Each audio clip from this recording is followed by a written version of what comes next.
Before there was a sky stretching above us or a ground to steady our steps, only silence existed, vast, unbroken, and patient. Not the kind of silence we know, filled with the promise of sound, but a deeper stillness, one that harbored no expectation. Time did not pass there, for there was nothing to measure it by. There was no before and no after, only stillness. And yet, within that stillness, something stirred. It was not a thought, not entirely, nor was it a being in any sense we could understand. It was a presence, a kind of consciousness not yet aware of itself, but feeling the faintest pull towards something more. If silence could lean forward, this presence leaned. From that lean came the first change. A tremor, soft as breath, moved through the void. It did not break the silence, it gave it shape. The void, which had never known form, began to fold in on itself, as if curious about its own depth. And in that folding, something extraordinary happened. Light appeared.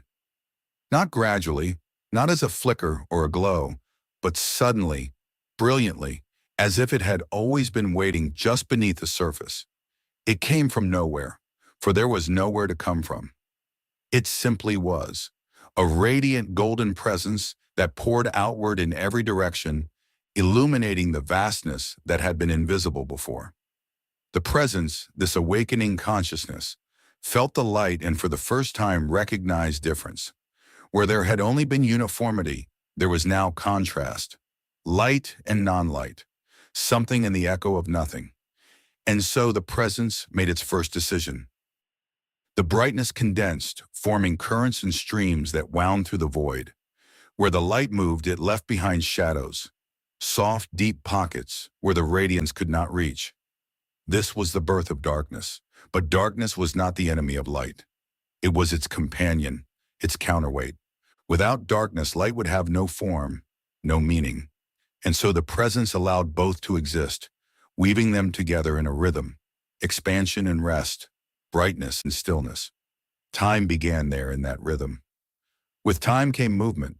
Light, no longer content to drift aimlessly, began to spiral. Great arcs of radiance curved through the growing expanse, colliding and merging, breaking apart and reforming. Each movement added complexity, like a melody layered over a steady beat. From these movements came heat. The heat grew intense, forging the first sparks, tiny, bright points that burned hotter than the surrounding glow. They gathered into clusters, then into vast, spiraling formations. These were the first stars, though they did not yet know their name. The presence watched, not as an observer separate from creation, but as something intertwined with it.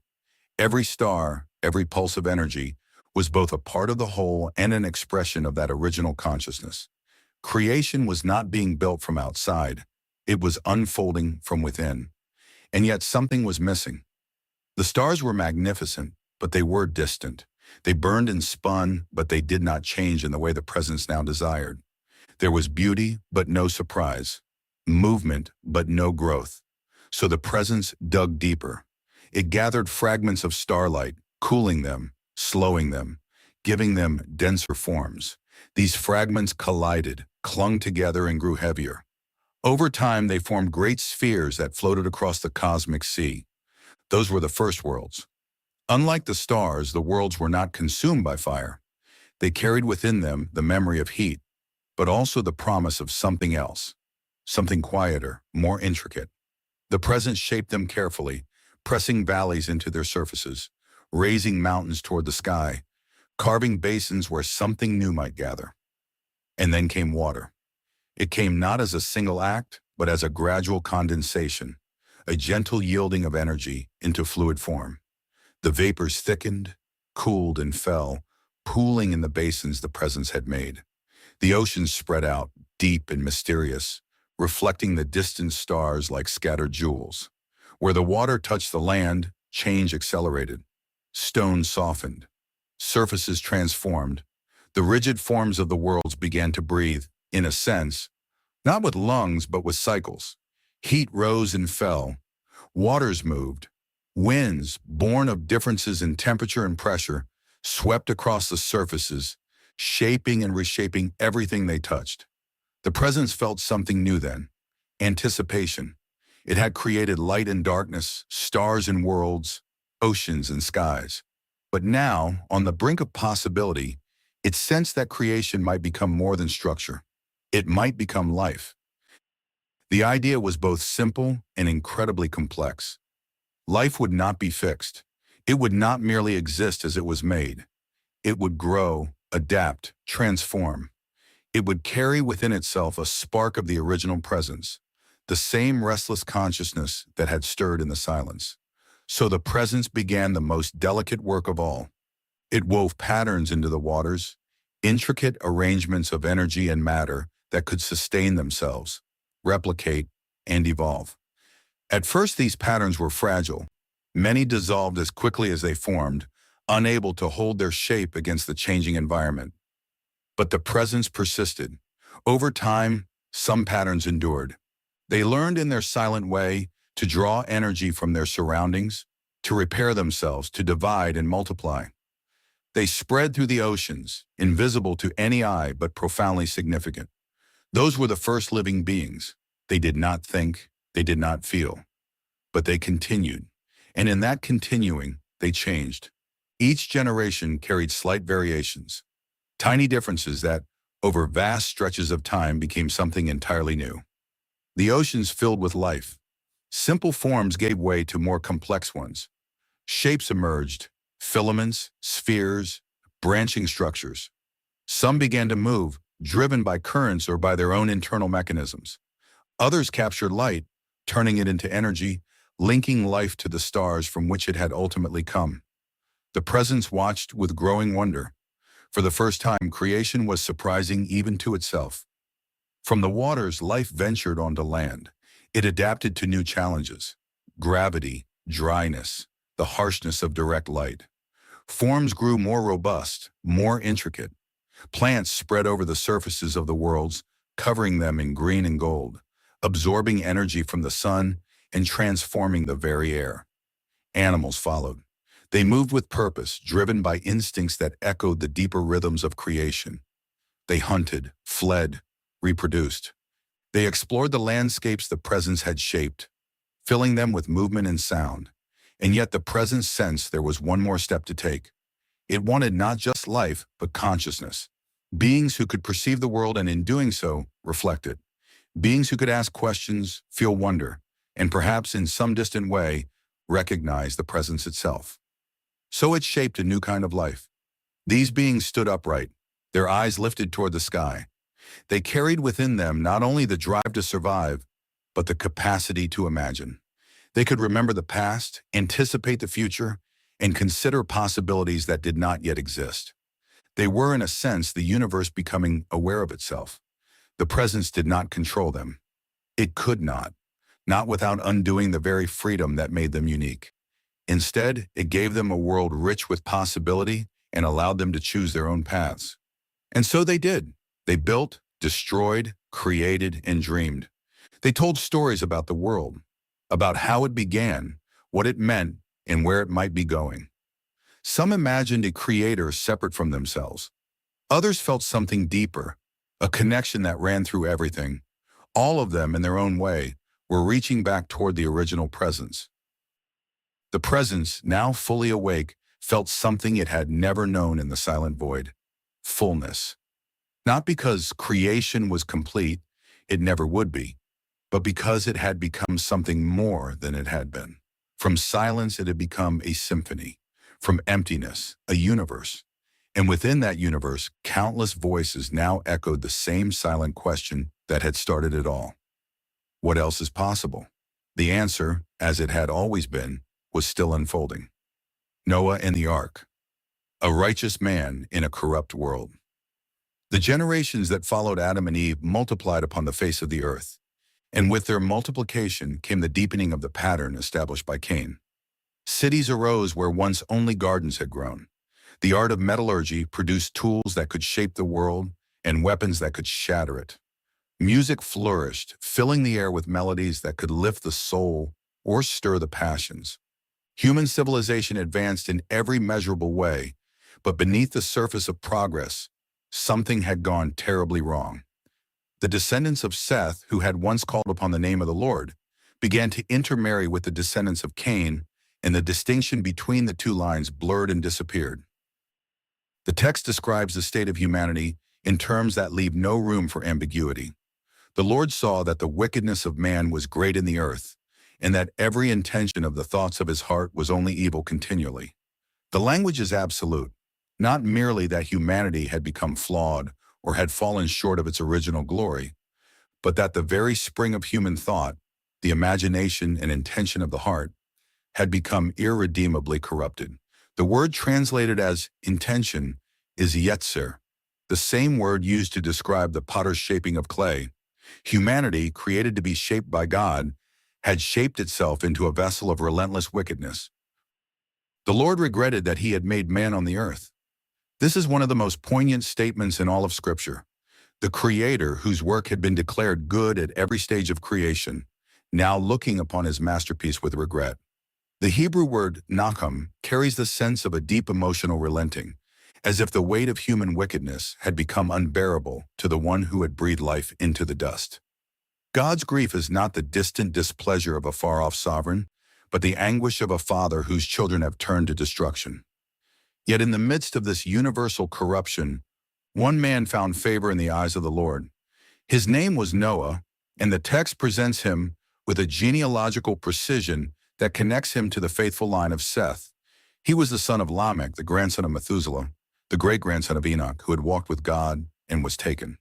In a generation defined by violence and wickedness, Noah is described as a righteous man, blameless in his generation, who walked with God as his ancestor Enoch had done.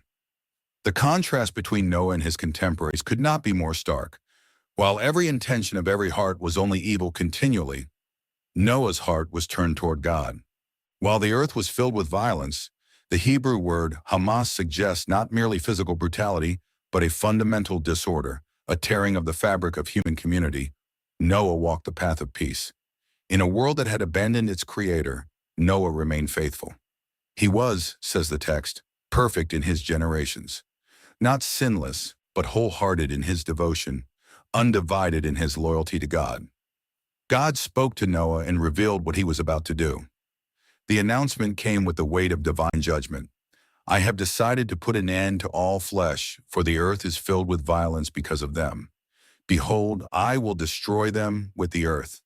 But the judgment was accompanied by a command that would become the means of salvation. God instructed Noah to build an ark, a rescue vessel, a floating sanctuary that would preserve a remnant through the coming flood. The specifications were precise. The ark was to be made of gopher wood, a wood whose exact identity has been lost to history, but whose suitability for the task was guaranteed by divine instruction. It was to be divided into compartments, coated inside and out with pitch to seal it against the waters. Its dimensions were staggering: 300 cubits long, 50 cubits wide, and 30 cubits high. Taking a cubit as approximately 18 inches, the ark would have been 450 feet long, 75 feet wide, and 45 feet high, a vessel of immense proportions, with a carrying capacity equivalent to more than 500 standard railroad boxcars. The ark was not a ship designed for navigation, but a chest designed for preservation. The Hebrew word teba is used elsewhere in Scripture only for the basket of reeds in which the infant Moses was placed among the reeds of the Nile. Both were vessels of salvation, floating through the waters of judgment to bring their occupants to new life. The ark had 3 decks, a roof, and a door in its side, and was designed to house Noah, his family, and representatives of every living creature. God established his covenant with Noah. You shall enter the ark, you, your sons, your wife, and your sons' wives with you. And of every living thing of all flesh, you shall bring 2 of every kind into the ark to keep them alive with you. The scope of preservation was comprehensive. Birds, livestock, reptiles, every kind of creature that creeps on the earth. 7 pairs of clean animals were to be taken, a provision that would allow for worship with sacrifices after the flood. And Noah was to take for himself and his family enough food to sustain them through the coming months. What followed was a period of waiting that must have tested the limits of human endurance. Noah was 600 years old when the command came, and he set about building the ark on dry land. far from any body of water that would justify such a vessel. The text does not tell us how long the construction took, but Peter's epistle later described Noah as a preacher of righteousness during this time, preaching to a generation that would not listen. Imagine the scene: an old man building a massive boat on a hilltop, warning of a flood no one had ever seen, gathering animals that came to him in pairs, enduring the mockery of neighbors who saw only the foolishness of preparing for rain when the sky was clear. But Noah did not waver.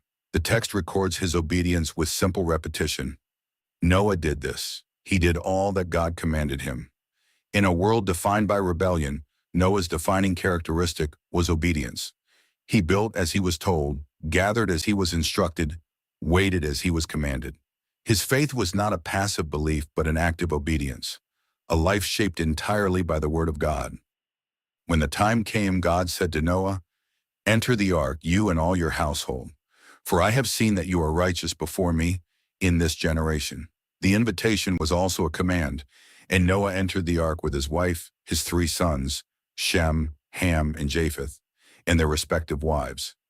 They brought with them the animals, every kind of bird, beast, and reptile, 2 by 2, male and female. The text emphasizes the completeness of the gathering. They went into the ark with Noah, 2 and 2 of all flesh in which there was the breath of life. And then the Lord shut him in. This detail is significant. It was not Noah who secured the door, but God himself.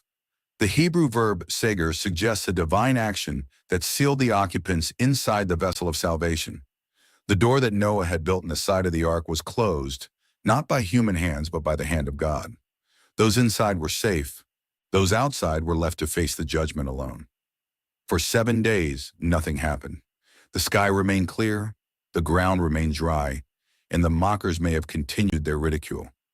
But on the 17th day of the 2nd month, when Noah was 600 years old, the fountains of the great deep burst forth and the windows of the heavens were opened. The languages of cosmic scope, the waters that had been separated at creation, the waters above the firmament and the waters below, now came together. Rain fell upon the earth for 40 days and 40 nights. But more than rain, the very foundations of the world seemed to collapse. The springs of the deep, the subterranean waters that fed the rivers and seas, erupted with a force that no human engineering could withstand. The waters prevailed on the earth, rising higher and higher, covering the mountains that were under the whole heavens. Every living thing that moved on the earth perished: birds, livestock, beasts, swarming creatures, and all mankind. Everything on dry land that had the breath of life in its nostrils died. Only Noah and those with him in the ark remained alive. The flood lasted 150 days before the waters began to recede, and the ark that had carried its passengers through judgment rested on the mountains of Ararat. The exact location remains unknown, but the text tells us that the ark came to rest in the 7th month, on the 17th day. The waters continued to recede, and in the 10th month, the tops of the mountains became visible. Noah waited, patient as he had been during the construction, sending out a raven that went to and fro, and then a dove that returned with an olive leaf in its beak, a sign that new life was emerging from the waters of judgment. When the ground was dry, God spoke again to Noah. "Go out from the ark, you and your wife, and your sons' wives with you." The command to go out echoed the command to enter, and Noah obeyed as he had obeyed before. He went out from the ark upon a purified earth, the remnant of humanity on the threshold of a new beginning. The great flood, judgment and deliverance.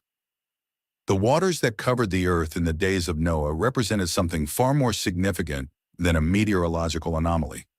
The flood was an inversion of creation, an undoing of the order that God had established in the beginning.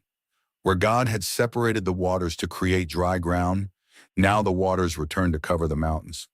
Where God had filled the earth with living creatures, now the breath of life was extinguished from everything that moved on the ground. The flood was judgment, but it was also a return to primordial chaos, a retreat of creation to its preformed state so that a new creation could emerge from the waters. The duration of the flood was measured with careful precision in the biblical text. For 40 days and 40 nights, rain fell upon the earth, and for 150 days, the waters prevailed. The number 40 recurs throughout Scripture as a period of testing and preparation. Moses on Mount Sinai, the Israelites in the wilderness, Jesus in the wilderness. But here it marks the intensity of divine judgment. The flood was not a brief storm, but a sustained cataclysm that reshaped the surface of the planet. The waters rose to a depth of 15 cubits above the mountains, a height sufficient to cover the highest peaks under the heavens. The text emphasizes the completeness of the destruction. All flesh that moved on the earth perished. Birds, livestock, beasts, all swarming creatures that swarm on the earth, and all mankind.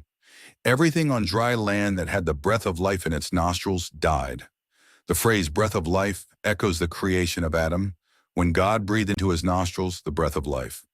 Now that breath was withdrawn from all except those preserved in the ark. The judgment was universal in its scope, and its necessity was grounded in the nature of human sin. The text declares that the earth was corrupt before God and filled with violence. The Hebrew word for corrupt, shachat, carries connotations of ruin and destruction. Humanity had not merely sinned, but had become a force of corruption that threatened the integrity of creation itself. The violence that filled the earth was not merely interpersonal, but systemic, a pattern of existence that had made peace impossible. In such a world, judgment was not an arbitrary punishment, but the necessary response of a creator who would not allow his creation to self-destruct without intervention. Yet even in the midst of this comprehensive judgment, the text repeatedly emphasizes that God remembered. After 150 days, the text says, God remembered Noah and all the beasts and all the livestock that were with him in the ark. The language of remembering is covenant language. Not that God had forgotten, but that he now acted to fulfill his promise of preservation. God sent a wind over the earth, and the waters began to recede. The same wind that had hovered over the waters at creation now moved over the waters of the flood, bringing order from chaos. The ark rested on the mountains of Ararat in the 7th month, and the waters continued to recede until the 10th month, when the tops of the mountains became visible. Noah's actions during this period of waiting reveal both his patience and his desire to know when the earth was ready for habitation. He sent out a raven that flew back and forth until the waters were dried up from the earth, and then he sent out a dove. The first dove returned because it found no place to perch. The second returned with an olive leaf in its beak. The third did not return at all. The progression from judgment to new life was gradual, marked by small signs of renewal. When Noah finally removed the covering of the ark and saw that the surface of the ground was dry, he waited for God's command to go out. He did not leave until God spoke. Go out from the ark, you and your wife, and your sons and your sons' wives with you.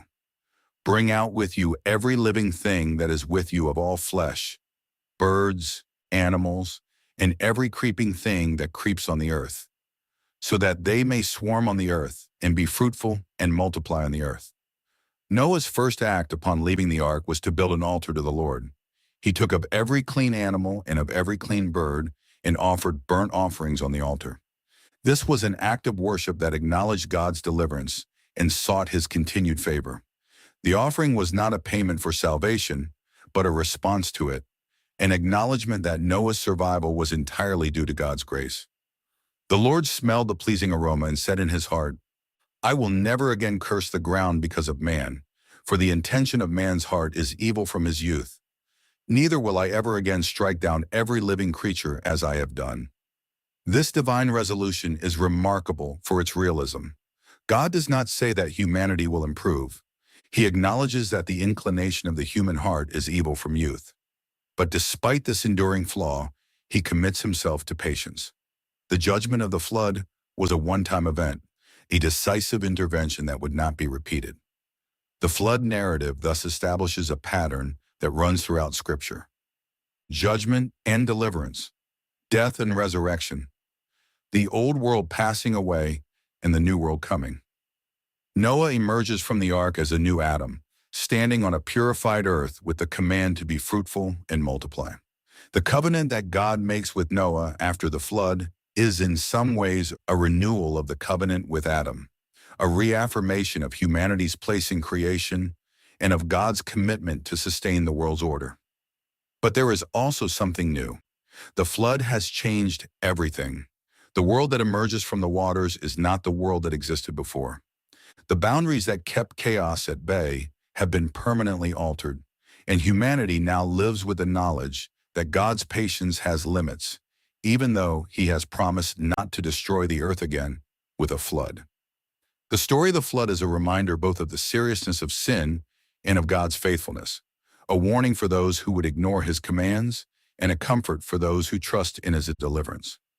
The Apostle Peter would later use the flood as an image of baptism.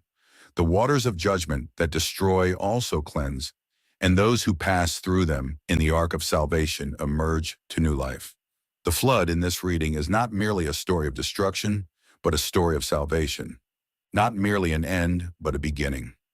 Noah and his family carried with them the memory of the world that had been and the hope of the world that could be. And their first act in the new creation was to worship the God who had saved them. God's promise, the rainbow. The sign in the clouds.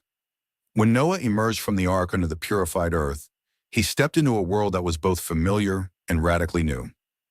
The mountains were where they had always been.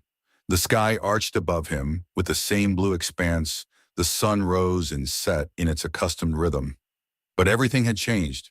The generation that had mocked his preaching was gone. The cities that had risen in defiance of God had been swept away. The violence that had filled the earth had been silenced by the waters. Noah stood on the threshold of a new creation, and with him was his family, the remnant through whom human history would continue. God spoke to Noah and to his sons, and his words established the framework for this new world. Be fruitful and multiply and fill the earth, he said, the same command he had given to Adam in the garden. The command of creation was renewed, reaffirming humanity's calling to steward the earth and fill it with life. But the command came with new provisions and new protections that reflected the changed reality of a post-flood world. The most significant change involved humanity's relationship with the animal kingdom. God said, "The fear of you and the dread of you shall be upon every beast of the earth, and upon every bird of the heavens, upon everything that creeps on the ground, and upon all the fish of the sea. Into your hand they are delivered." Before the flood, humanity had been given dominion over the animals, but that dominion was exercised in peace. Now fear and dread would mark the relationship between humans and animals, a sign that the harmony of Eden had been permanently disturbed. Along with this change came a new dietary provision. God said to Noah, "Every moving thing that lives shall be food for you, and as I gave you the green plants, I give you everything." Before the flood, humanity was vegetarian, eating only the plants and fruits of the land. Now, for the first time, God permitted the consumption of meat. But this permission came with a crucial restriction. You shall not eat flesh with its life, that is its blood. Blood, as the vehicle of life, was to be treated with reverence, poured out rather than consumed. This prohibition established a principle that would run throughout Scripture, that life belongs to God and must be honored as such. The most solemn provision, however, concerned the sanctity of human life. God declared, "Whoever sheds the blood of man, by man shall his blood be shed, for God made man in his own image." The image of God, that defining characteristic of humanity present since Adam, was not erased by the flood. Even in a fallen world, even in a humanity inclined to evil, the image of God remained. To take a human life was, therefore, to attack God himself, and the penalty was proportional to the crime. The institution of capital punishment, whatever its subsequent applications and abuses, was established here as a recognition of the unique dignity of human beings made in the divine image. With these provisions established, God made his covenant with Noah, with his descendants, and with every living creature. The covenant was unilateral and unconditional. God bound himself to a promise that required nothing from humanity for its fulfillment. "I establish my covenant with you," God said, "that never again shall all flesh be cut off by the waters of the flood, and never again shall there be a flood to destroy the earth." The sign of this covenant was the rainbow. God said, "I have set my bow in the cloud, and it shall be a sign of the covenant between me and the earth. When I bring clouds over the earth, and the bow is seen in the clouds, I will remember my covenant that is between me and you and every living creature of all flesh. and the waters shall never again become a flood to destroy all flesh. The language of remembering is significant. God does not need the rainbow to remind him of his promise, but the rainbow serves as a visible guarantee to humanity that the promise holds. Whenever the clouds gather and rain falls, the appearance of the bow in the sky assures that the rain will not become another flood of judgment.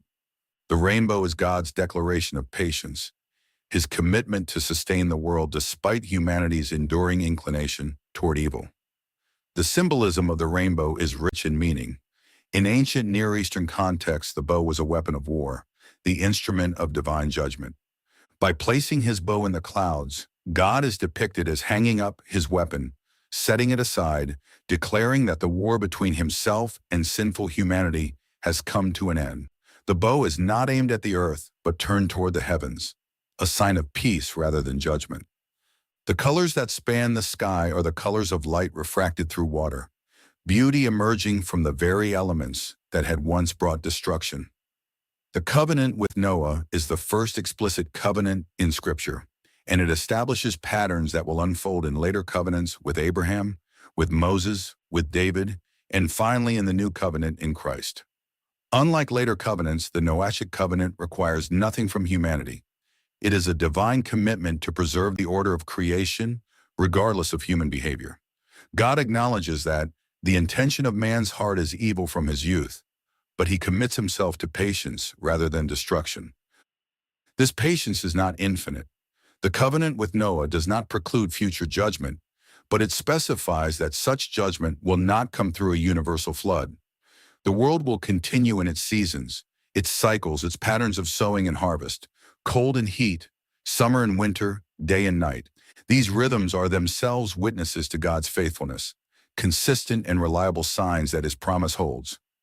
The rainbow, then, is not merely a natural phenomenon, but a theological declaration.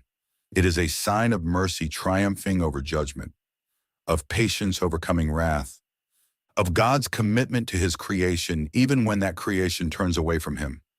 Whenever a human being sees the rainbow, they are confronted with the reality that God has chosen restraint over destruction, that he has bound himself to a promise that limits his own judgment. For Noah and his family, the rainbow was a visible assurance as they began the work of rebuilding human civilization. They carried with them the memory of the flood, the terror of the rising waters, the months of confinement in the ark, the silence of a world from which all other human voices had disappeared. They also carried the promise that this terror would not happen again.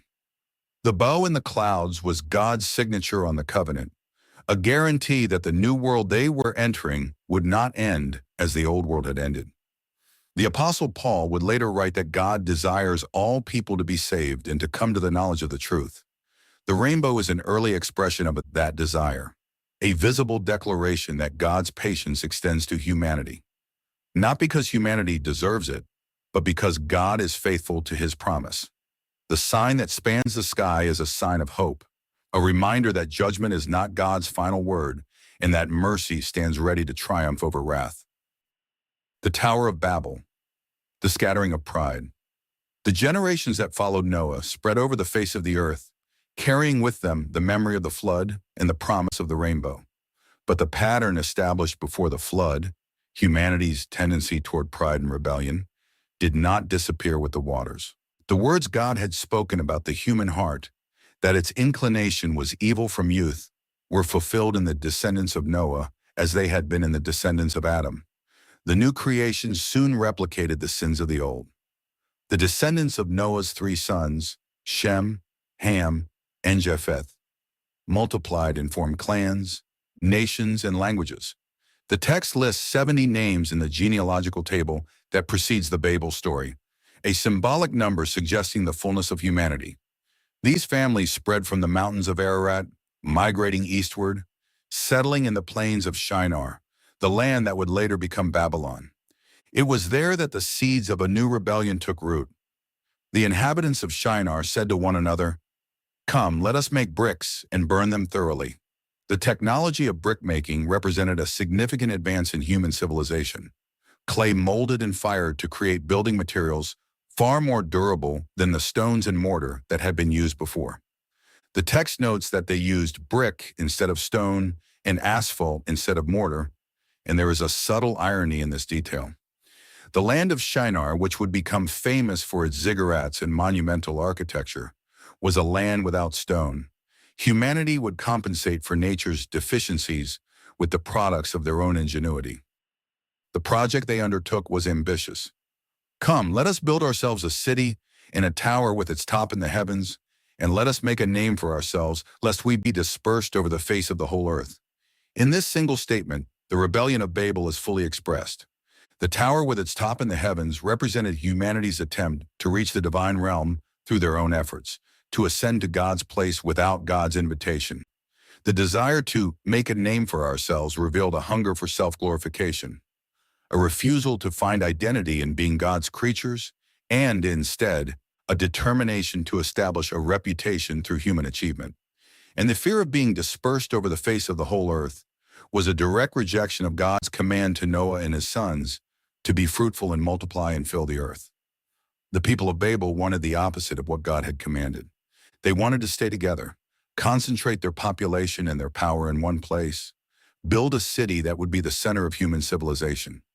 Their unity was not the unity of shared purpose under God, but the unity of collective rebellion against God.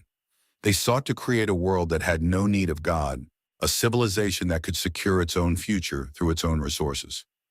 The Lord came down to see the city and the tower that the children of man were building. The language is ironic. The tower that intended to reach the heavens was so insignificant that God had to come down to see it. Human pride, for all its grandiosity, is ultimately small in the eyes of the Creator. But what God saw was not merely a construction project. He saw a rebellion that, if unchecked, would lead to the same corruption and violence that had made the flood necessary. God said, "Behold, they are one people, and they have all one language, and this is only the beginning of what they will do, and nothing that they propose to do will now be impossible for them." This statement is often misinterpreted as a divine fear that humanity might actually succeed in building a tower to heaven. But the text suggests something different. God is acknowledging that human unity, when directed toward rebellion, is capable of producing wickedness on a scale that would ultimately destroy the good purposes of creation. The unity of Babel was a unity that excluded God, and such unity, if perfected, would lead to a tyranny that would make the violence of the pre-flood world seem mild in comparison. God's response was to confuse their language. Come, let us go down and confuse their language there, so that they may not understand one another's speech. The plural "let us go down" echoes the language of creation. Let us make man in our image, and suggests the divine counsel, the fullness of God's being and deliberation. What God had made one, he now divided. The single language that had enabled their unified rebellion was fragmented into many languages, and the people could no longer understand one another. The result was immediate and decisive. They stopped building the city.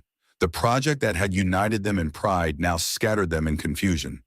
The Lord dispersed them from there over the face of all the earth, accomplishing through judgment what they had refused to do through obedience. The city was called Babel, a name that echoes the Hebrew verb balal, meaning to confuse or to mix. Babel, which in the Babylonian language meant gate of God, became in the biblical account the place of confusion, the city where human pride met divine judgment. The scattering at Babel accomplished several purposes. First, it limited human evil by breaking the concentration of power that had made unified rebellion possible. The dispersion of humanity over the face of the earth made it harder for a single corrupt regime to impose its will on all humanity. Second, it fulfilled God's command to fill the earth. What the people had refused to do voluntarily, God accomplished through judgment. Third, it set the stage for the next phase of redemptive history. The scattering of the nations created the need for a new gathering, a new unity that would be based not on human pride, but on divine calling. The story of Babel is often read as a story of judgment, and it is, but it is also a story of mercy. God scattered the nations not merely to punish their pride, but to prevent them from destroying themselves. The unity they sought would have led to the concentration of power that inevitably produces tyranny. By confusing their language and scattering them, God limited the scope of human evil and preserved humanity from the worst consequences of its own ambitions. The pattern established at Babel runs throughout Scripture. Human efforts to build a name apart from God inevitably end in confusion and scattering. But God is in the business of gathering. From the scattered nations he would call one man, Abraham, and promise to make him a great nation, a people through whom all the families of the earth would be blessed. The scattering of Babel would be reversed through the gathering of Israel, and ultimately through the gathering of the church, where people from every nation, tribe, and language would be united in Christ. The New Testament makes this reversal explicit on the day of Pentecost. When the Holy Spirit descended on the disciples, they began to speak in other tongues, and devout men from every nation under heaven heard them declaring the wonders of God in their own languages. At Babel, language was confused to scatter humanity in judgment. At Pentecost, language was transcended to gather humanity in blessing.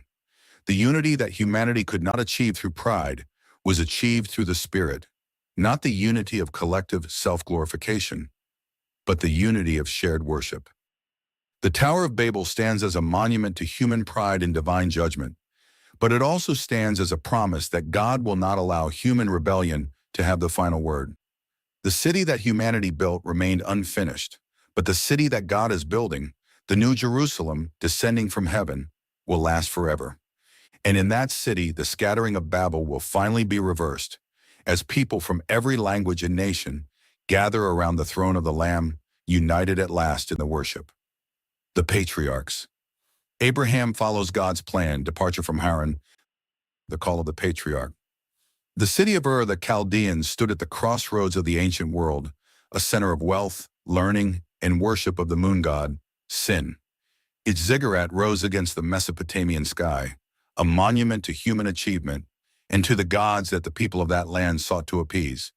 It was there in the midst of a civilization that had forgotten the God of Noah and the promise of the rainbow that a man named Abram received a call that would change the course of human history.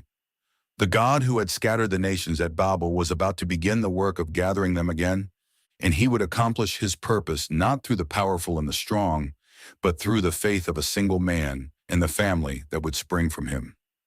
The biblical account presents Abram with a genealogical precision that connects him to the line of Shem, the son of Noah, through whom the promise would continue.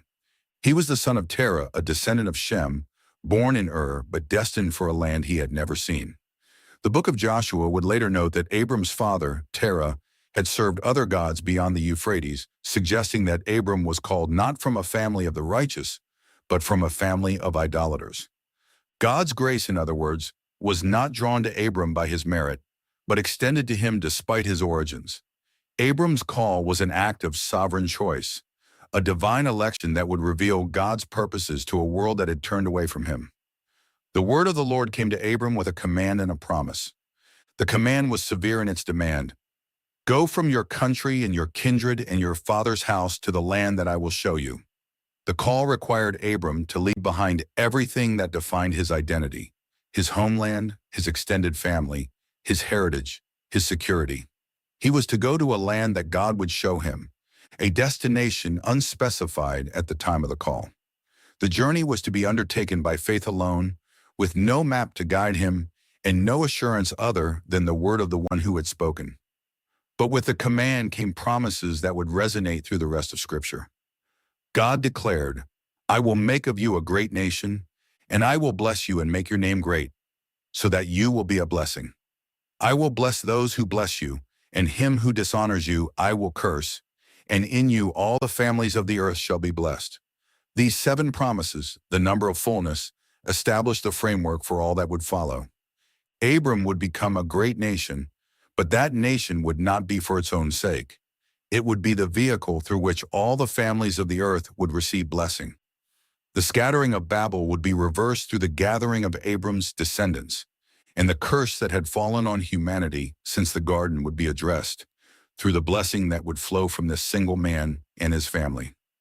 The call came to Abram when he was 75 years old. This detail is significant because it reminds us that God's timing does not always align with human expectations. Abram was not a young man setting out to make his fortune. He was a man in the autumn of his years, called to leave everything he knew and venture into the unknown. Accompanying him was his wife Sarai, who was barren and had borne him no children, a detail that would become increasingly significant as the promises of nation and blessing hung in the air. The call came to a man without an heir and promised him descendants as numerous as the stars. The text records Abram's response with simple clarity. So Abram went, as the Lord had told him. There is no record of debate, no negotiation, no questioning. The patriarch, who would later be celebrated for his faith, began his journey with an act of obedience that was remarkable for its completeness. He took his wife Sarai, his nephew Lot, and all their possessions and set out for the land of Canaan. The journey was not short, but it was a walk of over 500 miles, crossing the Euphrates River and following the Fertile Crescent through the lands that would later become Syria and Lebanon before descending into the hill country of Canaan. When Abram arrived in Canaan, he passed through the land as far as the site of Shechem to the oak of Moreh. There, in the heart of the land that God had promised, the Lord appeared to him and said, "To your offspring I will give this land." The promise of the land was now added to the promise of the nation, and Abram responded by building an altar to the Lord who had appeared to him. The altar was a declaration of ownership, not of Abram, but of God. It was a claim that this land, occupied by Canaanites who did not know Abram's God, was ultimately the Lord's possession, which he would give to Abram's descendants. From Shechem, Abram continued moving through the land, traveling to the hill country east of Bethel, where he pitched his tent between Bethel to the west and Ai to the east. There he built another altar and called upon the name of the Lord. The pattern was established. Abram moved through the land, not as a conqueror but as a pilgrim, claiming God's promises not through force of arms, but through worship and faith. He continued his journey toward the Negev, the dry land that bordered the desert, and there he waited for the promises to unfold. Abram's journey from Haran to Canaan is the foundational narrative of faith in the Hebrew Scriptures. It establishes a pattern that would be repeated throughout Israel's history: the call to leave security for the sake of promise, the journey through unknown lands, the dependence on God's word rather than human certainty. The Apostle Paul would later point to Abram as the model of faith, noting that he went out not knowing where he was going, trusting in the God who calls into existence the things that do not exist. The writer of Hebrews would add that Abram lived in the land of promise as a foreigner, dwelling in tents, waiting for the city that has foundations, whose architect and builder is God. Abram's call also establishes the pattern of divine election that runs throughout Scripture. God did not choose Abram because Abram was better than others. The text makes clear that he came from a family of idolaters. God chose Abram because God's purposes required a starting point, a vessel through whom blessing could flow. Abram's choice was an act of grace, not of reward, and the blessings promised to him were not intended for his own enrichment, but for the blessing of all nations. This pattern, election for the sake of mission, would define Israel's calling and ultimately the calling of the church. For Abram, the call meant a lifetime of pilgrimage. He would never possess the land God promised him, never see his descendants become a great nation, never witness the fulfillment of the promise that all the families of the earth would be blessed through him. He would die owning only a burial plot in the land of Canaan, a cave at Machpelah that he bought from the Hittites. But his faith was not in what he could see. It was in the one who had called him. And the writer of Hebrews would declare that Abram died in faith, not having received the things promised, but having seen them from afar and greeted them. The journey from Haran to Canaan was the beginning of a story that would stretch across the centuries, a story of promise and fulfillment, of faith and doubt, of waiting and trust. Abram, later renamed Abraham, would become the father of a multitude, and his descendants would include kings and prophets, apostles and martyrs. But at the beginning of that story, there was simply a man who heard a voice and obeyed, who left his homeland and went to a land he had never seen, who trusted in God's promises even when they seemed impossible. Abram's call was the seed from which the great oak of redemption would grow, and the obedience of that one man set in motion the events that would eventually bring blessing to all the families of the earth. Abraham and Lot separate. The separation of kin. Abram had left Haran with his nephew Lot, the son of his deceased brother Haran, and the two had traveled together through the land of Canaan, sharing the hardships of pilgrimage and the blessings of divine favor. They had traveled together to Egypt when famine struck the land, and they had returned together to the Negev, laden with the wealth that Pharaoh had given them when Sarai was taken into his house. The bond between uncle and nephew was strong, forged in a shared experience of leaving their homeland and trusting in God's promises. But the blessings that God had poured out on them became the occasion for conflict, and the conflict required a separation that changed the course of both their lives. The text records that Abram was very rich in livestock, silver, and gold. Lot, who had accompanied Abram on his journeys, also had flocks, tents, and herds, and the land could not support both of them living together. The problem was not merely one of space, but of management. Their possessions were so great that they could not dwell together, and the herdsmen of Abram's livestock and the herdsmen of Lot's livestock began to quarrel. The specific details of the disputes are not recorded, but the pattern is familiar enough. Competition for water rights, grazing lands, and access to the wells and springs that sustain life in the arid climate of Canaan. The disputes between the herdsmen were not merely a practical problem. They threatened the unity of the family that God had called to be the vessel of his blessing. Abram recognized the danger, and his response reveals the character that had made him the patriarch of faith. He said to Lot, "Let there be no strife between you and me, and between your herdsmen and my herdsmen, for we are brothers." The Hebrew phrase is more intimate than the English translation suggests. Abram called Lot Anashim Ajim, men, brothers. The relationship between them was not merely that of uncle and nephew, but of brothers, bound by blood and by the shared journey of faith. Abram's solution to the conflict was remarkable for its generosity. He gave Lot the choice of the land. "Is not the whole land before you?" he said. "Separate yourself from me. If you take the left hand, then I will go to the right, or if you take the right hand, then I will go to the left." In a culture where the elder had the right of first choice, where the patriarch of the family determined the allocation of resources, Abram's willingness to defer to his nephew was an act of remarkable humility. He did not assert his authority.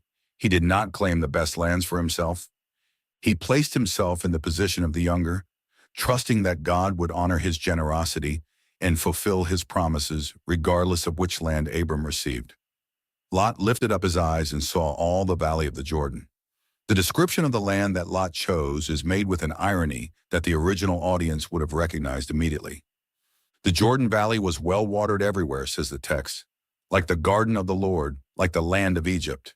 The comparison with Eden evokes the paradise that humanity had lost. The comparison with Egypt evokes the place of Abram's sojourn, the land of abundance that was also the land of oppression. Lot saw a land that looked like paradise, but he did not see what the audience knew, that the cities of the plain, including Sodom and Gomorrah, were cities of profound wickedness, and that the well-watered valley was also a valley of judgment. Lot chose for himself all the Jordan Valley, and he journeyed east, separating himself from Abram. He settled among the cities of the valley, pitching his tent as far as Sodom. The text notes that the men of Sodom were wicked, great sinners against the Lord, and the placement of this observation immediately after Lot's choice suggests that Lot's decision was not merely about grazing lands, but about proximity to corruption. He chose the well-watered plain, but he also chose to live among people whose way of life was opposed to Abram's God. The separation between uncle and nephew was not only geographical, but spiritual, and the consequences of Lot's choice would unfold in the chapters that followed. After Lot had separated from him, the Lord spoke to Abram. The timing of the divine word is significant. God spoke after Abram had demonstrated his generosity, after he had trusted that the promises did not depend on securing the best lands for himself. The Lord said, "Lift up your eyes and look from the place where you are, northward and southward and eastward and westward. For all the land that you see I will give to you and to your offspring forever." The promise that Abram had received when he first entered Canaan was now renewed and expanded. The land that Lot had taken for himself was also included in God's promise to Abram. What Abram had freely given, God promised to restore. God's promise went beyond the land. "I will make your offspring as the dust of the earth," he declared, so that if one can count the dust of the earth, your offspring also can be counted. The comparison with dust was new. Earlier promises had spoken of descendants as numerous as the stars of the sand. But the dust of the earth was a more immediate image, suggesting an abundance that could not be measured. The promise was an assurance that Abram's generosity had not jeopardized his future. God was still at work, and his purposes would be fulfilled regardless of human choices. Abram responded by moving his tent and coming to dwell by the oaks of Mamre, which are at Hebron. There he built an altar to the Lord. The pattern of pilgrimage continued. Abram moved through the land, building altars, calling on the name of the Lord, waiting for the fulfillment of promises that seemed ever more distant. The separation from Lot had left him alone in the land, but he was not alone. God was with him, and the altar at Hebron was a declaration that Abram's trust was in God's promises, not in men's choices. The separation of Abram and Lot is a pivotal moment in the Genesis narrative. It marks the end of the shared journey and the beginning of two divergent paths. Abram, walking in faith and generosity, would continue as the heir of the promises, the father of the nation, through whom blessing would come to all the families of the earth. Lot, who chose by sight rather than by faith, would become entangled in the judgment of Sodom, losing his possessions, his wife, and his connection to the covenant. The contrast between the two men serves as both warning and encouragement. Those who live by faith, trusting in God, even when it means giving up what seems valuable, will ultimately receive what God has promised. Those who live by sight, choosing based on appearances rather than on God's word, will find that the well-watered valley leads to destruction. Yet even in the separation, God's mercy is evident. When God later decided to destroy Sodom, he remembered Abram and sent angels to rescue Lot. The nephew who had chosen the wicked cities was not abandoned to judgment. He was pulled from the destruction, saved by the grace of the God who had called his uncle. The separation was not the end of the relationship, and the promises made to Abram would ultimately extend even to Lot's descendants, the Moabites and Ammonites, who would later become both enemies and recipients of God's mercy. The story of Abram and Lot invites reflection on the nature of faith in the choices that shape our lives. Abram, the man of faith, chose generosity over conflict, trusting that God would fulfill his promises regardless of human circumstances. Lot, who accompanied Abram but did not share his faith, chose by sight, seeking the best lands for himself and settling among people whose values oppose God. The two paths diverged, but the story reminds us that God's purposes are not frustrated by human choices and that his mercy extends even to those whose choices bring them to the brink of judgment. Abraham and Sarah in Egypt. The testing of faith. The land of Canaan promised to Abram by God was not a land of unbroken abundance. A famine struck the region with such severity that it forced even the man of faith to seek sustenance elsewhere. The text records a crisis with simple spareness. Now there was a famine in the land. So Abram went down to Egypt to sojourn there, for the famine was severe in the land. The journey to Egypt was a journey toward the known, toward the great civilization that bordered the Nile, toward the granaries that stored the wealth of one of the world's most fertile regions. But it was also a journey away from the land of promise, a step into uncertainty that would test Abram's faith and reveal the frailty of his trust.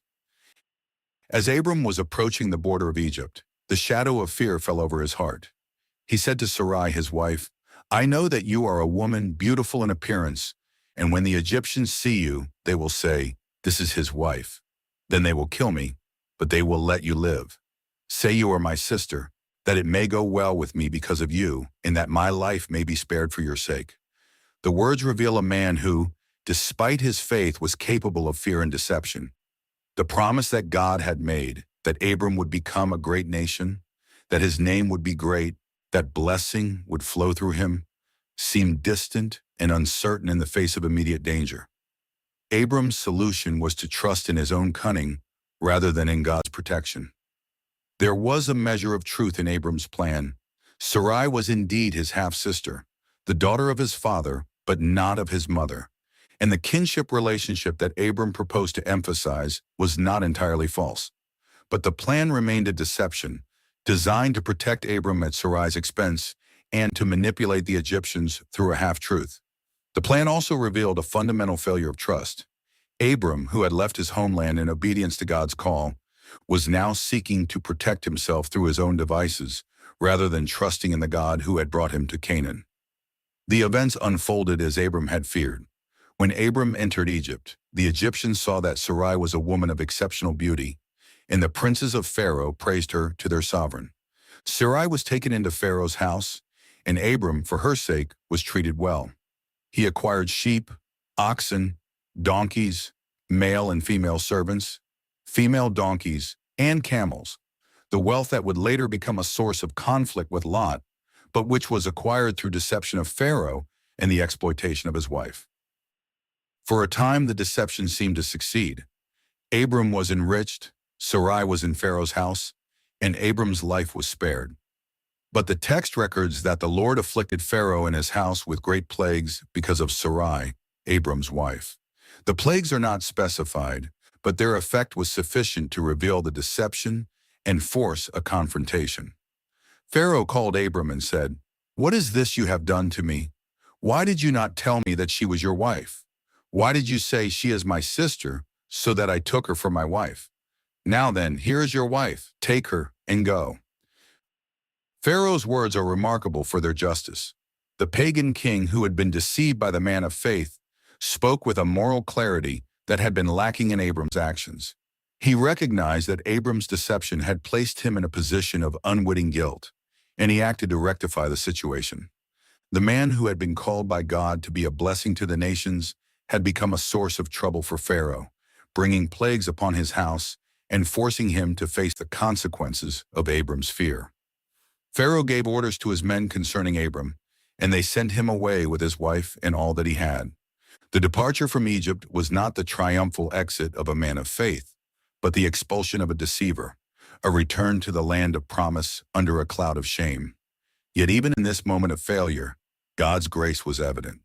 The wealth that Abram had acquired in Egypt remained with him. The promises that God had made were not revoked because of his fear and deception. Abram returned to Canaan, not because he deserved a return, but because God's purposes did not depend on Abram's perfection.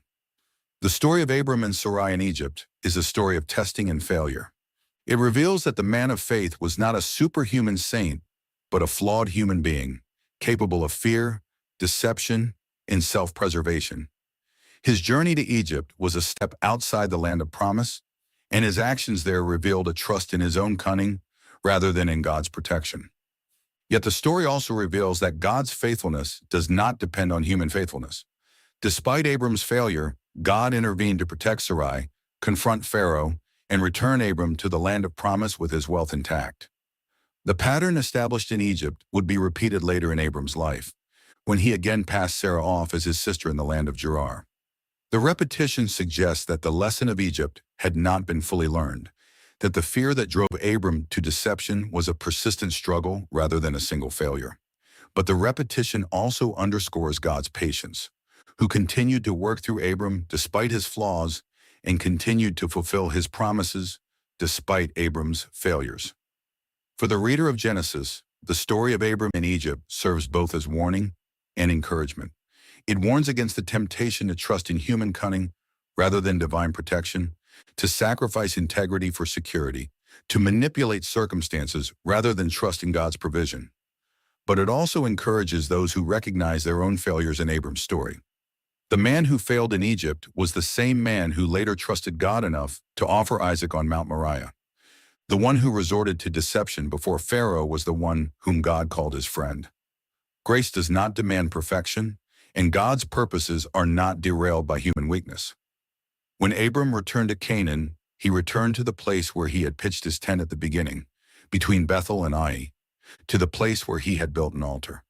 There he called upon the name of the Lord.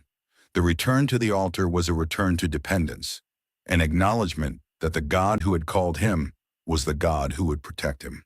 The failure in Egypt had not ended the relationship. It had merely revealed the depth of Abram's need for the grace that had called him in the first place. Hagar and Ishmael, the son of the servant. 10 years had passed since Abram had first received the promise that his descendants would be as numerous as the stars. 10 years of waiting, of hoping, of wondering how the promise would be fulfilled. Abram and Sarai had left Haran with nothing but God's word, and in the intervening years, God had renewed the promise multiple times, each time expanding its scope and deepening its assurance. But the central problem remained. Sarai was barren, and she had borne Abram no children. The promise of a great nation, of descendants as numerous as the dust of the earth, seemed to founder on the simple biological reality that Sarai's womb was closed. The waiting had become unbearable. Sarai, who had been Abram's companion on the journey, his partner in faith, the recipient of the promise that she would be the mother of nations, now took matters into her own hands. She said to Abram, "Behold now, the Lord has prevented me from bearing children. Go in to my servant. It may be that I shall obtain children by her." The suggestion was not unusual in the context of the ancient Near East. The practice of a barren wife giving her servant to her husband was a recognized means of securing an heir, and children born of such a union were considered the property of the wife. But the suggestion also represented a failure of faith, an attempt to fulfill God's promise through human means rather than trusting in God's timing. Abram listened to the voice of Sarai, just as Adam had listened to the voice of Eve in the garden, and the pattern of the fall was reflected in Abram's acquiescence. He took Hagar, the Egyptian servant, whom Sarai had acquired during their stay in Egypt, and gave her to Abram, her husband, as a wife. The union was a human attempt to accomplish the divine purpose, and, like so many human attempts to help God, it resulted in conflict and suffering. Hagar conceived, and when she saw that she had conceived, she looked with contempt on her mistress. The servant who had been elevated to the position of concubine now despised the barren wife who had given her this opportunity. The tension that had been latent erupted.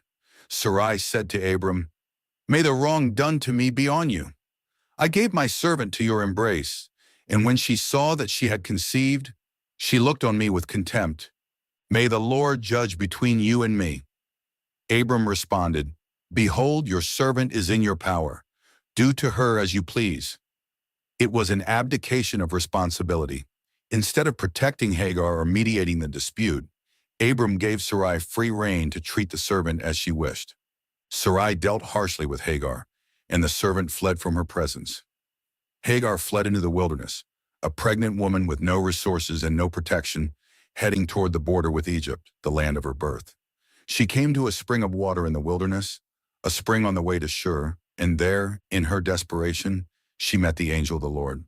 The appearance of the divine messenger at this moment is one of the most remarkable in all Scripture, because it represents God's care for the outcast, his attention to the one whom human plans had discarded. The angel of the Lord found her by the spring and said, "Hagar, servant of Sarai, where have you come from and where are you going?" She answered, "I am fleeing from my mistress Sarai."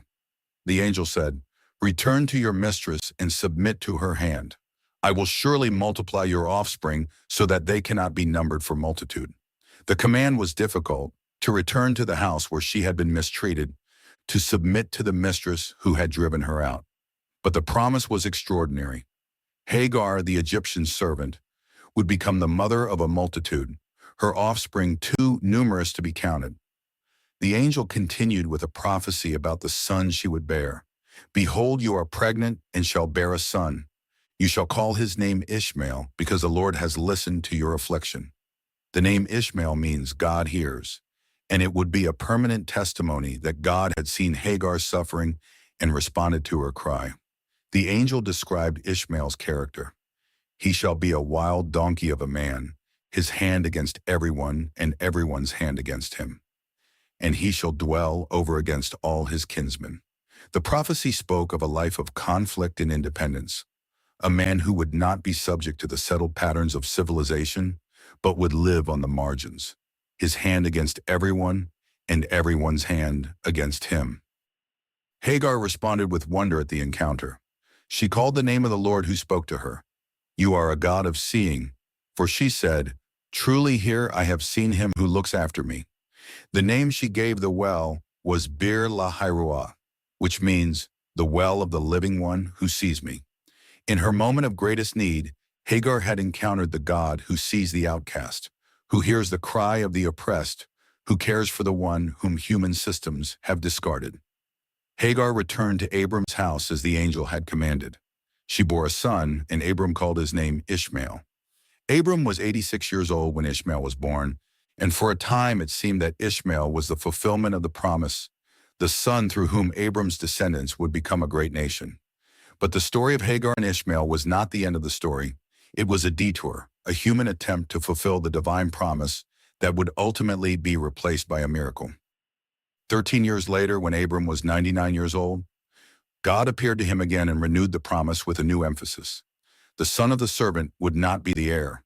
The son of the free woman, born by the power of God rather than the power of human scheming, would carry the covenant. Ishmael would be blessed. God promised to make him fruitful and multiply him greatly, to make him a great nation. But the covenant would be established with Isaac, the son of Sarah, the son of promise. The story of Hagar and Ishmael is a story of human impatience and divine faithfulness. Sarai's attempt to fulfill the promise by her own means only led to conflict and suffering. Hagar, the innocent victim of the plan, became an object of contempt and then an outcast, driven into the wilderness. But the God who had called Abram did not abandon Hagar.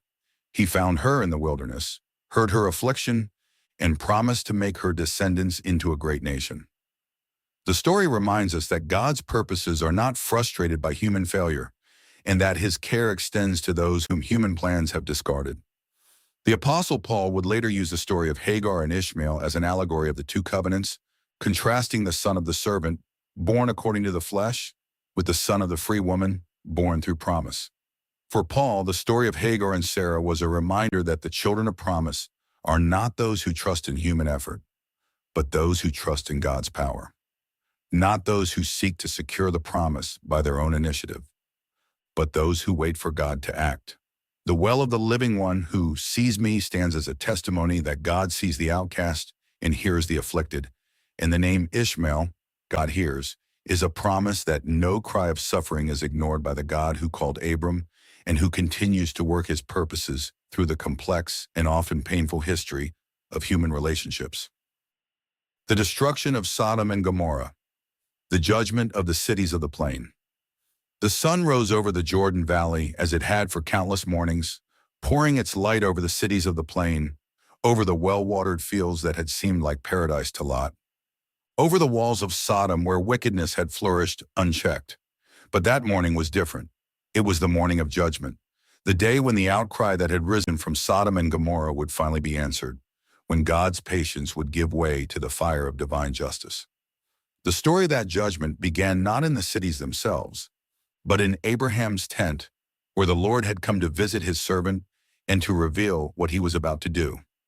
The Lord appeared to Abraham by the oaks of Mamre, accompanied by two angels who had the appearance of men. Abraham, always the generous host, received them with the hospitality that had become characteristic of his life. He bowed to the ground, offered water to wash their feet, and instructed Sarah to prepare bread while he selected a tender good calf for the meal. As they ate, the Lord again spoke of the promise that had defined Abraham's life. Sarah would bear a son, and the son of promise would be born within the year. But the conversation that followed would move from the promise of life to the announcement of judgment. The Lord said, "Because the outcry against Sodom and Gomorrah is great, and their sin is very grave, I will go down to see whether they have done altogether according to the outcry that has come to me. And if not, I will know." The language echoes the divine descent at Babel, the God who comes down to see what human rebellion has wrought. The outcry that had risen from the cities was not merely the noise of human wickedness, but the cry of the victims, the voice of the oppressed crying out to the God who hears. The sin of Sodom and Gomorrah, whatever its specific forms, was sufficiently grave that divine patience had reached its limit. As the men turned from there and went towards Sodom, Abraham remained standing before the Lord. What followed was one of the most remarkable dialogues in all of Scripture, a negotiation between the man of faith and the God of justice. Abraham drew near to the Lord with a question that revealed both his audacity and his humility. Will you indeed sweep away the righteous with the wicked? The question was not a challenge to God's justice, but an appeal to it, a plea that the judge of all the earth would act according to his character. Abraham's intercession began with a hypothesis. Suppose there were 50 righteous within the city. Would God sweep away the righteous with the wicked? The Lord replied, "If I find at Sodom 50 righteous in the city, I will spare the whole place for their sake."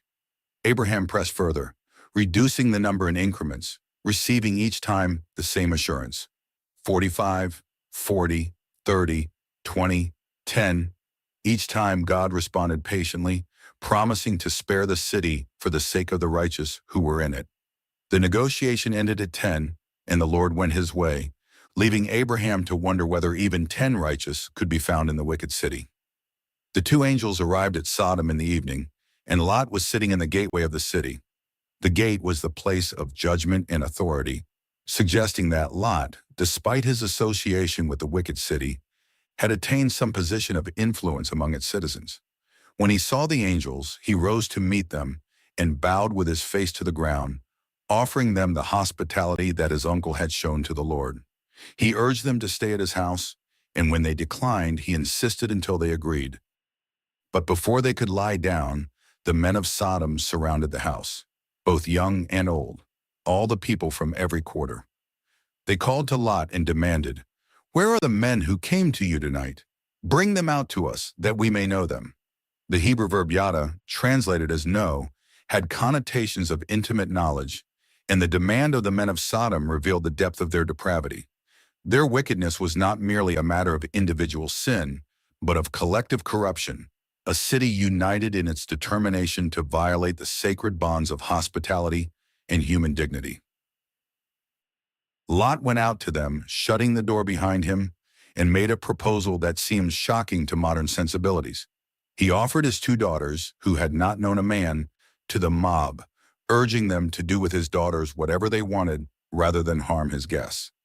The proposal reveals how far Lot had been compromised by his years in Sodom. The man who had chosen the well-watered plain had absorbed the values of its inhabitants. The mob rejected his offer, pressing against Lot and accusing him of acting as a judge over them. They threatened to deal more harshly with him than with the visitors, and they pressed forward to break down the door. The angels reached out and pulled Lot into the house, striking the men at the door with blindness, so that they wearied themselves trying to find the entrance. Then they spoke to Lot with urgency. "Have you anyone else here? Sons-in-law, sons, daughters, or anyone you have in the city, bring them out of this place. For we are about to destroy this place, because the outcry against its people has become great before the Lord, and the Lord has sent us to destroy it." Lot went out to his sons-in-law who were to marry his daughters and urged them to flee. But the text records that it seemed to them that he was joking. The warning of judgment was unbelievable to those who had grown comfortable in the city, who had built their lives in the well-watered plain, and could not imagine that destruction was near. When morning dawned, the angels urged Lot to get up and flee with his wife and his two daughters, lest they be consumed in the punishment of the city. And when Lot hesitated, the men took him, his wife, and his two daughters by the hand, the Lord being merciful to him, and they brought him out and set him outside the city. As they fled, the angel commanded, "Escape for your life. Do not look back or stop anywhere in the valley. Escape to the hills, lest you be swept away." Lot, still reluctant, begged to flee to a small city instead of the mountains, and the angel granted his request in mercy. Zoar, the little city, became Lot's refuge. The sun had risen over the earth when Lot entered Zoar. Then the Lord rained on Sodom and Gomorrah sulfur and fire from the Lord out of heaven. The language is deliberate. The judgment came not merely from heaven, but from the presence of God himself. He destroyed those cities and all the valley, and all the inhabitants of the cities, and what grew on the ground. The well-watered plain that had seemed like the garden of the Lord became a wasteland of smoke and ash, a monument to the judgment that comes upon unrepentant wickedness. But Lot's wife, who had followed her husband out of the city, looked back. The text does not tell us why she looked back, whether from longing for the life she had left, from curiosity about the judgment, from a heart divided between obedience and attachment. What it tells us is the consequence. She became a pillar of salt. Her backward glance was a betrayal of the command to flee without looking back, and her transformation into a pillar of salt became a permanent testimony to the cost of divided loyalties. Abraham went early in the morning to the place where he had stood before the Lord. He looked down toward Sodom and Gomorrah and toward all the land of the valley, and he saw the smoke of the land going up like the smoke of a furnace. The man who had interceded for the righteous saw the destruction of the wicked, and he understood that the judge of all the earth had done right.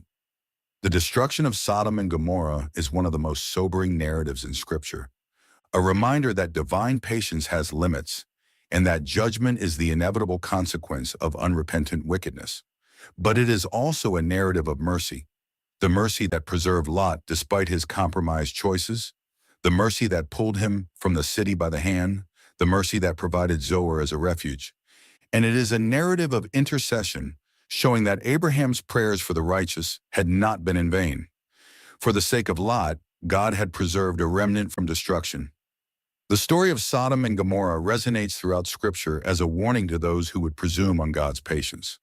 The prophets would invoke Sodom as the supreme example of divine judgment, and Jesus would warn that on the day of judgment, it will be more tolerable for Sodom than for those cities that rejected his gospel. But the story also carries a note of hope.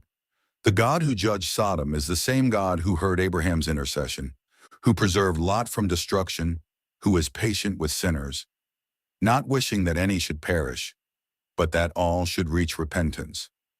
The birth of Isaac, the son of laughter. The promise had been given and renewed, tested and delayed, doubted and reaffirmed. For a quarter of a century, Abram, now renamed Abraham, the father of a multitude, had walked through the land of Canaan, living in tents, building altars, waiting for the fulfillment of the word that God had spoken. He had tried to secure the promise by human means, taking Hagar as a wife and fathering Ishmael. He had watched that son grow to adolescence, wondering whether Ishmael might be the heir through whom the covenant would continue. But God had been clear. The son of the servant would not be the heir. The son of promise would come from Sarah, the barren wife, the woman whose womb had been closed for 90 years. The timing of the promise's fulfillment was deliberate. Abraham was 99 years old when God appeared to him again, renewing the covenant and changing his name. Sarah was 90, far past the age of childbearing. Her body as good as dead as far as the natural processes of conception were concerned. The impossibility of the situation was essential to God's purpose, because the son who would be born would not be the product of human ability, but of divine power. Isaac's birth would be a sign that nothing is too hard for the Lord, that the God who called Abraham from Ur is the God who gives life to the dead and calls into existence the things that do not exist. When the Lord appeared to Abraham by the oaks of Mamre, accompanied by the two angels, the promise was renewed with specificity.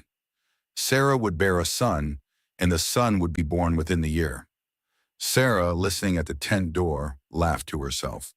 The laughter was not the laughter of faith, but the laughter of unbelief, the spontaneous response of a woman who knew her own body and knew that the time of childbearing had passed. After I'm worn out, and my Lord is old, shall I have pleasure? She wondered, revealing the depth of her doubt. The Lord said to Abraham, "Why did Sarah laugh and say, 'Shall I indeed bear a child now that I am old?' Is anything too hard for the Lord?" The question was rhetorical, carrying within itself the answer that Sarah needed to hear. Nothing is too hard for the Lord, the God who had created the heavens and the earth, who had called Abraham from Ur, who had made promises that defied human possibility, was not limited by the restrictions of age or biology. If he said Sarah would bear a son, then Sarah would bear a son. Sarah, afraid, denied that she had laughed. But the Lord said, "No, but you did laugh." The exchange reveals something remarkable about the character of God. He does not demand that his people pretend to have faith they do not possess. He knows the laughter of unbelief for what it is, but he does not reject Sarah for her doubt. Instead, he reaffirms the promise and allows the laughter to become the name of the child who would be born. The year passed as the Lord had said, and Sarah conceived and bore Abraham a son in his old age, at the time of which God had spoken to him. Abraham called the name of his son Isaac, which means he laughs. The name was a permanent reminder of the laughter that had greeted the promise. Sarah's laughter of doubt transformed into the laughter of joy, the unbelief of the natural mind giving way to the wonder of divine fulfillment. The Son of Promise carried in his name the testimony that God's ways are not our ways, that his timing is not our timing, and that the impossible becomes possible when God speaks. Abraham was 100 years old when Isaac was born, and the text records his joy with simple spareness. Sarah's voice, however, rings with exultation. God has made laughter for me. Everyone who hears will laugh over me.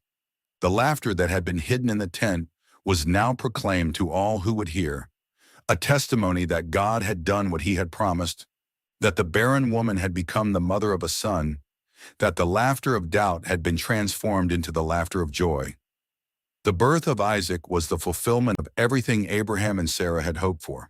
The promise of a great nation, of descendants as numerous as the stars, of land and blessing. All of this now had a focus, a point of convergence. Isaac was the heir, the one through whom the covenant would continue, the link between the patriarch and the nation that would spring from him. The laughter that surrounded his birth was the laughter of fulfillment, the joy of a promise kept, the wonder of a God who does what he says he will do. But Isaac's birth also created a new situation in Abraham's household. Ishmael, Hagar's son, was now 14 years old, and he had been raised as Abraham's heir. Isaac's arrival meant that Ishmael's status changed, and the tensions that had been latent since Hagar's pregnancy now came to a head. The text records that on the day Isaac was weaned, Abraham made a great feast, and Sarah saw the son of Hagar laughing. The nature of Ishmael's laughter is ambiguous. Was it mocking or was it the innocent laughter of a child? But Sarah interpreted it as threatening, and she demanded that Hagar and Ishmael be sent away. Abraham was distressed by Sarah's demand, but God spoke to him. Be not displeased because of the boy and because of your slave woman. Whatever Sarah says to you, do as she tells you, for through Isaac shall your offspring be named. And I will make a nation of the son of the slave woman also, because he is your offspring. The command was difficult, to send away his son Ishmael, to trust that God's purposes would be fulfilled through Isaac alone. But Abraham obeyed, and Hagar and Ishmael were sent into the wilderness, preserved by God and established as a great nation, but separated from the line of promise. Isaac's birth was, therefore, both a fulfillment and a division. It was the fulfillment of the promise that Abraham and Sarah had waited for, the demonstration that God does what he says, the foundation upon which the covenant would be built. But it was also the division between the son of promise and the son of the flesh, between the child born by divine power and the child born by human scheming. The laughter that surrounded Isaac's birth was the laughter of joy, but it was also the laughter that distinguished between the heir and the outcast. The Apostle Paul would later see in the story of Isaac a profound theological truth. The children of promise are not those born according to the flesh, but those born according to the Spirit. Isaac, the son of Sarah's barren womb, was an image of the grace that brings life from death, hope from despair, fulfillment from impossibility. And the laughter that surrounded his birth was a foretaste of the joy that would fill heaven when the promise of salvation was finally fulfilled in the coming of the true Son, the heir of all things. For Abraham and Sarah, Isaac's birth was the moment when God's promises became tangible. The abstract words that had sustained them through decades of waiting now took on flesh in the form of a child, a son, an heir. The laughter that had been hidden in the tent now rang through the camp, a testimony that God had done what he had said. And as Sarah held Isaac in her arms, she knew that the God who had called them from Ur was faithful, that the promises he had made were true, and that nothing, not age, not barrenness, not impossibility, was too hard for the Lord. Abraham's test offering Isaac. The sacrifice on Moriah, the words that opened this new chapter in Abraham's life, were unlike anything that had come before. Take your son, your only son Isaac, whom you love, and go to the land of Moriah, and offer him there as a burnt offering on one of the mountains of which I shall tell you. The command was a direct contradiction of everything God had promised. Isaac was the son of laughter, the son of promise, the one through whom God had said Abraham's offspring would be named. To offer Isaac as a burnt offering was to undo the covenant, to destroy the future, to return to the void that had preceded Isaac's birth.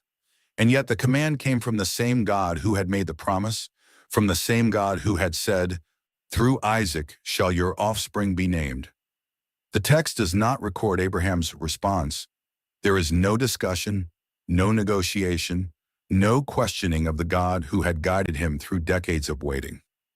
The silence of the text is eloquent, suggesting a faith that had been refined through years of testing, a trust that had learned to obey even when the command seemed to contradict the promise. The writer of Hebrews would later explain that Abraham considered that God could raise the dead, and that in a sense he did receive Isaac back from the dead.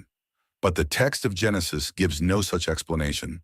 It simply records the obedience of a man who had learned that God is trustworthy even when his ways are beyond human understanding. Abraham rose early in the morning. The detail is significant. He did not delay, did not hesitate, did not wait for night to pass and reconsider. He saddled his donkey, took 2 of his servants with him, and cut the wood for the burnt offering. He set out for the place that God had told him, and the journey lasted 3 days. 3 days walking with the knowledge of what he was about to do. 3 days carrying the wood that would consume his son. 3 days of silence broken only by the question that would come at the journey's end. On the 3rd day, Abraham lifted up his eyes and saw the place from afar. He said to his servants, "Stay here with the donkey. I and the boy will go over there and worship and come again to you."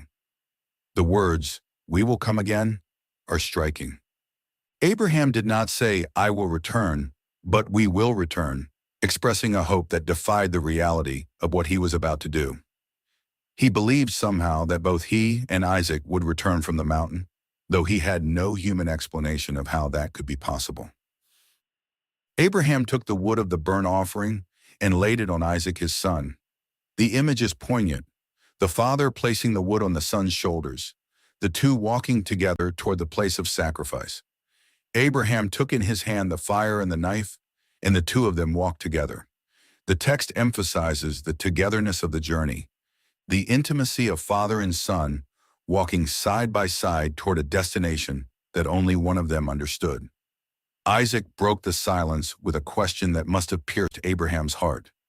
"My father?" Abraham answered, "Here I am, my son." The exchange echoes the earlier exchanges between Abraham and God. "Here I am," and suggests that Isaac, like his father, was learning to respond to the call of the one who spoke. Isaac said, "Behold the fire and the wood, but where is the lamb for a burnt offering?" The question was logical, the observation of a boy who understood the requirements of sacrifice and saw that something was missing. Abraham's answer was a confession of faith disguised as a response to his son. "God will provide for himself the lamb for a burnt offering, my son."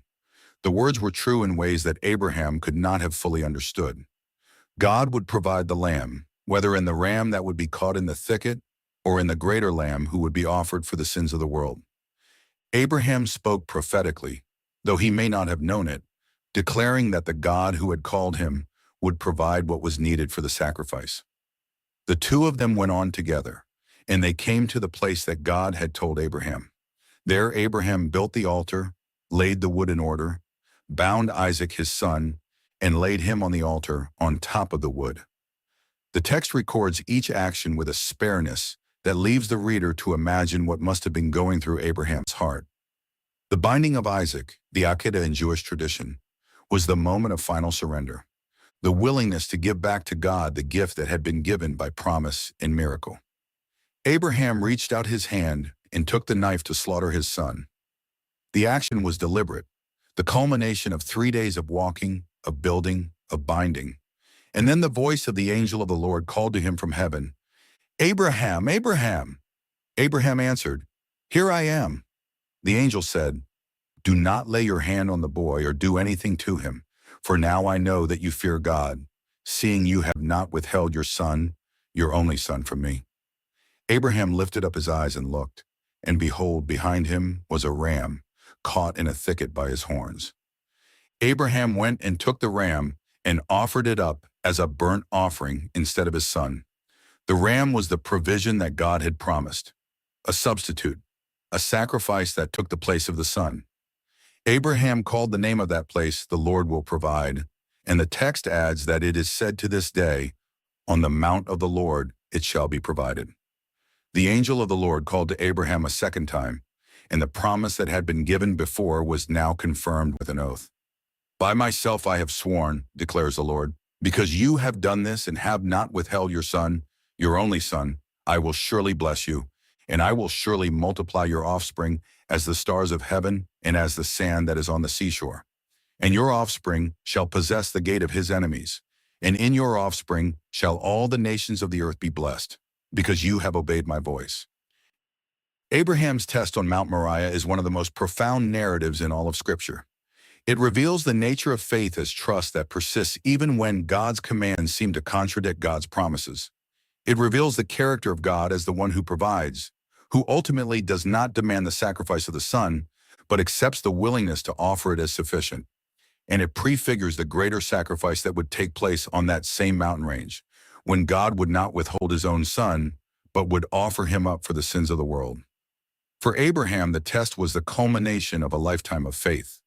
The man who had left Ur, who had waited for a son, who had sent away Ishmael, was now willing to offer Isaac, the son of promise, back to the God who had given him.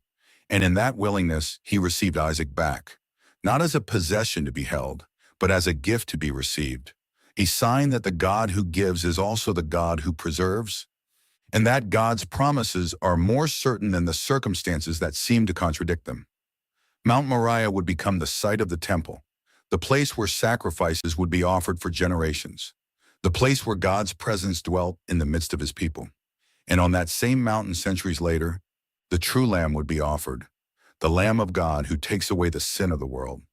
Abraham's words, "God will provide for himself the Lamb," were fulfilled in ways he could not have imagined, as the provision on Moriah pointed forward to the provision on Calvary. A wife for Isaac, Rebekah. The journey to find the bride. Abraham was now old, well advanced in years, and the Lord had blessed him in all things. But one matter remained unresolved, a concern that weighed on the patriarch who had received God's promises and now sought to secure their transmission to the next generation. Isaac, the son of promise, the son of laughter, was 40 years old and had not yet taken a wife. The matter was urgent not only for reasons of family continuity, but because the covenant itself depended on the preservation of the line through Isaac. Abraham decided to act, and his actions would reveal the depth of his faith that God's purposes would continue through the son of promise. Abraham called his servant, the one who managed his household and oversaw all that he had. The servant is not named in the text, though tradition would later identify him as Eliezer of Damascus, the same servant whom Abraham had once considered as his heir before Isaac was born. Abraham gave his servant a command that was both a mandate and an oath. "Put your hand under my thigh, and I will make you swear by the Lord, the God of heaven and God of the earth, that you will not take a wife for my son from the daughters of the Canaanites among whom I dwell, but will go to my country and to my kindred, and take a wife for my son Isaac." The command was remarkable for several reasons. First, it prohibited marriage with the Canaanites, the people who inhabited the land of promise, but did not share Abraham's faith. Abraham understood that the covenant could not be preserved through alliance with those who did not know the Lord. Second, it required the servant to travel to Abraham's homeland, to the region of Mesopotamia where Abraham's relatives still lived, to find a wife from among Abraham's kin. Third, it included a provision.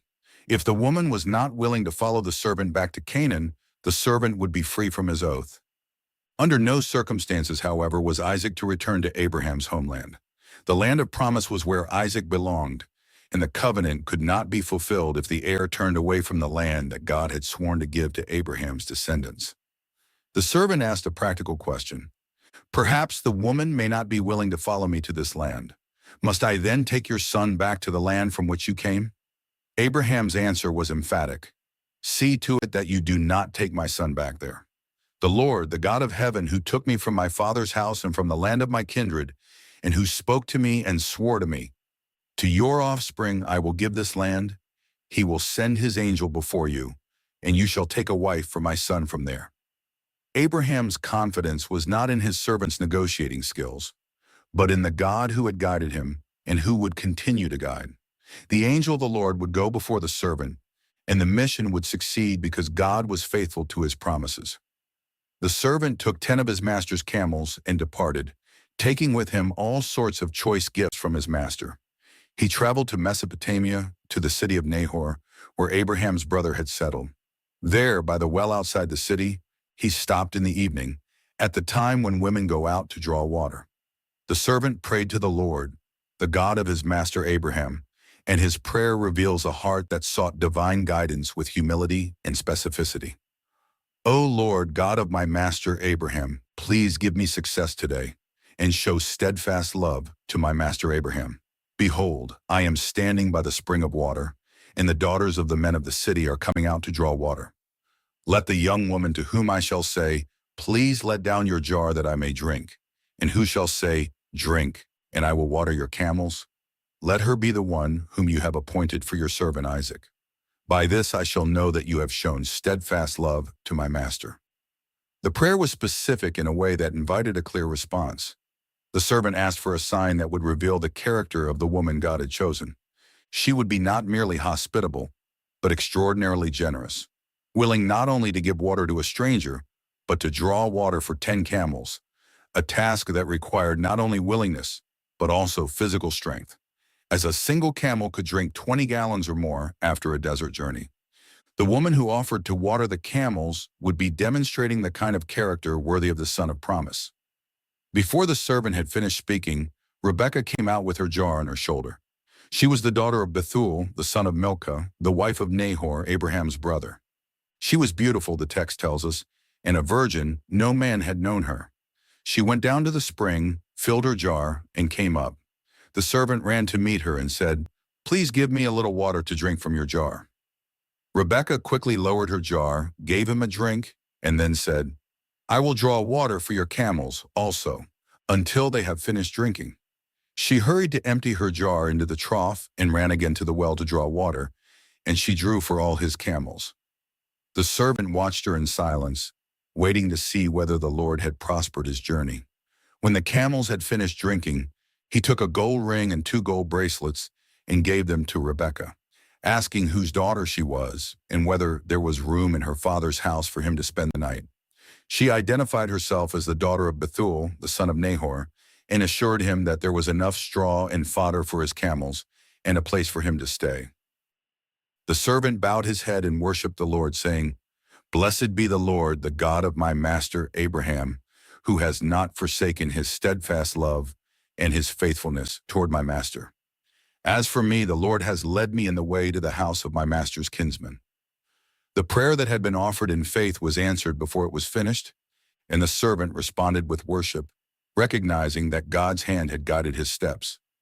Rebekah ran and told these things in her mother's house, and her brother Laban went out to meet the man at the spring. Laban invited the servant to stay, and the servant was brought to the house where food was set before him. But the servant refused to eat until he had told his mission. He recounted the story of Abraham, the promise of God, the command to find a wife for Isaac from among Abraham's family, the prayer by the well, and the way that Rebekah had responded to his request before he had finished speaking. Laban and Bethuel responded with words that acknowledged God's hand. The thing has come from the Lord. We cannot speak to you bad or good. Behold, Rebekah is before you. Take her and go, and let her be the wife of your master's son, as the Lord has spoken. The servant bowed himself to the earth and worshipped the Lord, then brought out jewelry of silver and gold and garments and gave them to Rebekah. And he gave precious gifts to her brother and her mother. In the morning, the servant asked to return to his master, but Rebekah's brother and mother requested that she stay with them for 10 days. The servant urged them not to delay him, and they called Rebekah and asked her, Will you go with this man? Rebekah answered with a word that has resonated through the centuries, I will go. The answer was simple, but it required faith to leave her family, her homeland, and go to a land she had never seen, to marry a man she had never met, to trust that the God who had guided the servant was guiding her as well. They sent Rebekah away with her nurse, and they blessed her with words that echoed the promises made to Abraham. Our sister, may you become thousands of 10,000s, and may your offspring possess the gate of those who hate him. The blessing was a prayer that Rebekah would be the mother of a multitude, that the promises made to Abraham would be fulfilled through her as well. Isaac went out to meditate in the field toward evening, and he lifted up his eyes and saw that camels were coming. Rebekah also lifted up her eyes and saw Isaac, And she got down from the camel, asking the servant who that man was walking in the field. The servant said, "It is my master." Rebekah took her veil and covered herself, a gesture of modesty and recognition that she was meeting her husband. The servant told Isaac all that he had done, and Isaac brought Rebekah into the tent of Sarah his mother. He took Rebekah, and she became his wife, and he loved her. The text adds a poignant detail. Isaac was comforted after his mother's death. Sarah had died 3 years earlier, and Isaac had been mourning her loss. Now, with Rebekah, the wound of loss was healed, and the line of promise continued. The story of the search for a wife for Isaac is a story of divine guidance and human response. The servant prayed, and God answered. Rebekah was chosen not merely for her beauty, but for her character, the willingness to serve, the generosity that went beyond what was asked, the faith that said, "I will go," when the journey was uncertain. And Isaac, the son of promise, received the wife who would become the mother of Jacob and Esau, the next generation in the unfolding of God's covenant story with Abraham. Jacob and Esau. The struggle in the womb. The years of Rebekah's marriage to Isaac had been marked by the same barrenness that had defined the life of her mother-in-law Sarah. For 20 years, Isaac and Rebekah waited for the son who had been promised to them, the heir who would continue the line of the covenant. Isaac prayed to the Lord for his wife, and the Lord answered his prayer. Rebekah conceived, and the struggle began, not after birth but before, in the womb, where two sons contended with each other with such violence that Rebekah wondered whether her pregnancy was worth enduring. Rebekah went to inquire of the Lord, and the Lord answered her with a prophecy that would define the relationship between her sons for the rest of their lives. "Two nations are in your womb, and two peoples from within you shall be divided. The one shall be stronger than the other, and the older shall serve the younger." The prophecy reversed the natural order of inheritance, declaring that the firstborn would serve the second, that the younger would be the heir of the covenant promise. The words were a mystery to Rebekah, but they would shape her actions in the years to come. When her days of pregnancy were completed, Rebekah gave birth to twins. The first came out red, all his body like a hairy cloak, and they called him Esau, a name associated with hair and with the land of Edom where he would settle. Afterward, his brother came out with his hand grasping Esau's heel, and they called him Jacob, a name that meant he grasps the heel, or he supplants. The image of Jacob grasping Esau's heel was a sign of the struggle that had begun in the womb, a struggle for preeminence that would continue throughout their lives. The boys grew, and their differences became evident. Esau was a skillful hunter, a man of the field, a man who lived by his instincts and his physical strength. Jacob was a quiet man, dwelling in tents, who preferred the settled life of the shepherd to the wild life of the hunter. Isaac, the father, loved Esau because he ate of his game, the taste of wild meat binding father to son in a way that transcended the promises of the covenant. Rebekah, the mother, loved Jacob, drawn to the son who stayed close to the tents and who perhaps reminded her of her own family in Mesopotamia. The tension between the brothers came to a head one day when Jacob was cooking stew, and Esau came in from the field exhausted and hungry. Esau said to Jacob, "Let me eat some of that red stew, for I am exhausted." The text notes that Esau was so exhausted that he was on the verge of collapse, his physical need overwhelming any consideration of the future. Jacob saw an opportunity. "Sell me your birthright now," he said.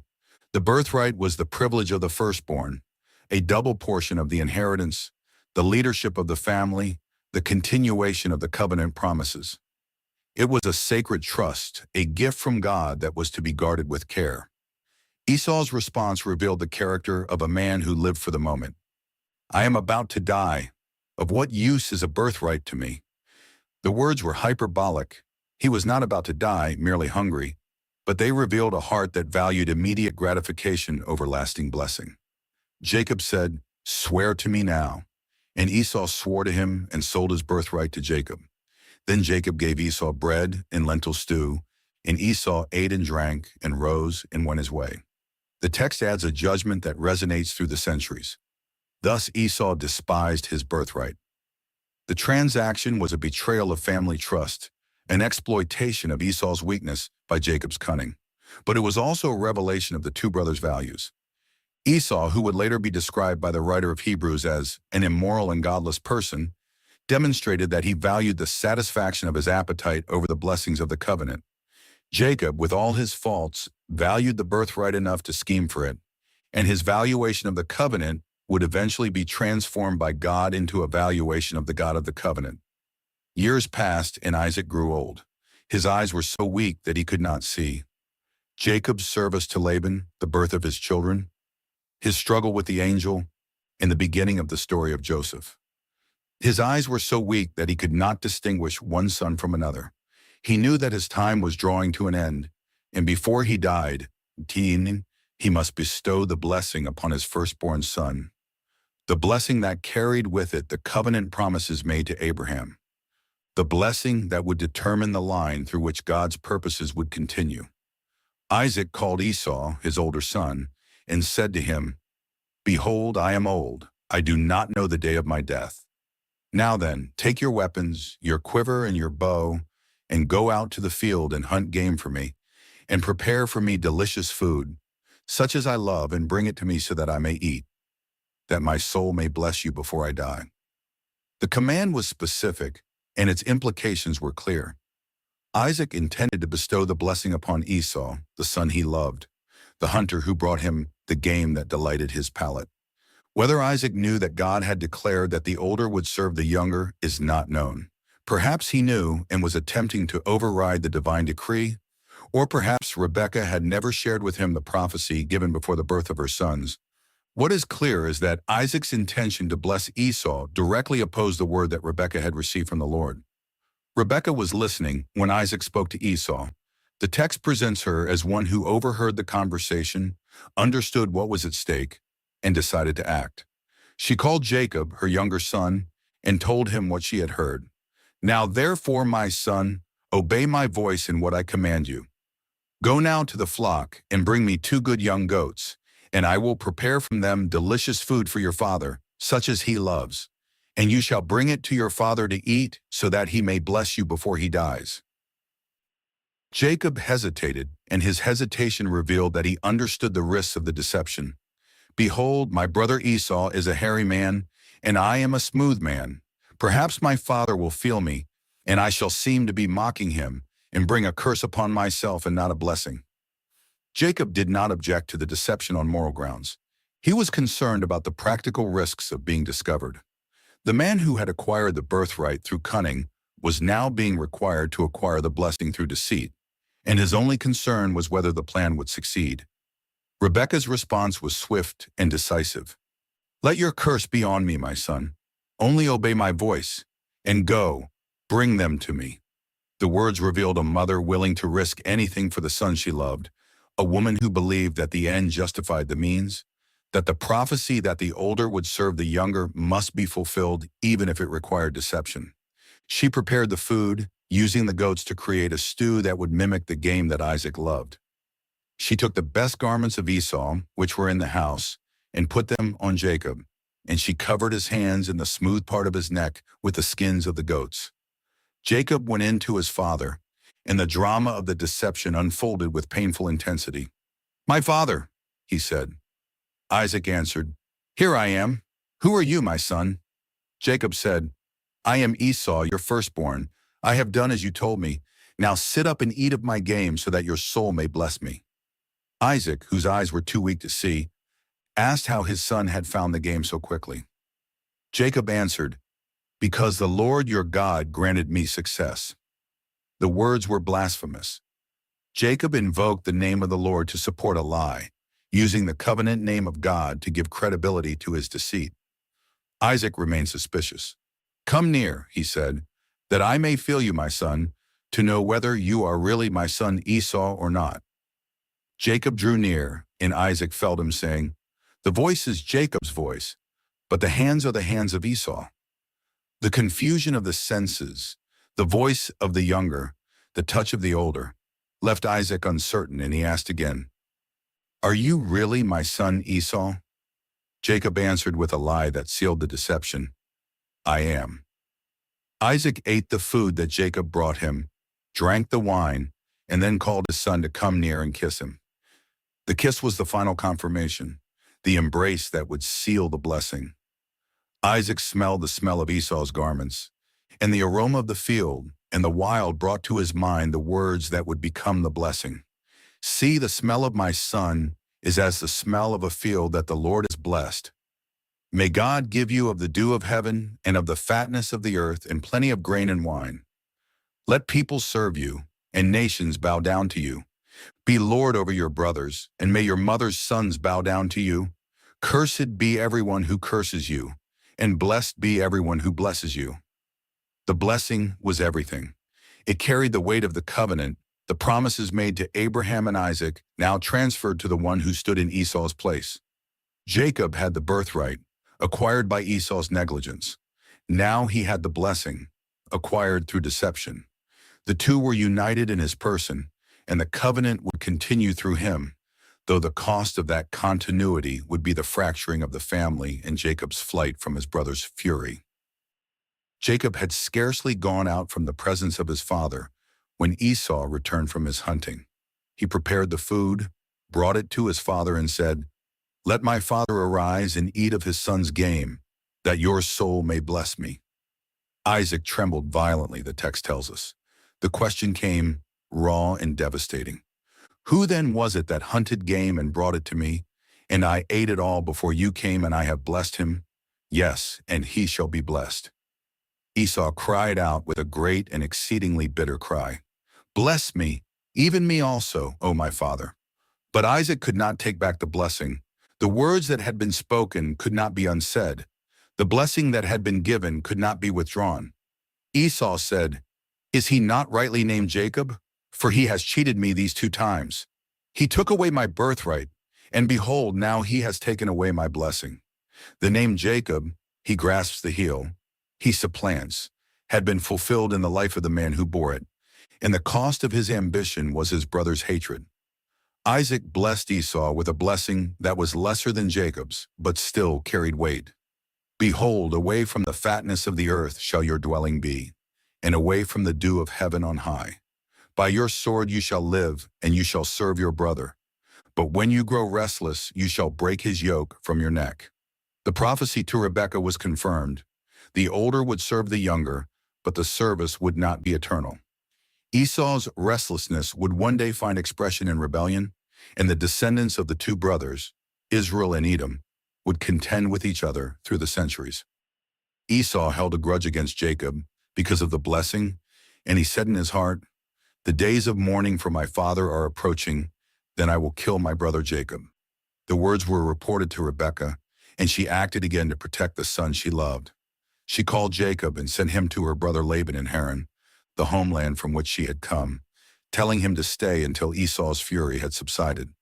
"Why should I be bereft of you both in one day?" she said to Isaac, framing Jacob's flight as a concern about marriage with Canaanite women, rather than as an escape from Esau's murderous intent. Isaac called Jacob and blessed him again, this time with a blessing that sent him on his journey. "God Almighty bless you and make you fruitful and multiply you, that you may become a company of peoples. May he give the blessing of Abraham to you and to your offspring with you, that you may take possession of the land of your sojournings that God gave to Abraham." The blessing that had been stolen was now freely given, and Jacob set out for Paddan Aram, fleeing from the brother whose birthright and blessing he had taken. The story of Jacob stealing the blessing is a narrative of deceit and its consequences.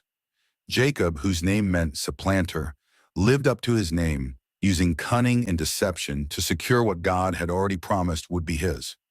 Rebekah, who had received the divine prophecy that the older would serve the younger, took matters into her own hands, seeking to fulfill God's purpose through human manipulation. Isaac, who intended to bless Esau despite the divine word, was deceived in his old age, the blindness of his eyes symbolic of a deeper failure to see God's purposes. And Esau, who had despised his birthright, now wept for the blessing he had lost, discovering that the privileges he had treated lightly had greater value than he had imagined. Yet through this tangle of human sin and failure, God's purposes were fulfilled. The blessing that Jacob stole was the blessing that God had intended for him, and the line of the covenant would continue through the supplanter, who would be transformed by grace into the Prince of God. The journey that began with deception would become a journey of transformation, as Jacob fled from his brother and found, in the wilderness, the God of his fathers, who had not abandoned him despite his sins. Jacob's ladder, angels on a staircase. The dream at Bethel. Jacob left Beersheba and went toward Haran, a fugitive fleeing from his brother's anger, a supplanter who had lost his home and his family because of his own deceit. The journey was long, more than 500 miles from the land of Canaan to the city of his mother's birth. And Jacob traveled alone, without servants, without possessions, without the protection of his father's house. He was a man who had schemed for a blessing and found himself with nothing but the clothes on his back and the staff in his hand.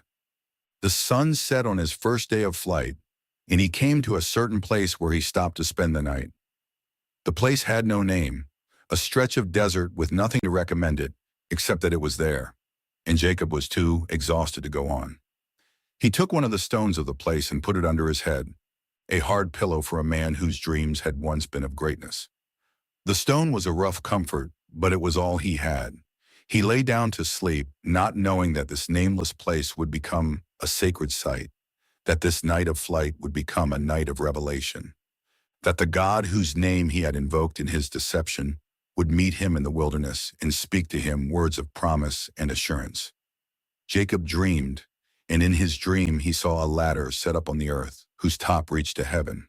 The Hebrew word sulam appears only here in the Old Testament, a unique term for a unique vision. The ladder was a connection between earth and heaven, a bridge between the realm of humanity and the realm of God. And on that ladder, angels of God were ascending and descending, moving between the two realms in ceaseless activity. The vision was a revelation that the God of heaven was not distant and detached, but actively engaged with the affairs of the earth, sending his messengers to accomplish his purposes among the children of men. And above the ladder stood the Lord, the God of Abraham and the God of Isaac, the God of the covenant who had made promises to Jacob's fathers, and who now spoke those promises to the fugitive sleeping on the ground. I am the Lord, the God of Abraham your father, and the God of Isaac. The land on which you lie I will give to you and to your offspring. Your offspring shall be like the dust of the earth, and you shall spread abroad to the west and to the east and to the north and to the south. And in you and your offspring shall all the families of the earth be blessed. The words were echoes of the promises made to Abraham and to Isaac, now extended to Jacob despite his deceit, despite his flight, despite his unworthiness. The land, the offspring, the blessing, all were his, not because he deserved them, but because God was faithful to his covenant. The God who had chosen Abraham, who had called him from Ur, who had given him Isaac, who had renewed the promise at Beersheba, now stood over Jacob in the wilderness and declared that the covenant would continue through him. But the promises came with a personal word of assurance for Jacob's immediate circumstances. Behold, I am with you and will keep you wherever you go, and will bring you back to this land. For I will not leave you until I have done what I have promised you. The words address the deepest fears of Jacob's heart. He was alone, but God was with him. He was fleeing from his brother, but God would keep him. He was leaving the land of promise, but God would bring him back. The presence, the protection, the return, they were guarantees that the promises were not abstract but personal, not distant but immediate. Jacob awoke from his sleep, and the words that came from his lips revealed the impact of the vision. Surely the Lord is in this place, and I did not know it. The place that had seemed empty, a stretch of desert with nothing to recommend it, was filled with the presence of God. Jacob had thought he was alone, but the God of his fathers had been there all along, and the angels had been ascending and descending on the ladder that connected heaven and earth. The fear that seized him was not fear of Esau, but holy fear, the awe that comes from being in the presence of the Almighty. He was afraid and said, "How awesome is this place! This is none other than the house of God, and this is the gate of heaven." The nameless place had become Bethel, house of God, a sacred site where heaven had touched earth, where the divine presence had been revealed, where Jacob had met the God who would be with him. The stone that had been his pillow became a pillar, a monument to the encounter, and he poured oil on its top to consecrate it as a memorial of the place where God had spoken. Jacob made a vow, and the vow reveals the mixture of faith and negotiation that characterized his relationship with God at this early stage of his journey. If God will be with me and will keep me in this way that I go, and will give me bread to eat and clothing to wear, so that I come again to my father's house in peace, then the Lord shall be my God, and this stone which I have set up for a pillar shall be God's house. And of all that you give me, I will give a full tenth to you. The vow was not a condition for God's faithfulness, but a response to it. Jacob had already received the promises. Now he was appropriating them for his own life, establishing the terms under which he would acknowledge God as his Lord. The tithe he promised was the tenth, an acknowledgement that all he had came from God and that a portion belonged to God. The pillar he set up was a testimony that this place would be a place of worship, a house of God where future generations would remember that the fugitive Jacob had met with the Lord. The vision at Bethel was a turning point in Jacob's life. The man who had schemed for a blessing, who had deceived his father and stolen his brother's inheritance, had met the God who blesses not by human merit, but by divine grace. The ladder between heaven and earth was a revelation that God was not confined to the sanctuaries of settled life, but was present in the wilderness, not limited to the places where altars had been built, but available to the fugitive sleeping on the ground. And the promise that God would be with Jacob wherever he went and would bring him back to the land was an assurance that the covenant would not be broken by Jacob's failures. Centuries later, Jesus of Nazareth would recall this vision at Bethel when he spoke to Nathanael. Truly, truly, I say to you, you will see heaven opened and the angels of God ascending and descending on the Son of Man. The ladder that Jacob saw was a foreshadowing of the one who would be the true connection between heaven and earth, the one in whom God would descend to humanity and through whom humanity would ascend to God. Jacob's ladder pointed toward the incarnation, toward the one who is the way, the truth, and the life, the only mediator between God and man. For Jacob, the vision at Bethel was the beginning of transformation. He continued his journey to Haran, but he went as a man who had met the living God, a man who knew that the promises made to his fathers were his, a man who carried with him the assurance that God would be with him wherever he went. The stone that had been his pillow became the foundation of a sanctuary, a reminder that the place of flight had become the place of revelation, and that the God who had met him in the wilderness would one day bring him back to the land of promise. Jacob serves Laban. The deceiver deceived.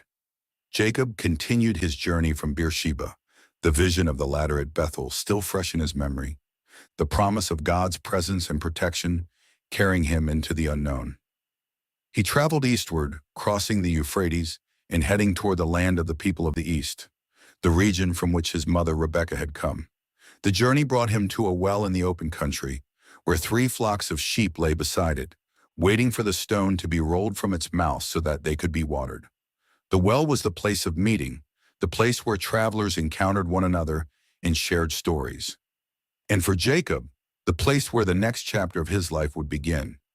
Jacob asked the shepherds where they were from, and they answered, "From Haran." The name stirred something in Jacob's heart. This was Laban's city, his mother's brother, the place to which he had been sent. He asked if they knew Laban, and they answered that they did. And then, as they were speaking, Rachel, Laban's daughter, came with her father's sheep, for she was a shepherdess. The timing was providential, the meeting arranged by the God who had promised to be with Jacob and keep him wherever he went. When Jacob saw Rachel, the daughter of his mother's brother, he stepped forward and rolled the stone from the well's mouth and watered the flock of Laban. The act was one of strength and initiative, a demonstration that this newcomer was no ordinary traveler. He kissed Rachel and wept aloud, and told her that he was her father's kinsman, Rebekah's son. Rachel ran and told her father, and Laban hurried to receive his nephew, embracing him and bringing him to his house. Jacob stayed with Laban, and the days turned into weeks, the weeks into months. He worked for his uncle, and his skill and diligence became evident. Laban said to him, "Because you are my kinsman, should you therefore serve me for nothing? Tell me, what shall your wages be?" The question opened a negotiation that would define the next 20 years of Jacob's life. A negotiation in which Jacob would experience the same kind of deception he had practiced on his father and brother. Jacob had seen Rachel, Laban's younger daughter, and he loved her. She was beautiful in form and appearance, and Jacob's heart was drawn to her as to no other. He said to Laban, "I will serve you 7 years for Rachel, your younger daughter." The offer was generous, 7 years of work for a wife. But Jacob's love made the years seem light. The text records that Jacob served 7 years for Rachel, and they seemed to him but a few days because of his love for her. The man who had taken his brother's birthright and blessing was now offering 7 years of his life for the woman he loved. But Laban was a deceiver, as Jacob had been a deceiver. When the 7 years were completed, Jacob said to Laban, "Give me my wife, for my time is completed, that I may go into her." Laban gathered all the men of the place and made a feast. But when evening came, he took his daughter Leah and brought her to Jacob, and Jacob went in to her. The text does not tell us how the substitution was accomplished. Perhaps Leah was veiled. Perhaps the darkness of the tent hid her identity. But Jacob awoke in the morning and found that he had been deceived. The man who had disguised himself as Esau to receive a blessing had been deceived by a woman disguised as her sister. Jacob confronted Laban. "What is this you have done to me? Did I not serve with you for Rachel? Why then have you deceived me?"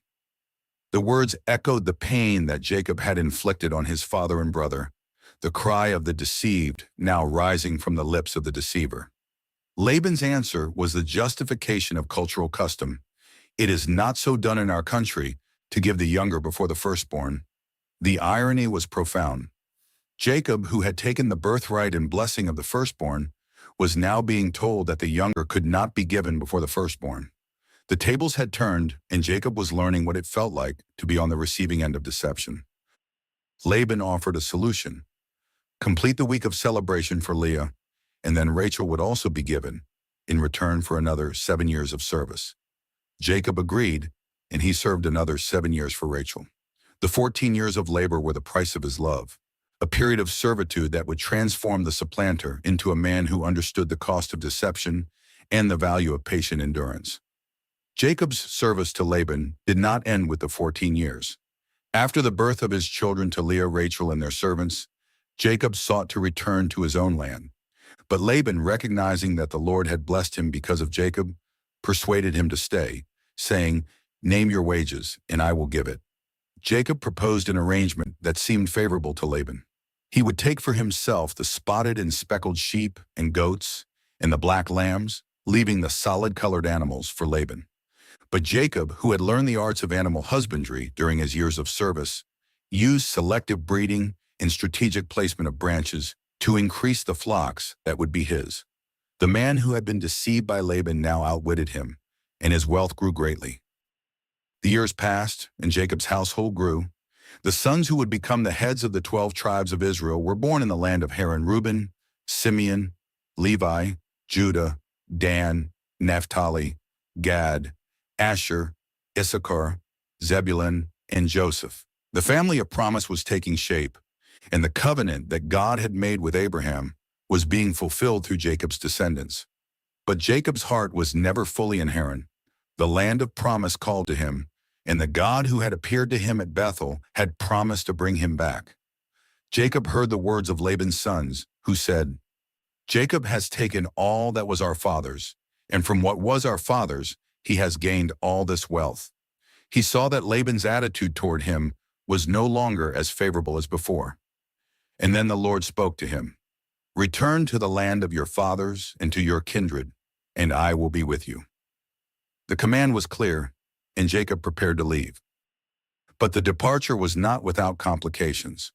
Rachel, who had been barren for many years before Joseph's birth, took her father's household gods, the teraphim that represented Laban's connection to his ancestral religion, and hid them in her camel's saddle. Jacob set out without telling Laban, crossing the Euphrates and heading toward the hill country of Gilead, the land of his fathers. When Laban pursued him, catching up after 7 days, The confrontation that followed revealed the tensions that had accumulated over 20 years of service. Laban accused Jacob of stealing his household gods, and Jacob, not knowing that Rachel had taken them, declared that whoever had taken them should not live. Laban searched Jacob's tents, but Rachel hid the teraphim under her camel's saddle and sat on them, saying that she could not rise because of the custom of women. Rachel's deception echoed the deceptions that had marked Jacob's own life and the life of his father's house. The confrontation ended with a covenant between Jacob and Laban, a heap of stones that marked the boundary between them. Laban declared, "The Lord watch between you and me when we are out of one another's sight." The words were an acknowledgement that the relationship between them was over, that the 20 years of service and struggle had ended, that Jacob was now free to return to the land of promise. Jacob offered a sacrifice on the mountain and called his kinsmen to eat bread, and Laban rose early in the morning, kissed his grandchildren and his daughters, and returned to his place. Jacob's 20 years of service to Laban were a crucible of transformation. The man who had left Beersheba as a fugitive, fleeing from his brother's anger, returned as the father of a nation, the leader of a great household, the possessor of flocks and servants. The deceiver who had taken his brother's blessing had been deceived in turn, learning through his own suffering the pain that deceit inflicts. And the supplanter who had schemed for the blessing had learned through years of patient labor that God's blessings come not through cunning, but through faithfulness. As Jacob journeyed toward the land of promise, he carried with him the memory of Bethel and the promise that God would be with him. He carried the wives and children who were the fulfillment of the promise that his descendants would be as numerous as the dust of the earth. And he carried the limp that would soon be given to him at Peniel, the mark of the struggle that would complete his transformation. The years of service were over, and the man who had been Jacob was becoming Israel, the Prince of God. Jacob wrestles with the angel, the night of transformation.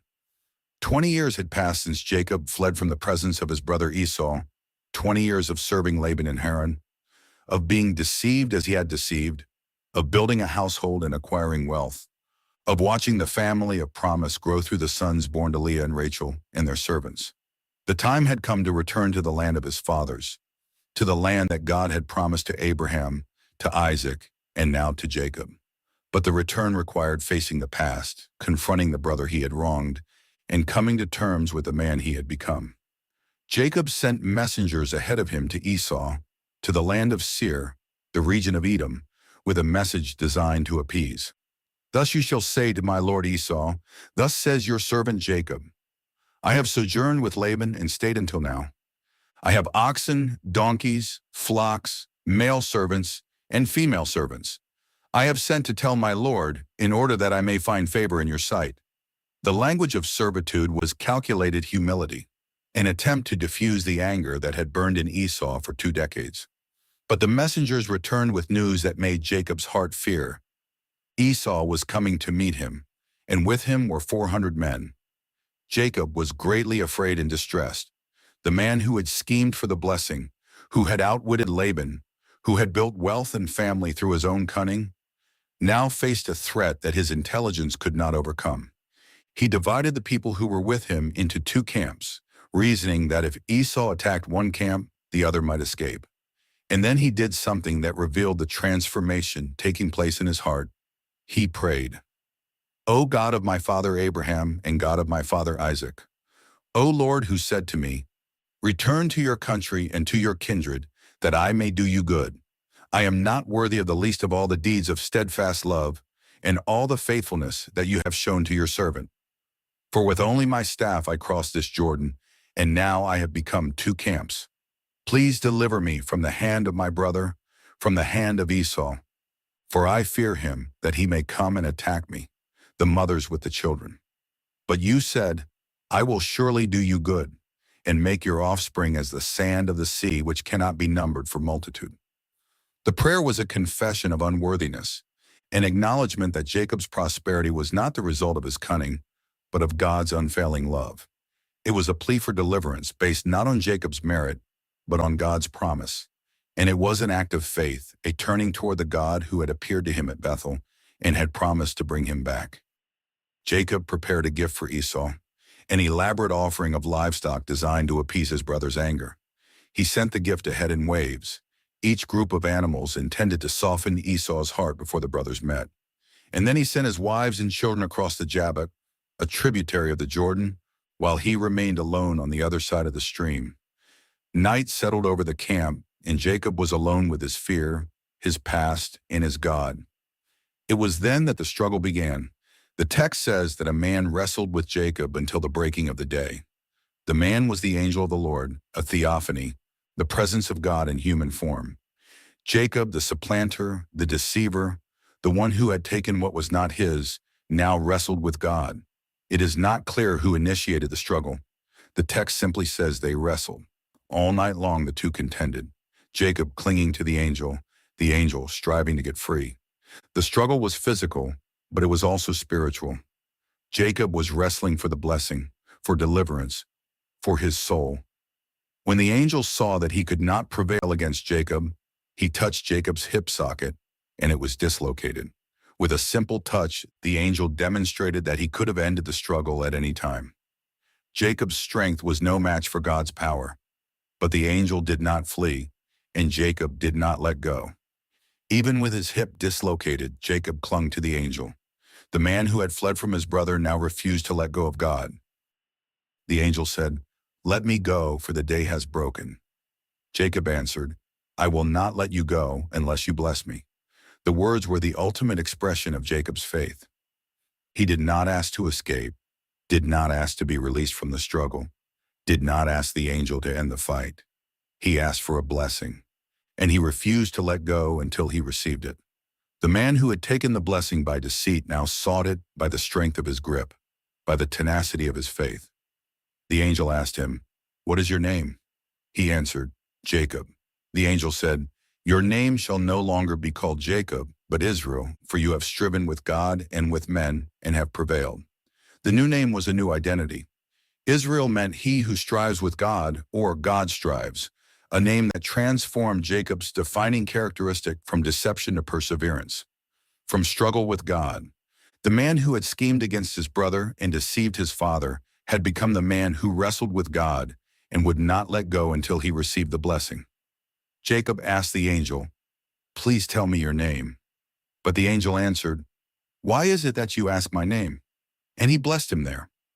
The refusal to give a name was a reminder that the divine presence cannot be fully known or controlled, that the God who blesses is beyond human comprehension. But the blessing was given, and Jacob knew that he had met the living God. Jacob called the name of that place Peniel, saying, "For I have seen God face to face, and yet my life has been delivered."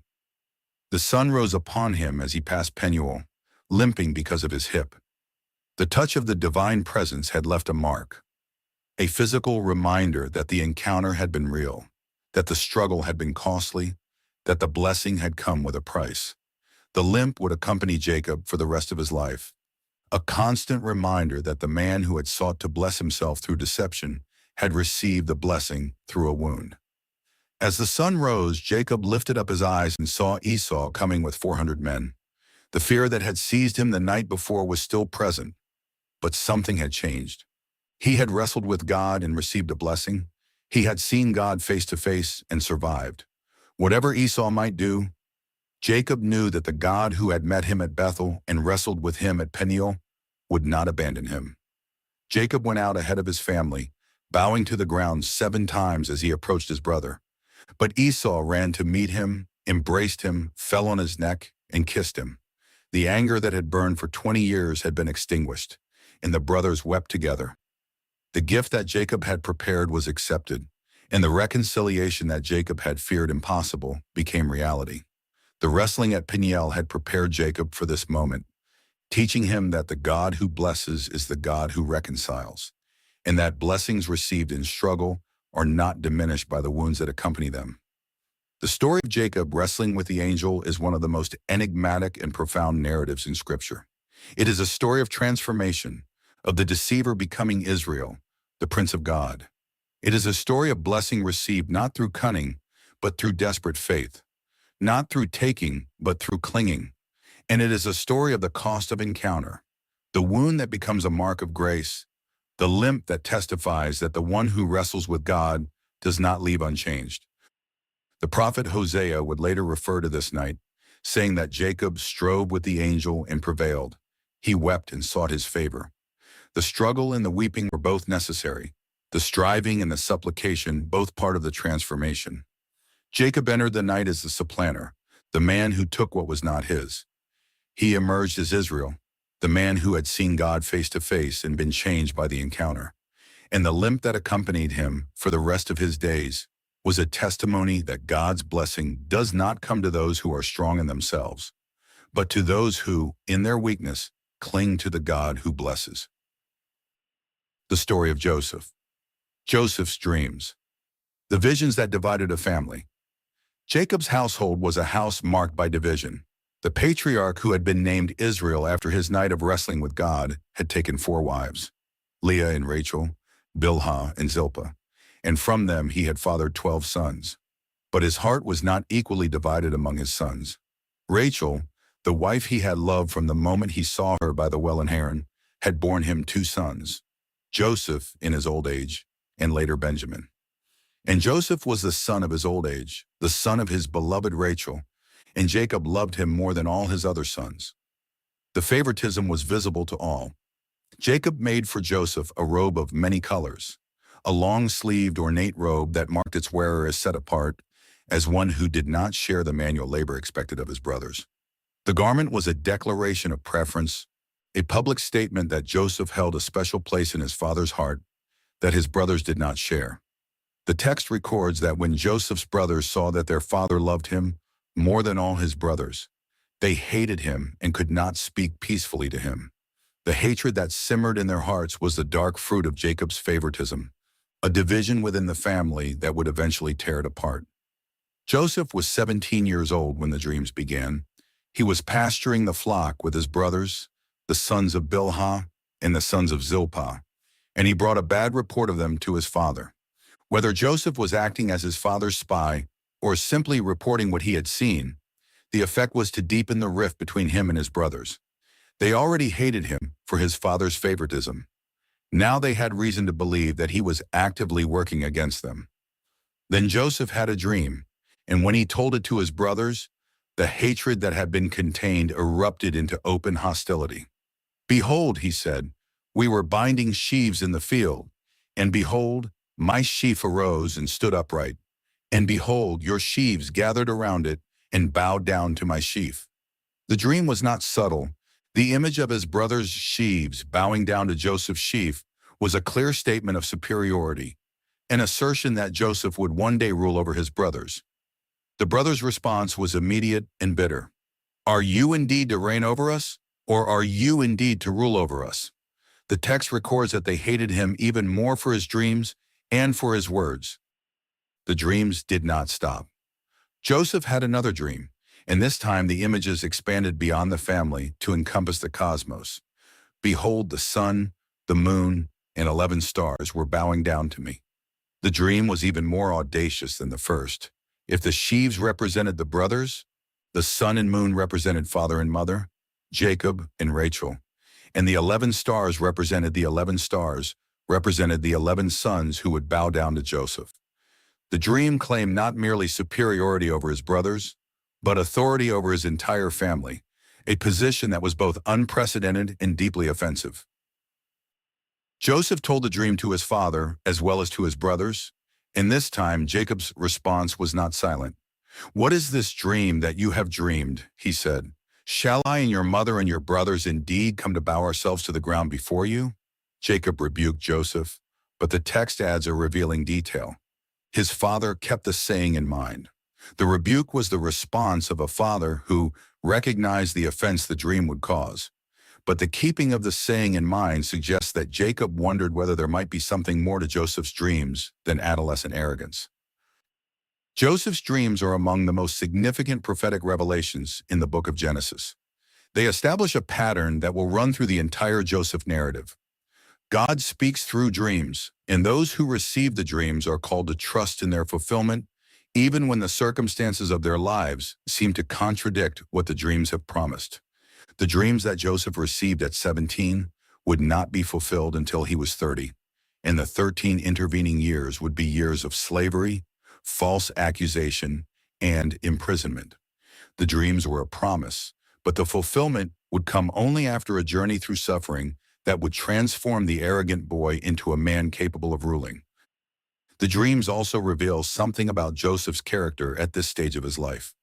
The boy who reported his brothers' misdeeds, who shared dreams that proclaimed his superiority, was not a figure of pure virtue. He was a favored son who did not understand the effect his words would have on his brothers. A young man whose confidence in his own destiny had not yet been tempered by humility.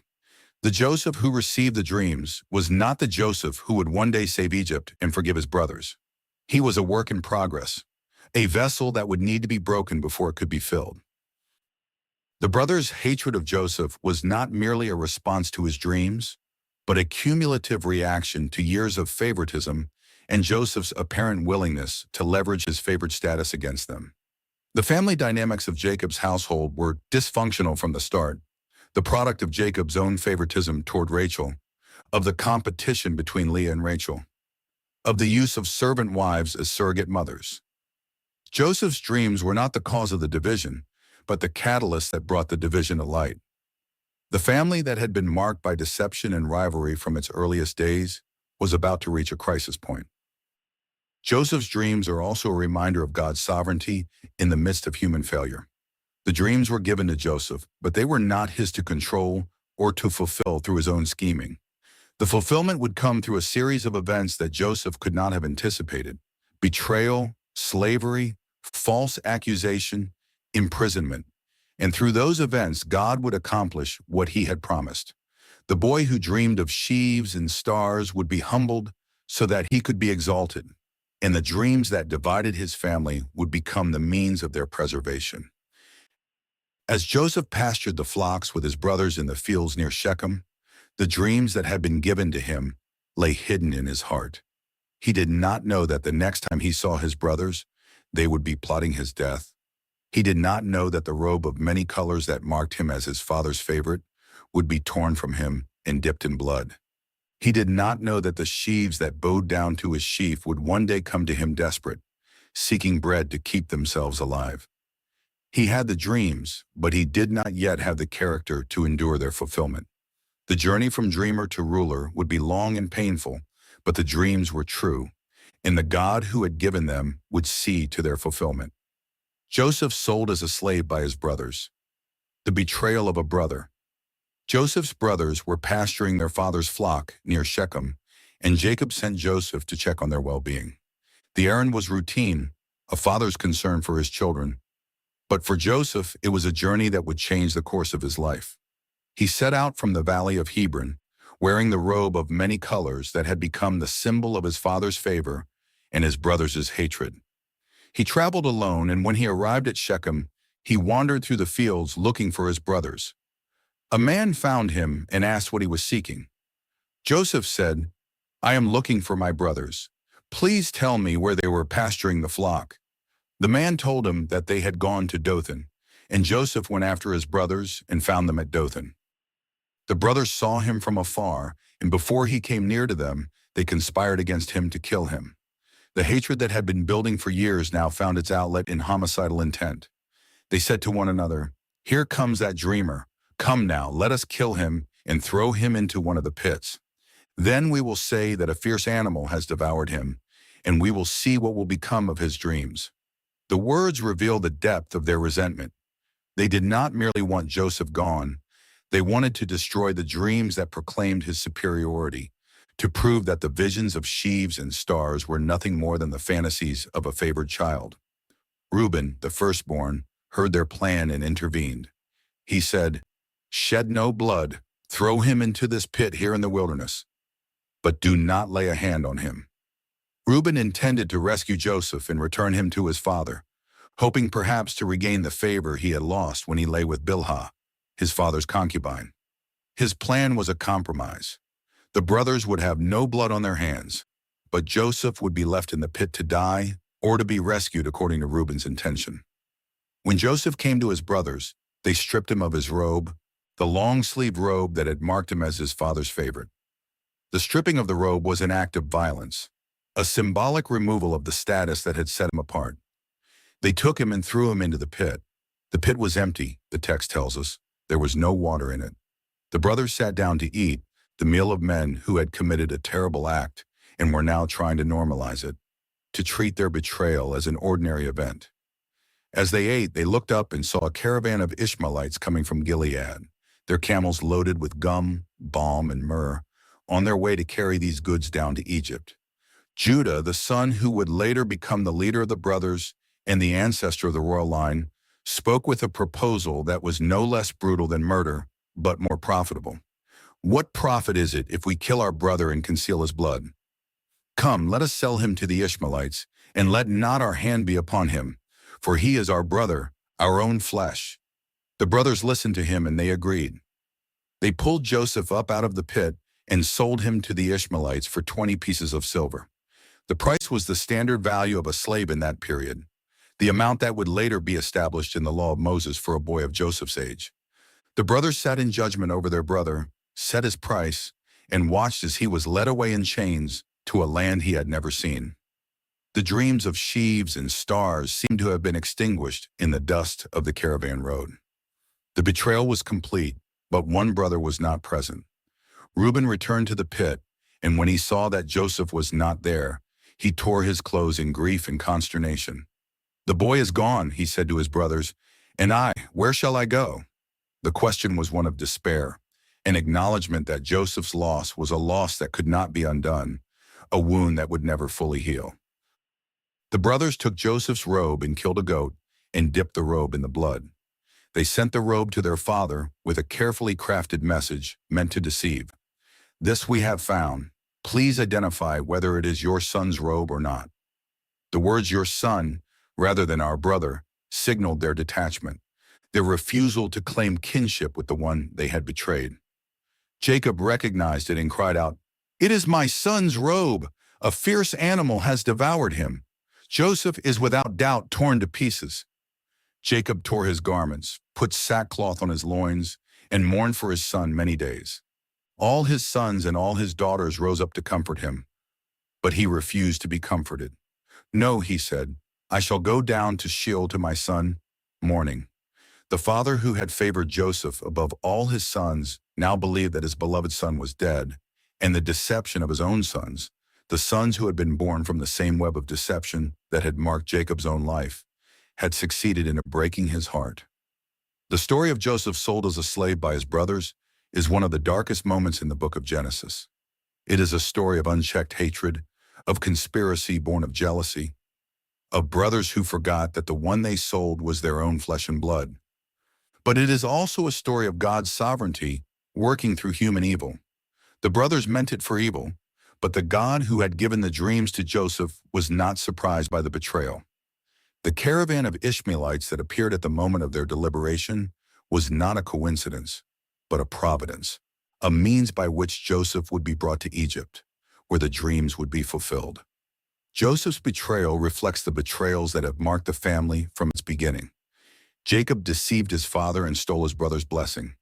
Laban deceived Jacob, giving him Leah instead of Rachel.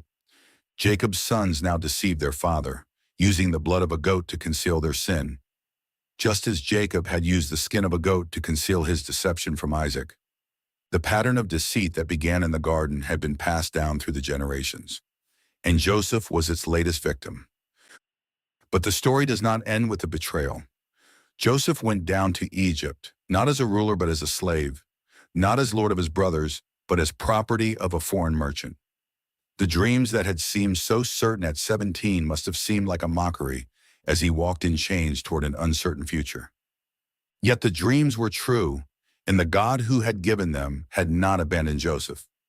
The descent into Egypt was the first step toward the ascent to power, and his brother's betrayal was the beginning of a journey that would end with their salvation.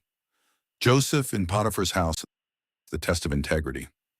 The Ishmaelites brought Joseph to Egypt, and there in the marketplace of a foreign land, the dreamer who had been his father's favorite was sold as a slave. The transaction was ordinary, unremarkable in a city where slaves were bought and sold every day. The man who bought him was Potiphar, an officer of Pharaoh, the captain of the guard. Potiphar was a man of position and power, a member of Egypt's ruling class, and he acquired Joseph as one acquires any household possession, to work, to serve, to do the labor that needed to be done. But there was something different about this Hebrew slave. The Lord was with Joseph, and the Lord made all that Joseph did to prosper in his hands. The presence of God was not confined to the land of Canaan. It accompanied Joseph into the Egyptian's house, into the home of the man who served Pharaoh. Joseph found favor in the eyes of Potiphar, and he served him with such faithfulness and effectiveness that Potiphar made him overseer of his entire household. The slave became the manager, and the manager managed all that Potiphar possessed. The blessing of God upon Joseph extended to Potiphar's household. The text records that from the time Potiphar made Joseph overseer of his house and of all that he had, the Lord blessed the Egyptian's house for Joseph's sake. The blessing of the Lord was upon all that Potiphar had in house and field. Potiphar, who had bought Joseph as a commodity, discovered that he had acquired something far more valuable than a slave. He had acquired the blessing of the God of Abraham, the God who had promised to bless those who blessed Abraham's descendants. Joseph was handsome in form and appearance, and the text notes that he was well-built and attractive. The description echoes the description of Rachel, his mother, who was beautiful in form and appearance, and it signals that Joseph's physical appearance would become a factor in the test that awaited him. The beauty that might have been an asset in his father's house became a liability in Potiphar's house, drawing the attention of a woman who would not take no for an answer. Potiphar's wife cast her eyes on Joseph and said, "Lie with me." The command was direct, unequivocal, a proposition that carried the weight of her authority as the mistress of the house. She was not asking, she was demanding, and her demand placed Joseph in an impossible situation. To refuse was to risk her wrath. To consent was to betray his master and his God. Joseph's response was a model of integrity, grounded in his relationship with God and his loyalty to Potiphar. He said to her, "Behold, because of me, my master has no concern about anything in his house, and he has put everything that he has in my charge. He is not greater in this house than I am, nor has he kept back anything from me except you, because you are his wife. How then can I do this great wickedness and sin against God?" The refusal was based on two grounds: loyalty to Potiphar, who had entrusted him with everything, and loyalty to God, who was the supreme judge of right and wrong. Joseph understood that the sin he was being asked to commit was not merely a betrayal of his master, but a sin against the God who had been with him in the Egyptian's house. The woman was persistent. She spoke to Joseph day after day. Her propositions became a constant temptation, a daily assault on his integrity. But Joseph refused to listen to her, refused to be with her, refused to give ground to her advances. The pattern of refusal was consistent, and the consistency of Joseph's integrity would be tested in the most extreme way. One day, Joseph went into the house to do his work, and none of the servants of the house was there. The timing was deliberate. The woman had arranged for the house to be empty, creating an opportunity for confrontation. She caught him by his garment, saying, "Lie with me." The physical act was an attempt to force what she could not achieve by persuasion. But Joseph left his garment in her hand and fled and got out of the house. The flight was an act of moral courage, a recognition that some situations cannot be negotiated, that the only way to escape temptation is to run. The woman held Joseph's garment as evidence of his supposed crime, and when her husband came home, she told him a story that transformed Joseph from victim to aggressor. "The Hebrew servant whom you have brought among us came in to me to laugh at me. But as soon as I lifted up my voice and cried, he left his garment beside me and fled out of the house." The accusation was carefully crafted. It identified Joseph as the Hebrew servant, emphasizing his foreign status and his subordinate position. It claimed that he had come to her with violent intent, and it presented the garment as proof of his presence and of her resistance. Potiphar's anger burned, and he took Joseph and put him in the prison where the king's prisoners were confined. The man who had been overseer of the household became an inmate of the prison, the favored servant thrown into the dungeon by the false testimony of a woman whose advances he had rejected. The injustice was complete. Joseph had done nothing wrong, had remained faithful to his master and to his God, and his reward was imprisonment. But the text adds a detail that reveals the deeper reality beneath the surface of events. But the Lord was with Joseph and showed him steadfast love and gave him favor in the sight of the keeper of the prison. The presence of God that had been with Joseph in Potiphar's house did not abandon him in the prison. The God who had given him dreams, who had gone with him into slavery, who had prospered him in Potiphar's house, was with him in the dungeon. The prison became the next stage of Joseph's journey, and the keeper of the prison, like Potiphar before him, saw that the Lord was with Joseph and entrusted him with responsibility. The story of Joseph in Potiphar's house is a story of integrity tested and proven. Joseph was a slave in a foreign land, separated from his family, disconnected from everything that had given him identity and security. He had nothing but his relationship with God and his commitment to do what was right. When temptation came, he did not rationalize, did not compromise, did not tell himself that circumstances justified a departure from principle. He refused, and when refusal was not enough, he fled. The cost of his integrity was imprisonment, but the loss of his freedom was not the loss of God's presence. The story also reveals the nature of temptation. The woman's advances were persistent, daily, relentless. She did not make a single offer and then accept Joseph's refusal. She returned again and again, wearing down his resistance, creating a situation in which any relaxation of vigilance could be fatal. Joseph's response was not to engage in debate, but to remove himself from the situation, to flee from the very presence of temptation. The wisdom of his flight would be echoed centuries later in the Apostle Paul's counsel to flee from sexual immorality, to recognize that some battles are won not by staying and fighting, but by running. Joseph's imprisonment was unjust, but it was not without purpose. The God who had allowed Joseph to be sold as a slave had not abandoned him, and the prison where he was confined would become the place where the next stage of his journey would unfold. The dreams of sheaves and stars seemed further away than ever, but the God who had given the dreams was still at work, and the prison was not the end of the story. Joseph interprets dreams in prison, the gift revealed in darkness. The prison where Joseph was confined was not an ordinary place of detention, but the prison where the king's prisoners were kept, a facility that housed those who had fallen out of favor in Pharaoh's court. Joseph had been placed there by Potiphar, and the keeper of the prison soon recognized that there was something unusual about this Hebrew slave. The Lord was with Joseph, and whatever he did, the Lord made it prosper. The keeper of the prison entrusted all the prisoners to Joseph's care, and Joseph became the de facto administrator of the prison, responsible for the management of the facility and the oversight of its inmates. It was in this capacity that Joseph came into contact with two new prisoners, men who had held positions of trust in Pharaoh's household. The chief cupbearer and the chief baker had offended their master, the king of Egypt, and were thrown into the prison where Joseph was confined. They were men of position, accustomed to the court and its intrigues, and they found themselves in a foreign environment, stripped of their offices and uncertain of their future. Joseph was assigned to attend them, to see to their needs, to manage their confinement. He served them as he had served Potiphar, with diligence and faithfulness. And in the course of his service, he noticed that they were dejected. The two men who had been brought to the prison on the same day had each had a dream the same night, and the dreams had troubled them. They were in a foreign land, separated from the interpreters who might have served them at court, and they had no one to tell them the meaning of the dreams that weighed on their hearts. Joseph saw their distress and asked, "Why are your faces sad today?" The question was not merely an inquiry, but an invitation, an opening for the men to share the burden they carried. The cupbearer spoke first. "I have had a dream, and there is no one to interpret it." Joseph answered with words that would become his hallmark. "Do not interpretations belong to God? Please tell them to me." The cupbearer told his dream.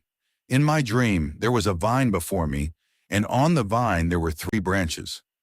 As soon as it budded, its blossoms came out and the clusters ripened into grapes. Pharaoh's cup was in my hand, and I took the grapes and pressed them into Pharaoh's cup and placed the cup in Pharaoh's hand." Joseph listened carefully, and then he spoke with the authority of one who had received the interpretation from God. This is the interpretation of the dream. The 3 branches are 3 days. In 3 days Pharaoh will lift up your head and restore you to your office, and you shall place Pharaoh's cup in his hand as formerly, when you were his cupbearer. The interpretation was one of restoration, a promise that the cupbearer would be returned to his position, that his disgrace would end, that he would again stand in Pharaoh's presence. But Joseph's words did not stop there. He added a personal plea, a prayer from a man who had been forgotten by everyone who knew him. Remember me when it is well with you, and please do me the kindness to mention me to Pharaoh, and so get me out of this house. For I was indeed stolen out of the land of the Hebrews, and here also I have done nothing that they should put me into this pit. The plea reveals Joseph's humanity. He was not a superhuman saint who accepted his imprisonment with resigned complaintlessness.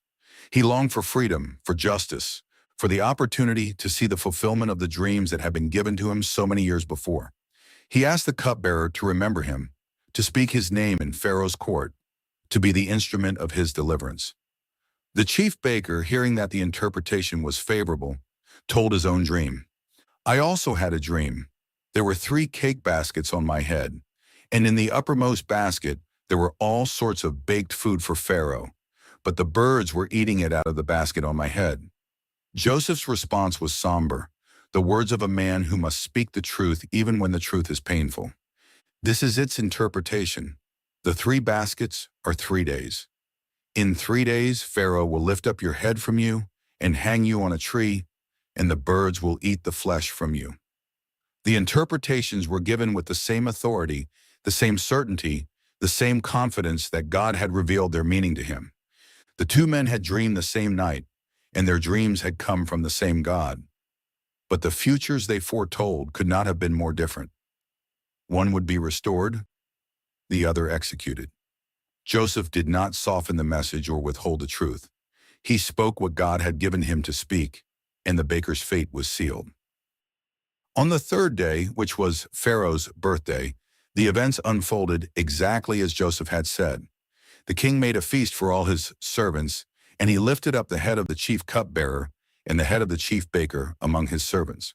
He restored the chief cupbearer to his position, and he hanged the chief baker. The interpretations were proven true, and Joseph's gift was proven genuine. But the chief cupbearer did not remember Joseph. He forgot him. The text records the forgetfulness with a brevity that underscores the cruelty of the situation. The man whom Joseph had helped, the man who had promised to remember, the man who could have spoken a word that would have changed Joseph's circumstances. He forgot him. The days turned into weeks, the weeks into months, and Joseph remained in prison. The dreamer who had interpreted the dreams of others but could not secure his own release.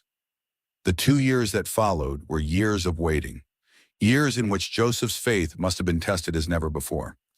He had done nothing wrong, had remained faithful to Potiphar and to God, had used his gift to serve the cupbearer, and his reward was continued imprisonment. The dreams of sheaves and stars, the dreams that had seemed so certain at 17, must have seemed like distant memories to a man who had spent years in an Egyptian prison. But Joseph did not lose his faith, and God had not forgotten him. The cupbearer's forgetfulness was not the end of the story. God's timing is not our timing, and the 2 years that Joseph spent in prison after interpreting the dreams were not lost years. They were years of preparation, years in which Joseph's character was refined, years in which he learned to trust in God when there was no human hope to cling to. The cupbearer forgot, but God remembered. And when the time was right, the cupbearer's forgetfulness would be overcome by God's providence, and Joseph would be called from the prison to the palace. Joseph interprets Pharaoh's dream. From prison to palace. 2 full years passed after Joseph interpreted the cupbearer's and baker's dreams. 2 years of waiting, of hoping, of wondering whether the cupbearer would ever remember the promise he had made. 2 years of confinement in the prison where the king's prisoners were kept. Years in which Joseph continued to serve, to manage, to do whatever was put before him with the same faithfulness he had shown in Potiphar's house. The dreams that had been given to him at 17, the sheaves, the stars, the promise of greatness, must have seemed a distant echo, a memory belonging to another life. But in Pharaoh's court, events were unfolding that would change everything. Pharaoh himself had a dream, and the dream troubled him. He was standing by the Nile when 7 cows, attractive and plump, came up out of the river and began to graze in the marsh grass. After them, 7 other cows, ugly and thin, came up out of the Nile and stood beside the other cows on the bank. Then the thin, ugly cows devoured the attractive, plump cows. Pharaoh awoke, but when he fell asleep again, he had a second dream. 7 ears of grain, plump and good, grew on a single stalk. After them, 7 ears of grain, thin and blighted by the east wind, sprouted, and the thin ears swallowed up the plump ears. Pharaoh awoke, and he knew that the dreams were more than ordinary dreams. They were messages, warnings, revelations of something about to happen. He called all the magicians of Egypt and all its wise men, and he told them his dreams. But there was no one who could interpret them to Pharaoh. The experts, the professionals, the men who had built their reputations on their ability to interpret signs and dreams, stood silent before the king. Pharaoh's dreams had come from a source beyond their understanding, and they had no answer to give. It was then that the chief cupbearer remembered. The text records his words with a simplicity that belies their significance. I remember my offenses today. The offenses he remembered were not crimes, but omissions. The failure to remember Joseph, the 2 years of forgetfulness, the broken promise that had left Joseph in prison while the cupbearer enjoyed his restored position. He told Pharaoh about the Hebrew servant, about the dreams that he and the baker had had, about the interpretations that had been fulfilled exactly as Joseph had said. Pharaoh sent for Joseph, and they brought him quickly out of the prison. The text emphasizes the speed of the summons. They brought him hastily from the dungeon. The man who had been forgotten for 2 years was now the object of the king's urgent attention. Joseph shaved and changed his clothes and came in before Pharaoh. The personal grooming was an act of respect, a preparation for standing in the presence of the most powerful man in Egypt.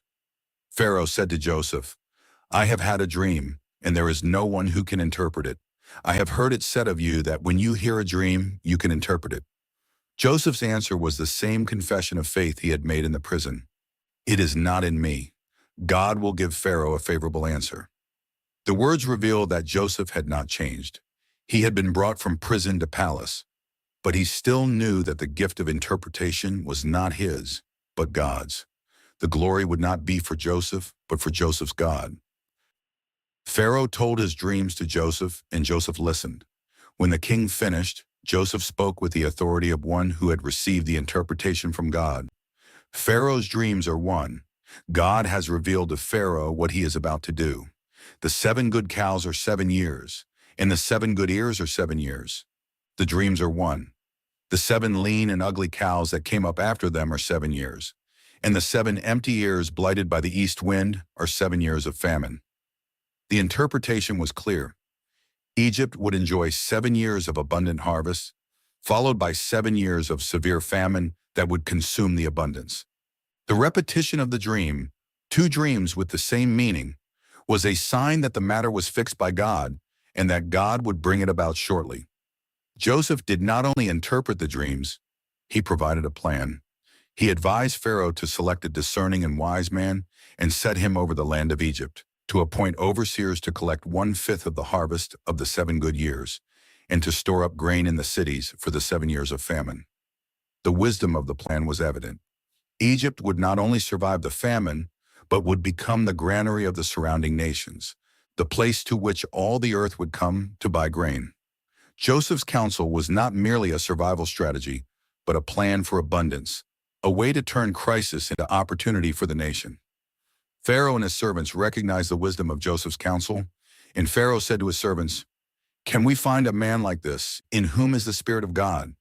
The question was rhetorical, and the answer was obvious. Pharaoh said to Joseph, "Since God has shown you all this, there is none so discerning and wise as you are. You shall be over my house, and all my people shall order themselves as you command. Only as regards the throne will I be greater than you." The elevation was complete. Joseph, who had been sold as a slave, falsely accused and imprisoned for years, was now the most powerful man in Egypt after Pharaoh. Pharaoh took his signet ring from his hand and put it on Joseph's hand, clothed him in fine linen garments, and put a gold chain about his neck. He made him ride in his second chariot, and they called out before him, "Bow the knee!" Joseph was 30 years old when he stood before Pharaoh, and the dreams that had been given to him 13 years earlier, the dreams of sheaves and stars, were finally being fulfilled. Joseph's interpretation of Pharaoh's dream is the turning point in the Joseph narrative. It is the moment when the dreamer becomes the ruler, when the slave becomes Lord of Egypt, when the prisoner becomes the savior of nations. But the story is careful to emphasize that Joseph's rise was not the result of his own ambition or cunning, but of God's providence. The dreams, the betrayal, the slavery, the false accusation, the imprisonment, the cupbearer's forgetfulness, everything had been leading to this moment, and everything had been under the sovereign hand of the God who had promised that Joseph would be exalted. The 7 years of abundance came, and Joseph gathered all the food of those years and stored it in the cities. The grain was like the sand of the sea, so much that he stopped measuring it, for it could not be measured. And then the 7 years of famine began, and the people cried to Pharaoh for bread. Pharaoh said to all the Egyptians, "Go to Joseph. What he says to you do." The famine was over all the face of the earth, and all the earth came to Egypt to buy grain from Joseph, because the famine was severe over all the earth. Joseph's brothers go to Egypt. The journey of desperation. The famine that Joseph had predicted was not limited to Egypt. It spread throughout the land of Canaan, reaching the hill country where Jacob and his sons still lived, where the family that had sold Joseph into slavery now faced the prospect of starving to death. The grain that had been stored in Egypt was known throughout the region, and Jacob heard that there was grain for sale in the land of the Nile. He said to his sons, "Why do you keep looking at one another? I have heard that there is grain for sale in Egypt. Go down there and buy some for us so that we may live and not die."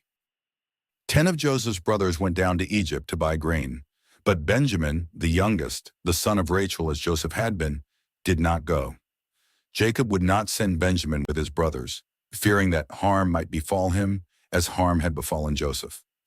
The father who had lost one son to his brother's jealousy was determined not to lose the other, the only son left to him from his beloved Rachel.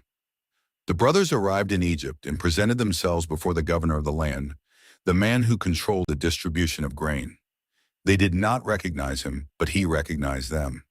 The years had changed Joseph, transforming the boy in the robe of many colors into a man clothed in the garments of Egyptian authority, speaking through an interpreter, wielding the power of Pharaoh. His brothers saw only the governor, the Lord of Egypt, the man who held their lives in his hands. They did not see the brother they had sold into slavery. Joseph remembered the dreams that he had dreamed about them, the sheaves that had bowed down to his sheaf, the stars that had bowed down to him. These were the men who now knelt before him, their faces to the ground, asking to buy grain from the hand of the brother they had betrayed. The fulfillment of the dreams was complete, but Joseph did not reveal himself. He spoke harshly to them, treating them as strangers, as men he had reason to suspect. "Where do you come from?" he asked. They answered, "From the land of Canaan to buy food." Joseph said to them, "You are spies. You have come to see the nakedness of the land." The accusation was calculated to provoke a response, to elicit information about the family he had not seen in more than 20 years. The governor of Egypt, who had the power of life and death over every foreigner seeking bread from his storehouses, looked at the faces of the men who had betrayed him and saw the fear he intended to provoke. The brothers protested their innocence with desperate urgency. "No, my lord," they said, their voices rising in unison. "Your servants have come to buy food. We are all sons of one man. We are honest men. Your servants have never been spies." The words tumbled out, one brother picking up where another left off, each eager to convince the governor that they were nothing more than simple men from Canaan, simply seeking to keep their families alive. But Joseph insisted on the accusation, his voice hard and unyielding. He knew their faces, their voices, their mannerisms, but they saw only the mask of Egyptian authority.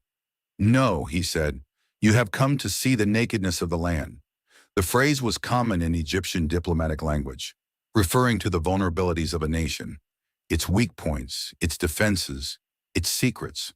To accuse them of being spies was to accuse them of the highest crime a foreigner could commit against Pharaoh's throne. The brothers, caught between the governor's accusation and their desperate need for grain, began to reveal more than they intended. They said to him, "We, your servants, are 12 brothers, the sons of one man in the land of Canaan. Behold, the youngest is this day with our father, and one is no more." The words, "one is no more," hung in the air, a half-truth that concealed the reality of what they had done. They had spent 2 decades believing that Joseph was dead, that the brother they had sold into slavery had perished in Egypt, that the dreams they had tried to destroy had died with him. They did not know that the one who was no more was standing before them, listening to every word. Joseph heard them speak of his father, the old man who had never stopped mourning his lost son. He heard them speak of the younger brother, the son of Rachel, who had taken Joseph's place as the beloved son. And he heard them speak of himself as one who was no longer there, a memory, a wound that had never healed. The years fell away, and the emotions he had suppressed for so long began to rise within him. But he was not yet ready to reveal himself. The dreams that had been given to him so long ago were being fulfilled. His brothers were bowing down to him, but he needed to know whether they had changed, whether the jealousy that had led them to sell him as a slave still lived in their hearts. He turned the accusation into a test. "As I said to you, you are spies. By this you shall be tested. By the life of Pharaoh, you shall not leave this place unless your youngest brother comes here. Send one of you and let him bring your brother while you remain in prison, that your words may be tested, whether there is truth in you. Or else, by the life of Pharaoh, surely you are spies." The test was harsh. One brother would remain in prison while the others returned to Canaan to bring Benjamin to Egypt. The demand was designed to reveal whether they would abandon another brother as they had abandoned Joseph. He put them all in custody for 3 days. The confinement gave them time to think, to remember, to confront the guilt they had carried for 2 decades. On the 3rd day, Joseph offered them a way out. "Do this and you will live, for I fear God. If you are honest men, let one of your brothers remain confined in your prison, and the rest of you go. Carry grain for the famine of your households, and bring your youngest brother to me. So your words will be verified, and you shall not die." The mention of God, "I fear God," was a deliberate signal, a hint that this Egyptian governor was not like other Egyptians, that he acknowledged an authority higher than Pharaoh's. But the brothers were too consumed by their own fear to notice. Then they said to one another in Hebrew, the language of their father's house, not knowing that Joseph understood every word, "In truth, we are guilty concerning our brother," they said, their voices low with the weight of 2 decades of unconfessed sin. "For we saw the distress of his soul when he begged us, and we did not listen. That is why this distress has come upon us." The words were a confession, an acknowledgement that the suffering they were experiencing was the consequence of what they had done to Joseph. They remembered his cries from the pit, his pleas for mercy, his hands reaching up toward the brothers who had stripped him of his robe and thrown him into the darkness. They did not listen then, and now they were paying the price. Reuben, the firstborn, answered them with the bitterness of a man who had tried to prevent the crime and failed. "Did I not tell you not to sin against the boy? But you did not listen. So now there comes a reckoning for his blood." The words, "a reckoning for his blood," echo the ancient cry of Abel's blood from the ground, the primordial truth that innocent blood cannot be shed without consequence. The brothers believed Joseph was dead, and they believed that God was now requiring his blood from their hands. They did not know that Joseph understood them, for he had been speaking through an interpreter throughout the interrogation. The interpreter had been a barrier between them, a tool of Joseph's disguise, but now the barrier was removed as Joseph listened to his brothers confess their guilt in the language of their shared childhood. The words pierced him to the heart. He heard them speak of his distress, of his pleas, of their refusal to listen. He heard them acknowledge that the suffering they now faced was the consequence of their sin. And he heard in their words the evidence that they had not forgotten what they had done. that the guilt had pursued them for 22 years. Joseph turned away from them and wept. The governor of Egypt, the second most powerful man in the empire, the man who controlled the grain that kept nations alive, wept like a child. The tears were not tears of anger or vengeance, but tears of compassion, tears of recognition that his brothers were not the monsters he had remembered, but men burdened by guilt, men who had suffered for what they had done. The confession he had longed to hear had finally come, and it broke down the walls he had built around his heart.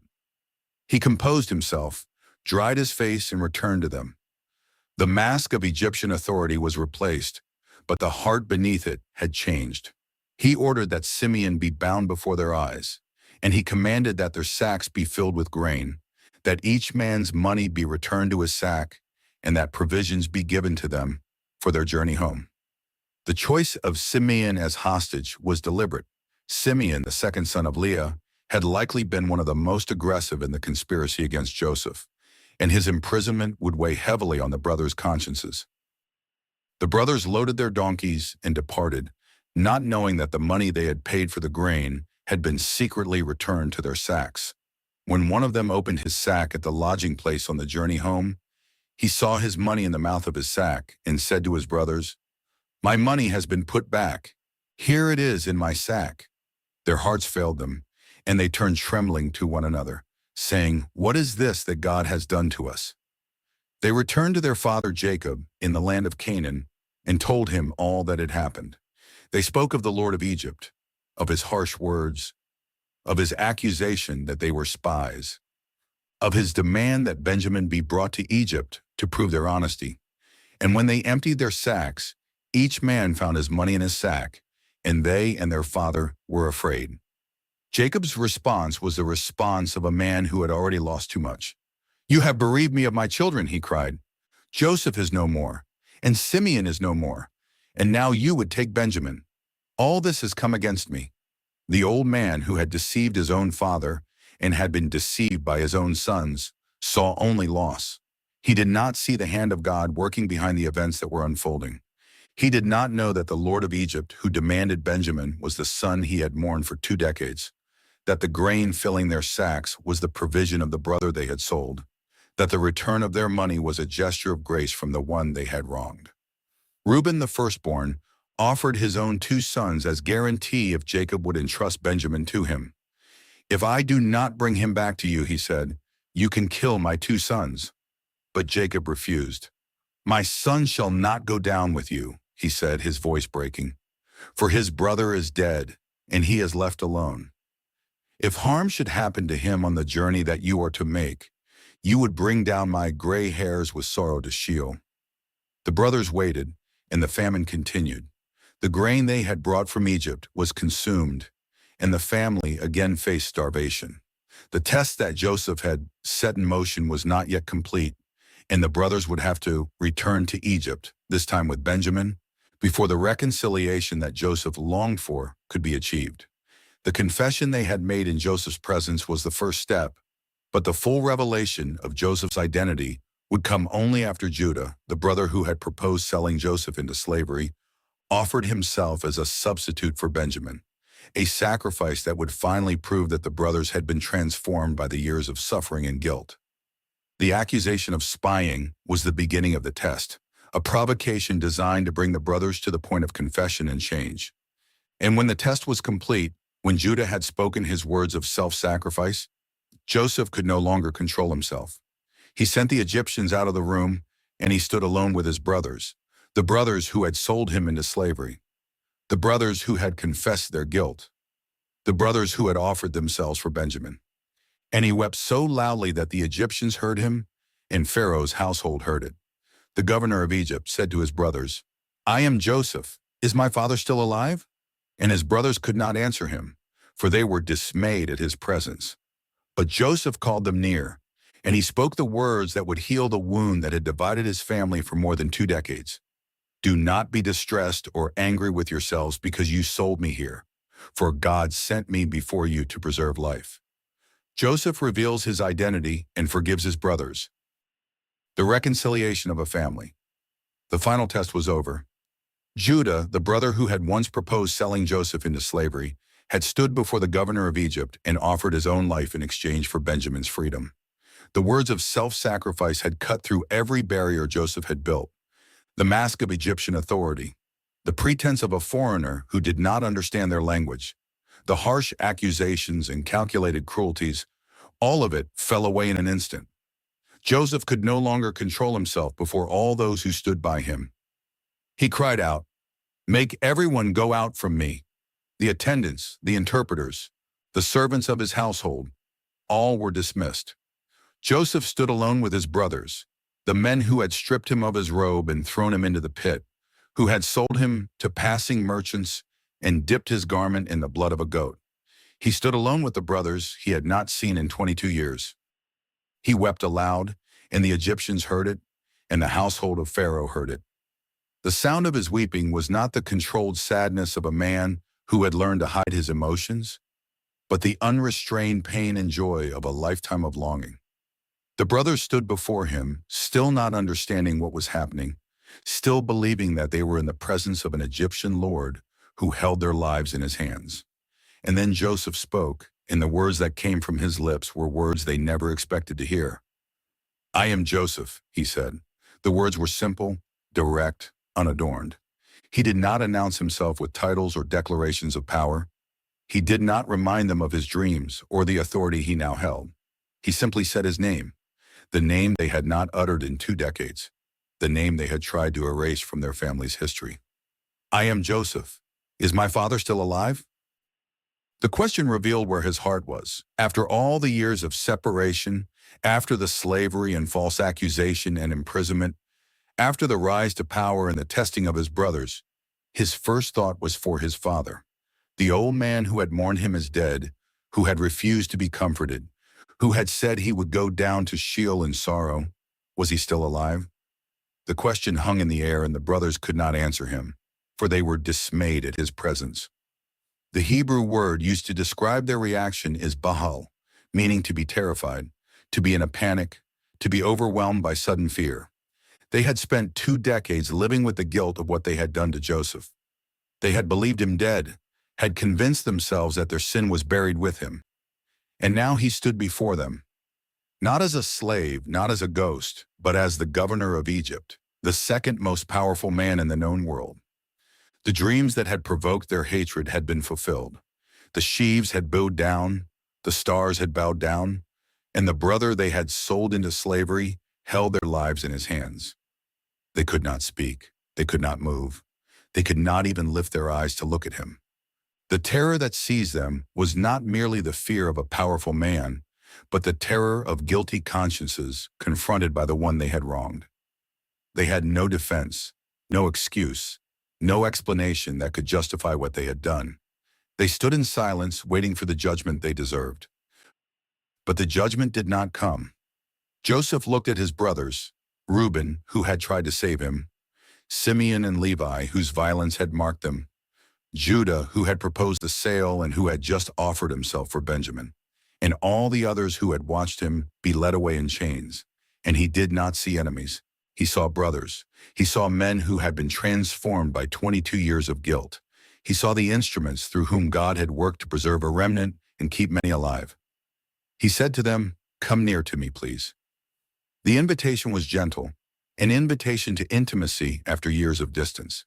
They came near, and Joseph spoke the words that would heal the wound that had divided his family for more than 2 decades. "I am your brother Joseph, whom you sold into Egypt.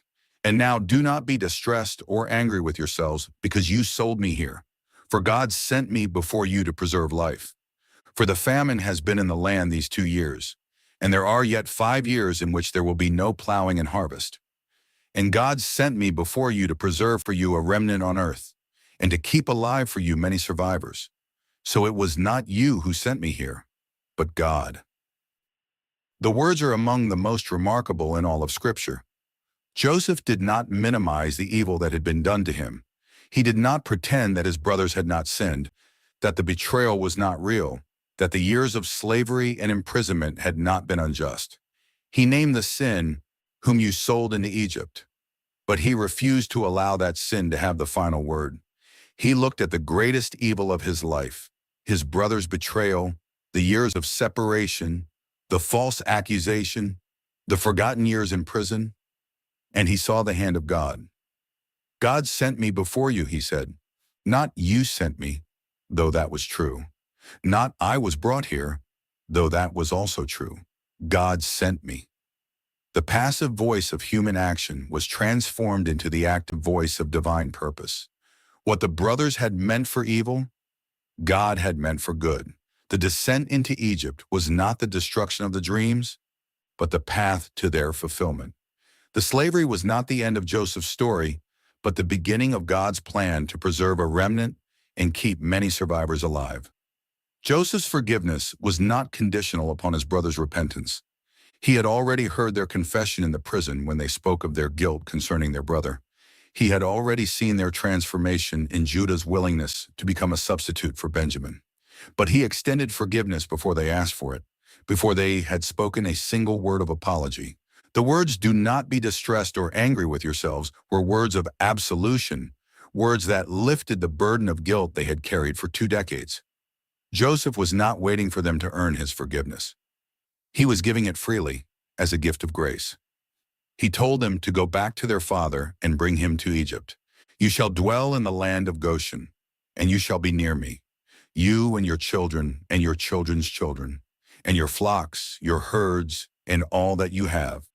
There I will provide for you, for there are yet 5 years of famine to come, so that you and your household and all that you have do not come to poverty." The provision was comprehensive. Joseph not only forgave them, he promised to care for them, to provide for their needs, to ensure that the family that had wronged him would not suffer from the famine that ravaged the land. The reconciliation was sealed with an embrace. He fell upon his brother Benjamin's neck and Benjamin wept upon his neck. Benjamin was the only brother who shared Joseph's mother, the only brother who had not participated in the betrayal.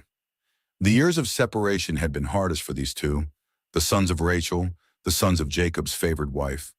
Their tears were the tears of brothers reunited, of loss transformed into joy, of family made whole again.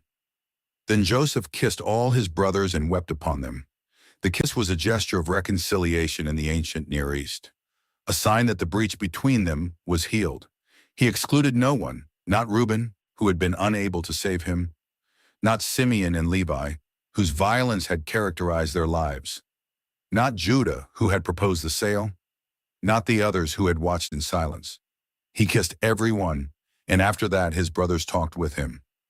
The silence of terror was broken by the words of reconciliation, and the family that had been shattered by jealousy and betrayal was reunited in forgiveness.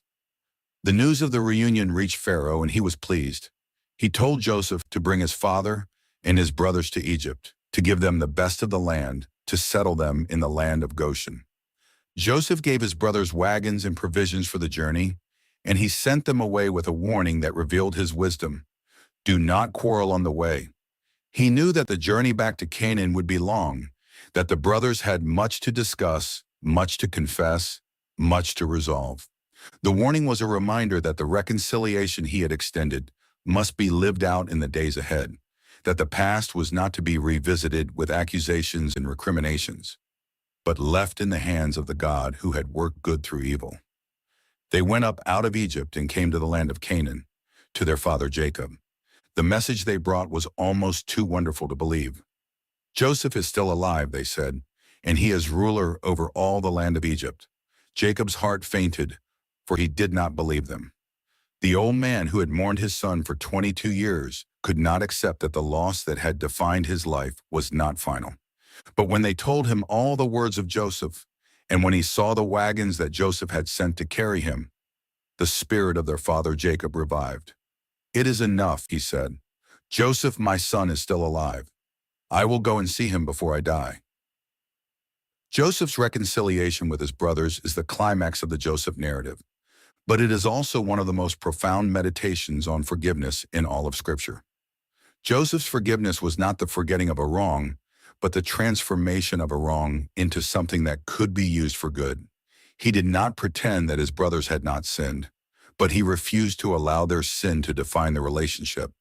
He saw the hand of God in the events that had brought him to Egypt, and he chose to extend grace to those who had wronged him. Joseph's forgiveness foreshadows the greater forgiveness that would come through Jesus Christ. As Joseph forgave his brothers who had betrayed him, so Christ forgives those who have sinned against him.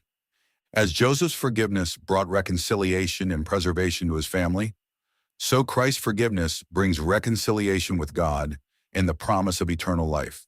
And as Joseph saw the hand of God working through the evil done to him, so the cross of Christ, the greatest evil in human history, was the means by which God accomplished the salvation of the world. Years later, after Jacob died, the brothers feared that Joseph had only been waiting for their father's death to take vengeance. They sent a message to Joseph saying that their father had commanded that Joseph forgive their transgression. When they came to him, they fell down before him and said, "Behold, we are your servants." But Joseph's answer revealed that his forgiveness had been genuine and complete. He said to them, "Do not fear, for am I in the place of God? As for you, you meant evil against me, but God meant it for good to bring it about that many people should be kept alive as they are today. So do not fear, I will provide for you and your little ones." And he comforted them and spoke kindly to them. The story of Joseph revealing his identity and forgiving his brothers is a story of grace triumphing over guilt, of reconciliation overcoming division, of the God who works all things for good. Joseph, the dreamer who was sold as a slave, became the savior of his family, and his forgiveness became the foundation for the preservation of the people through whom all the families of the earth would be blessed. The migration to Egypt. The family of promise settles in Goshen. Jacob set out from Beersheba with all that he had, his sons, his daughters, his grandchildren, his flocks, his herds, and all his possessions. The journey that Abraham had made from Ur to Canaan, that Isaac had made from Beersheba to Gerar, that Jacob himself had made as a fugitive fleeing from Esau. This journey was different. Jacob was not fleeing from famine or from an angry brother. He was going to meet his son, the son he had mourned as dead, the son who was alive and ruling over Egypt. The old man who had been given a new name, Israel, was leaving the land of promise to go down to Egypt, and he did not know that he would not return.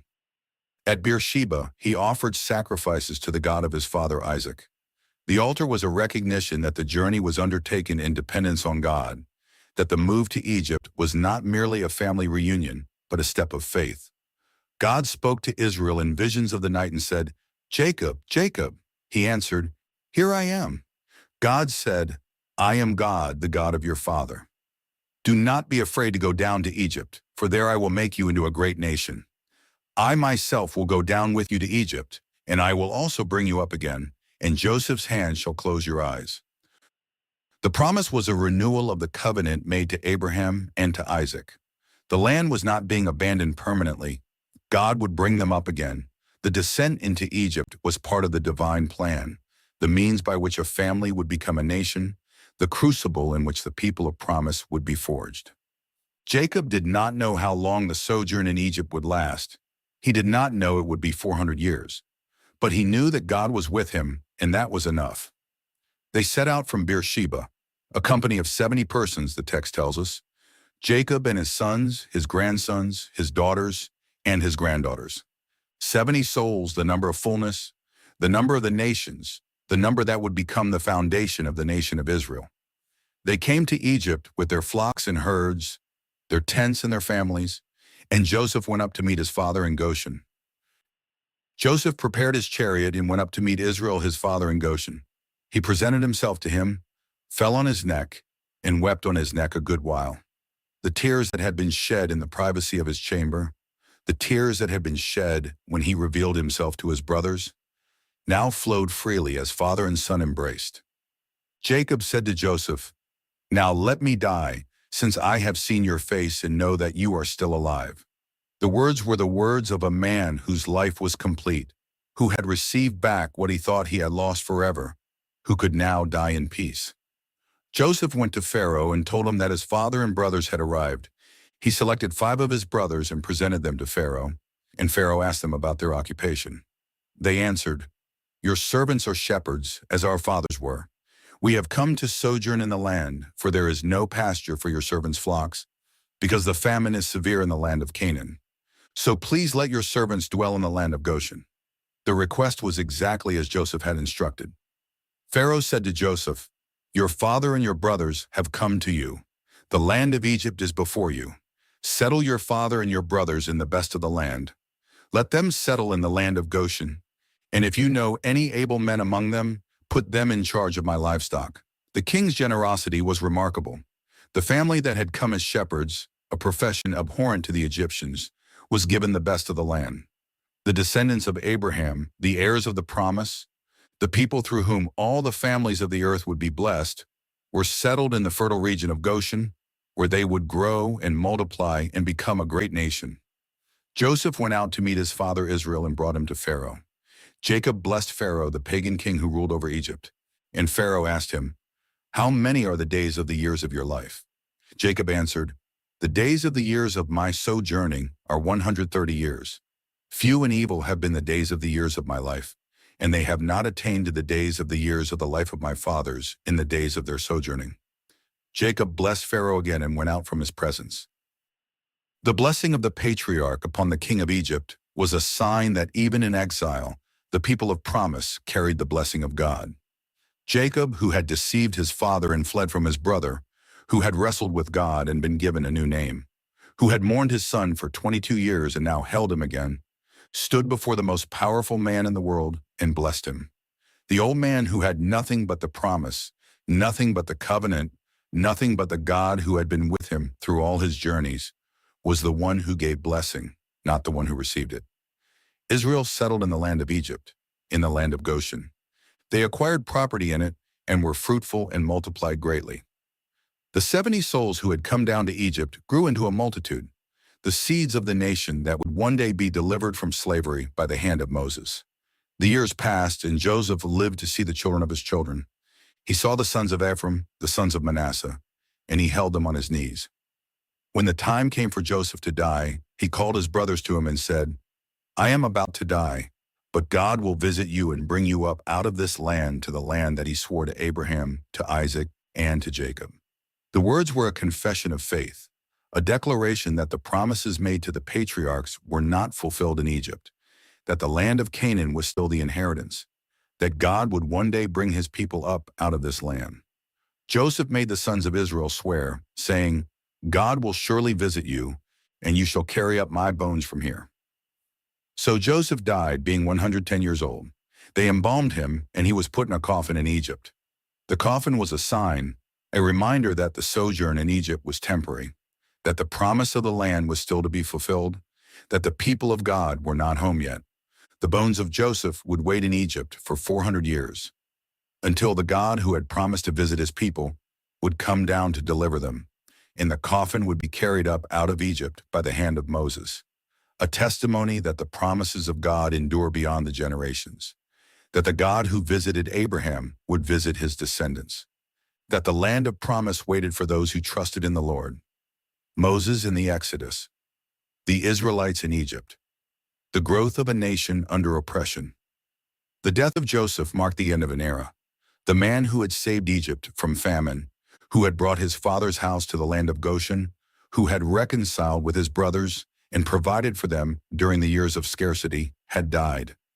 He had lived to see his children's children, had gathered his brothers around him, had spoken to them with the authority of one who knew that God's purposes extended beyond his own life. Before he died, he made them swear, when God visited them to bring them out of Egypt, they must carry his bones with them to the land promised to Abraham, Isaac, and Jacob.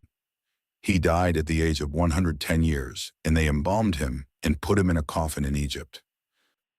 The generations that followed Joseph multiplied with a fertility that was both a blessing and eventually a threat.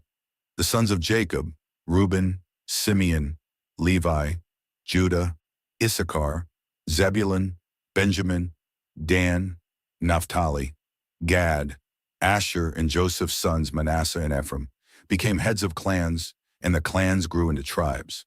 The 70 souls who had gone down to Egypt with Jacob multiplied until they filled the land of Goshen. The text records their growth with language that echoes the creation command given to Adam and Eve. They were fruitful and multiplied greatly. They grew and became exceedingly strong, and the land was filled with them.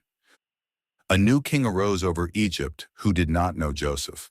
The words are simple, but their implications were devastating. The memory of the Hebrew slave who had saved Egypt from famine, who had stored grain in the cities, who had made Pharaoh the richest ruler in the ancient world, had faded with the passing of dynasties. The new king looked at the Israelites and saw not Egypt's saviors, but a threat to his security. He said to his people, "Behold, the people of Israel are too many and too mighty for us. Come, let us deal shrewdly with them, lest they multiply, and, if war breaks out, they join our enemies and fight against us and escape from the land." The fear that drove Pharaoh was not entirely irrational. The Israelites had multiplied with extraordinary speed, and their numbers made them a demographic force that could not be ignored. But the response to that fear was not wisdom, but cruelty. Pharaoh set taskmasters over the Israelites to afflict them with heavy burdens, and they built for Pharaoh the store cities of Pithom and Ramesses. The descendants of Abraham, the heirs of promise, the people through whom all the families of the earth would be blessed, were subjected to forced labor, their days consumed by the exhausting work of making bricks and building monuments to the glory of the king who oppressed them. Yet the more they were oppressed, the more they multiplied and the more they spread abroad. The logic of Pharaoh's strategy was inverted. Instead of decreasing their number, affliction only increased them. The Egyptians were in dread of the people of Israel, and they made their lives bitter with hard service. In mortar and brick, in all kinds of work in the field, in all their work that they made them do with ruthlessness. The irony was profound. The nation that had received Joseph and his family as saviors now treated their descendants as slaves. And the blessing that God had promised to Abraham, that his descendants would be as numerous as the stars, was being fulfilled in the very land that sought to destroy them. Pharaoh's oppression did not stop with forced labor. He called the Hebrew midwives Shiphrah or Puah and gave them an order that was a direct assault on the promise of God. When you serve as midwife to the Hebrew women and see them on the birth stool, if it is a son, you shall kill him, but if it is a daughter, she shall live. The order was an attempt to destroy the male children, to cut off the line through which the promise would continue, to ensure that the next generation of Israelites would not exist to threaten Egypt. But the midwives feared God, and they did not do as the king of Egypt commanded them. They let the male children live. The text emphasizes the motivation for their disobedience. They feared God. The fear of the Lord was stronger than the fear of Pharaoh, and their reverence for the God of Israel overrode their obedience to the king of Egypt. When Pharaoh confronted them, they answered with a clever evasion. Because the Hebrew women are not like the Egyptian women, for they are vigorous and give birth before the midwife comes to them. The excuse may have been plausible, but the text makes clear that the true reason for their disobedience was their fear of God. God dealt well with the midwives, and the people multiplied and grew very strong. And because the midwives feared God, he gave them families. The blessing that Pharaoh had sought to prevent through the murders of male children was multiplied through the faithfulness of two women whose names are preserved in Scripture, while the name of the king who opposed them has been lost to history. Shiphrah and Puah, the midwives of Egypt, are witnesses that God's purposes cannot be frustrated by the decrees of earthly rulers. Pharaoh's frustration led to a more direct order, issued to all his people. Every son that is born to the Hebrews you shall cast into the Nile, but every daughter you shall let live. The order was genocide, an attempt to drown the future of Israel in the river that was the source of Egypt's life. The Nile, which had been the instrument of Egypt's prosperity, would now become the instrument of Israel's destruction. But the decree that seemed to seal the fate of Israel's sons became the occasion for the preservation of the one who would bring them out of Egypt. In the midst of the darkness of oppression, a child was born who would become the deliverer, and his mother would put him in a basket on the same river that Pharaoh had designated for death. The years of oppression were years of suffering, but they were also years of preparation. The God who had promised Abraham that his descendants would be strangers in a land not their own, that they would be afflicted for 400 years, and that he would bring them out with great possessions, was faithful to his word.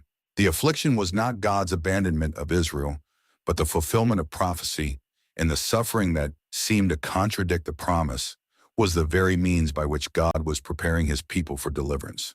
The groans of the Israelites rose to heaven, and God heard their cries.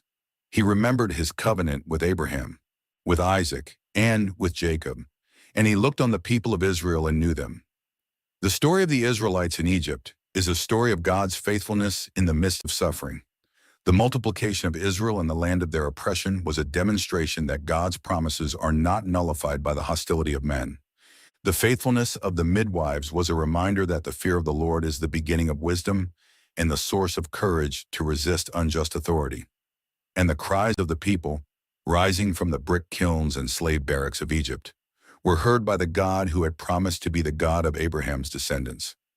Deliverance was coming, and the one who would lead it was being prepared even then in the waters of the Nile that Pharaoh had designated for death. The baby Moses in the basket. Ark of bulrushes. The preservation of the deliverer. The decree had gone out from Pharaoh's throne.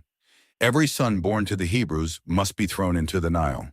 The order was an abomination, a violation of the most basic human dignity, an attempt to destroy a people by destroying their children. Throughout the land of Goshen, Hebrew mothers faced the horror of bearing sons they could not keep, sons who would be torn from their arms and thrown into the river that was the source of Egypt's life. The Nile, which had sustained the land during the years of famine, now became a river of death, carrying the bodies of infants to the delta where they would never be found. In the house of a man named Amram, a son was born to his wife Jochebed. The child was not like other children. The text tells us that his mother saw that he was a fine child, a phrase that carries the weight of divine choice. The writer of Hebrews would later explain that Moses was hidden because his parents saw that he was a beautiful child, and they were not afraid of the king's edict. But the beauty they saw was not merely physical, it was the beauty of divine purpose, the sense that this child was set apart for something greater than the fate that awaited Hebrew infants. For 3 months Jochebed hid her son, 3 months of silence, 3 months of fear, 3 months of waiting for the soldiers who came searching, not to find the child she could not bear to lose. But the time came when she could hide him no longer. The infant was growing, his cries were growing louder. The risk of discovery was too great. Jochebed faced a choice that no mother should have to make. She could keep her son and risk his death at the hands of Pharaoh's soldiers, or she could entrust him to the river that Pharaoh had designated for destruction. She chose the river, but she chose it with faith. She took a basket of reeds, a teba, the same word used for the ark that had carried Noah through the waters of the flood. She coated it with asphalt and pitch, sealing it against the water, and put her son inside. The basket was a vessel of salvation, a miniature ark that would carry the child through the waters of death to the place of deliverance. She placed the basket among the reeds at the river's bank, hidden from the current, hidden from the eyes of those who might discover it, placed in the path of the daughter of the very king who had decreed the death of Hebrew sons. Miriam, the child's sister, stood at a distance to see what would become of him. The text does not tell us whether Jochebed sent her or whether Miriam positioned herself out of her own love for her brother, but her presence by the river was providential. She was the watcher, the one who would see what happened and who would act when the time came. Pharaoh's daughter came down to the river to bathe, attended by her maidens who walked along the riverbank. She saw the basket among the reeds and sent her servant woman to get it. When she opened it, she saw the child, and behold, the baby was crying. The text captures the moment with exquisite tenderness. The princess of Egypt, the daughter of the man who had ordered the death of Hebrew infants, looked at the weeping child and had compassion on him. "This is one of the Hebrews' children," she said. The recognition was immediate, but the compassion was stronger than the prejudice that might have led her to obey her father's decree. Miriam came out of her hiding place and approached the princess with a question that would change the course of history. "Shall I go and call a nurse from the Hebrew women to nurse the child for you?" The question was audacious, the plan daring, but the princess's answer was favorable. "Go," she said. Miriam went and called the child's mother, and the princess said to her, "Take this child away and nurse him for me, and I will give you your wages." The irony was complete. Jochebed, who had been forced to hide her son to protect him from Pharaoh's decree, now received payment from Pharaoh's daughter to nurse her own son. The princess's wages became the provision for the Hebrew mother, and the child who was condemned to death by the king's decree was preserved by the compassion of his daughter. The river that Pharaoh had designated for destruction became the means of deliverance, and the basket that seemed an act of desperation became the instrument of God's salvation. When the child grew older, Jochebed brought him to Pharaoh's daughter, and he became her son. She named him Moses, saying, "Because I drew him out of the water." The name Moses sounds like the Hebrew verb masha, meaning to draw out, and it would define his life's work. The one who was drawn out of the water would one day draw his people out of the waters of the Red Sea. The one who was preserved by the compassion of an Egyptian princess would become the deliverer of Israel from the oppression of Egypt. Moses grew up in Pharaoh's household, educated in all the wisdom of Egypt, trained in the arts of the court and the skills of governance. The book of Acts records that Moses was instructed in all the wisdom of the Egyptians, and he was mighty in his words and deeds. He had access to the palace, to wealth, to the power of the most advanced civilization in the ancient world. But he never forgot who he was. The writer of Hebrews tells us that when Moses grew up, he refused to be called the son of Pharaoh's daughter, choosing rather to be mistreated with the people of God than to enjoy the fleeting pleasures of sin. He considered the reproach of Christ greater wealth than the treasures of Egypt, because he was looking ahead to the reward.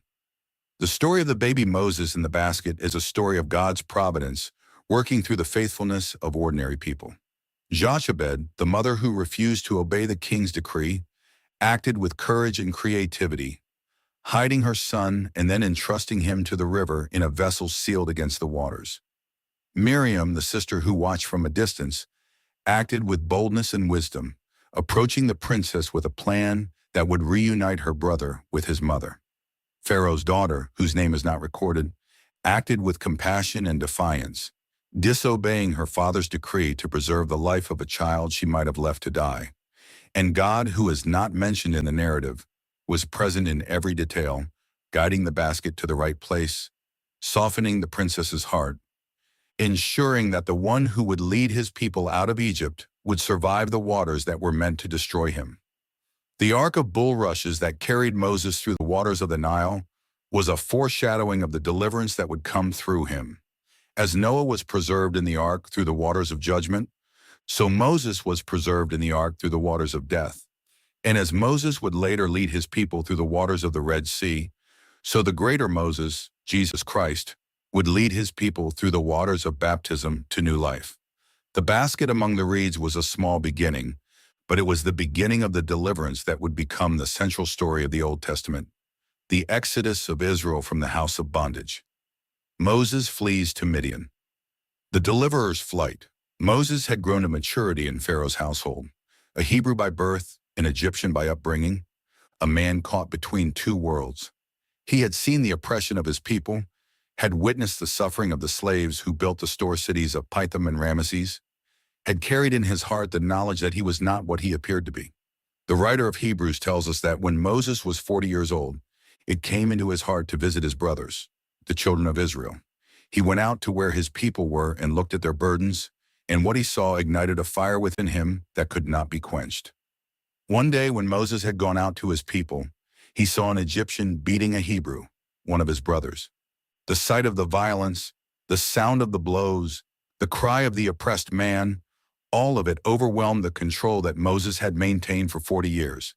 He looked this way and that, and seeing no one, he struck down the Egyptian and hit him in the sand. The act was impulsive, a moment of passion born of righteous anger, but it was also an act of identification. Moses chose his people. He cast his lot with the slaves rather than with the oppressors, and in doing so, he made himself an enemy of the power that sustained him. He went out the next day, and behold, two Hebrews were struggling together. Moses, who had intervened on behalf of a Hebrew against an Egyptian, now sought to intervene between two Hebrews. He said to the one who was in the wrong, "Why do you strike your companion?" The question was reasonable, the intervention appropriate, but the answer revealed that Moses' actions had not gone unnoticed. The man answered, "Who made you a prince and a judge over us? Do you mean to kill me as you killed the Egyptian?" The words struck Moses like a blow. The secret he thought was buried in the sand was known. The act he had committed in secret was public knowledge. And what was worse, his own people, the people he had chosen, the people for whom he had risked everything, rejected his leadership. The man who had killed an Egyptian to defend a Hebrew was now accused by Hebrews of acting as a prince and a judge over them. Moses was a man without a people, rejected by the Egyptians because he was a Hebrew, rejected by the Hebrews because he had killed an Egyptian, a stranger in both worlds. When Pharaoh heard what Moses had done, he sought to kill him. The man who had been raised in the palace, who had enjoyed the privileges of the royal house, who had been positioned to become something great in Egypt, became a fugitive. He fled from Pharaoh's presence and went to the land of Midian, a region east of the Gulf of Aqaba, a place far from the courts of Egypt, far from the slave barracks of Goshen, far from everything he had known. Moses sat down by a well in the land of Midian. The well was a meeting place in the ancient world, a place where travelers encountered one another, where water was drawn, where strangers' lives intersected. For Moses, the well was the place where his flight ended and his new life began. He had come to Midian with nothing, no position, no power, no identity, except that of a fugitive who had killed an Egyptian and fled for his life. The priest of Midian had 7 daughters, and they came to draw water and fill the troughs to water their father's flock. Other shepherds came and drove them away, but Moses, the prince of Egypt, who had become a fugitive in the wilderness, rose to their defense. He drove off the shepherds and drew water for the daughters of the priest of Midian and watered their flock. The act of defense, the willingness to protect the vulnerable, the impulse to intervene on behalf of the oppressed, these were the same qualities that had led him to kill the Egyptian. But in Midian, those qualities found a different outcome. When the daughters returned to their father, Reuel, he asked them, "How is it that you have come back so early today?" They answered, "An Egyptian delivered us out of the hand of the shepherds, and besides, he drew water for us and watered the flock." The identification of Moses as an Egyptian is striking. He had fled from Egypt because he was a Hebrew, but in Midian he was known as an Egyptian. His appearance, his manner of speech, his clothing, all marked him as a man from the land of the Nile. He was a man without a country, identified by those he defended as belonging to the same nation from which he had fled. Reuel said to his daughters, "Where is he? Why have you left the man?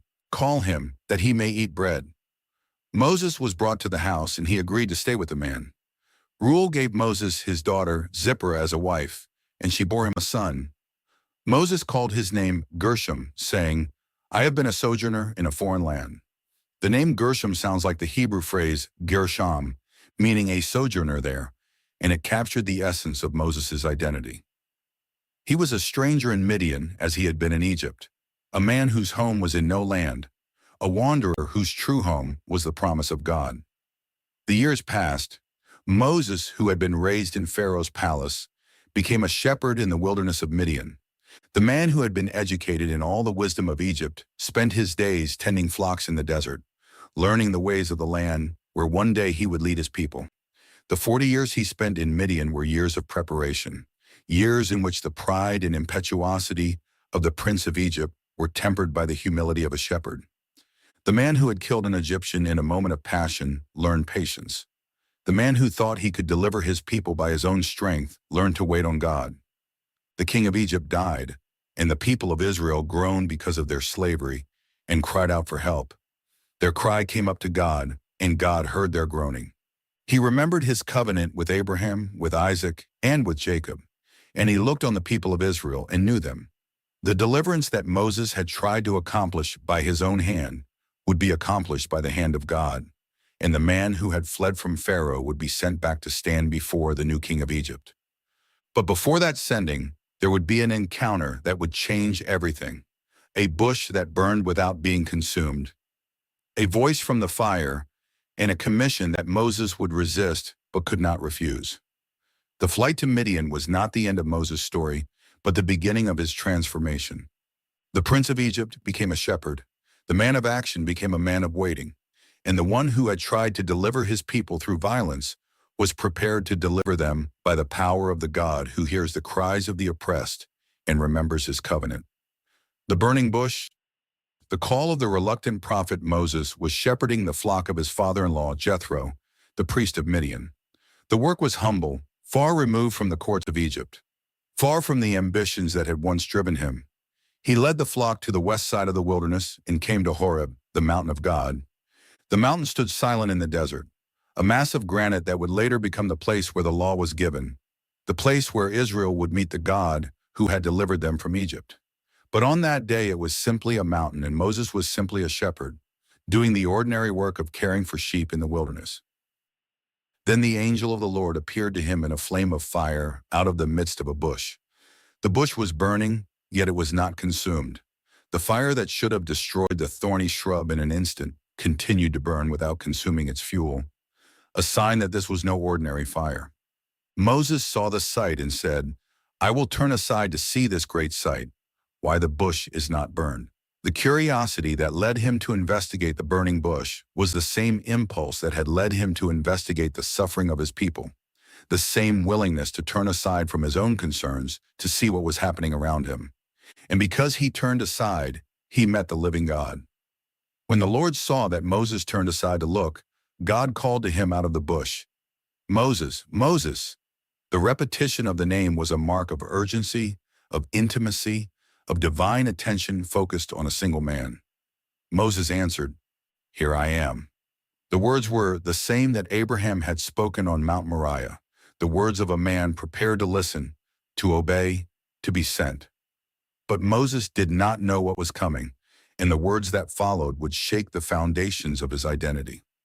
God said, "Do not come near. Take your sandals off your feet, for the place on which you are standing is holy ground." The command established the distance between creator and creature, between the holiness of God and the finitude of man. Moses, who had been educated in the temples of Egypt, who had walked the corridors of Pharaoh's palace, who had thought himself capable of delivering his people by his own strength, was now stripped of his sandals and humbled before the God who burns without being consumed. And then God spoke the words that would define Moses' life. "I am the God of your father, the God of Abraham, the God of Isaac, and the God of Jacob." Moses hid his face, for he was afraid to look at God. The God who spoke to him from the bush was not a new God, not the God of the Midianites nor the God of the Egyptians, but the God of his fathers, the God who had made promises to Abraham 400 years before, the God who had seen the affliction of his people and now came to deliver them. The Lord said, "I have surely seen the affliction of my people who are in Egypt, and have heard their cry because of their taskmasters. I know their sufferings, and I have come down to deliver them out of the hand of the Egyptians, and to bring them up out of that land to a good and broad land, a land flowing with milk and honey." The language of coming down echoed the divine descent at Babel and at Sodom, the God who is not distant but draws near to judge and to save. The God who had seen, heard, and known the suffering of his people now acted to deliver them. Then came the commission that would change everything. "Come, I will send you to Pharaoh, that you may bring my people, the children of Israel, out of Egypt." The words were direct, unequivocal, inescapable.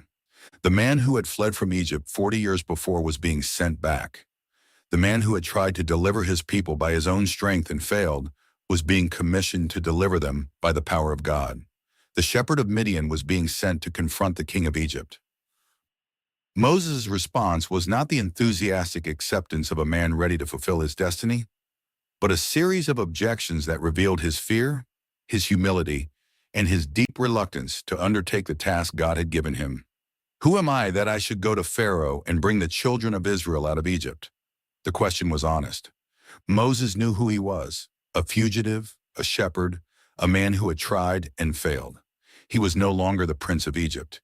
He was a nobody in the wilderness, and he knew it. God's answer was not an assurance of Moses' abilities, but a promise of his presence. "But I will be with you, and this shall be the sign for you that I have sent you. When you have brought the people out of Egypt, you shall serve God on this mountain." The sign was not an immediate confirmation, but a future promise. Moses was being asked to take a step based solely on God's word, trusting that the God who called him would be with him and would bring him back to this mountain to worship. Moses raised a second objection. "If I come to the people of Israel and say to them, 'The God of your fathers has sent me to you,' and they ask me, What is his name? What shall I say to them? The question was not merely about a name, but about identity. The Israelites had been in Egypt for 400 years. They had been immersed in the culture of a nation that worshipped many gods, each with a name and a sphere of influence. Moses needed to know who was sending him, what name would authenticate his mission, what identity would give him authority. God said to Moses, "I am who I am." The name was a declaration of being, a statement of self-existence, a revelation that the God of Israel was not one God among many, but the God who is, who was, and who is to come. Say this to the people of Israel, "I am has sent me to you." The name Yahweh, derived from the Hebrew verb hayah, to be, was a revelation of God's eternal presence, his unchanging faithfulness, his absolute sovereignty over history.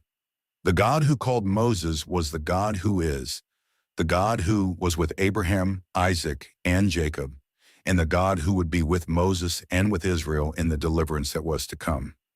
Moses raised a third objection, "But they will not believe me or listen to my voice, for they will say, 'The Lord did not appear to you.'" The objection revealed Moses' fear of rejection, the memory of the last time he had presented himself to his people as a leader and had been rejected. God answered by giving him signs, the staff that became a serpent, the hand that became leprous and was healed, the water from the Nile that became blood. These signs were not merely demonstrations of power, but symbols of the authority God was giving Moses over the forces of nature, over disease, over the gods of Egypt. Moses raised a fourth objection, and this one revealed the deepest resistance of his heart. "Oh, my Lord, I am not eloquent, either in the past or since you have spoken to your servant. For I am slow of speech and of tongue." The man who had been educated in the courts of Egypt, who was mighty in words and deeds according to Stephen's speech in Acts, now claimed to be unable to speak. The years of obscurity, the loss of status, the fear of returning to the place where he was a fugitive, all of it came to the surface in the claim that he was not eloquent enough to be God's spokesman. God's answer was firm. "Who has made man's mouth? Or who makes him mute or deaf or seeing or blind? Is it not I, the Lord? Now therefore go, and I will be with your mouth and teach you what you shall speak." The answer was a reminder that the God who created human speech could also empower it for his purposes. Moses was not being sent to speak in his own strength, but to be the mouthpiece of the God who would tell him what to say. Moses' final objection was the most direct. "Oh, my Lord, please send someone else." The words were those of a man who did not want to go, who was afraid, who would rather stay in Midian with his sheep than return to Egypt to face Pharaoh. The reluctance was honest, but it was also resistance. And the text tells us that the anger of the Lord was kindled against Moses. But God did not abandon Moses. He said, "Is there not Aaron your brother, the Levite? I know that he can speak well. Behold, he is coming out to meet you, and when he sees you, he will be glad in his heart. You shall speak to him and put the words in his mouth, and I will be with your mouth and with his mouth, and will teach you what you shall do." Aaron would be the spokesman, Moses would be the prophet, and together they would go to Pharaoh and speak the words God gave them. Moses returned to Jethro and said to him, "Please let me go back to my brothers in Egypt to see whether they are still alive." The request was an understatement, a way of explaining his departure without revealing the magnitude of what he had been called to do. Jethro said to him, "Go in peace." Moses took his wife and his sons and set out for Egypt, taking the staff of God in his hand. The man who had fled from Egypt 40 years before was now returning, sent by the God who had appeared to him in the burning bush, commissioned to bring the people of Israel out of the house of bondage. The burning bush was a revelation of the character of God, the God who sees affliction, who hears cries, who knows suffering, who comes down to deliver, who calls ordinary people to extraordinary tasks, and who is faithful to be with those whom he sends. Moses, the reluctant prophet, would become the deliverer of Israel, not by his own abilities, but because the God who called him from the burning bush was with him, and the name that had been revealed to him, "I am," was the assurance that the God of Abraham, Isaac, and Jacob was present to fulfill what he had promised. Moses and Aaron speak to Pharaoh. The confrontation with the king of Egypt. Moses and Aaron entered the land of Egypt, carrying with them the authority of the God who had spoken from the burning bush. They gathered the elders of Israel, and Aaron spoke all the words that the Lord had spoken to Moses, performing the signs before the people. The staff became a serpent, the hand became leprous and was healed, and the people believed. When they heard that the Lord had visited the people of Israel and that he had seen their affliction, they bowed their heads and worshipped. The deliverance that had been promised for 400 years was beginning, and the people who had groaned under the weight of Egyptian oppression now lifted their voices in praise. But the confrontation with Pharaoh would not be easy. Moses and Aaron went to the king of Egypt and delivered the message that God had given them. Thus says the Lord, the God of Israel, let my people go, that they may hold a feast to me in the wilderness. The message was simple, direct, and absolute. It was not a request, but a command, delivered in the name of the God whom Pharaoh did not know.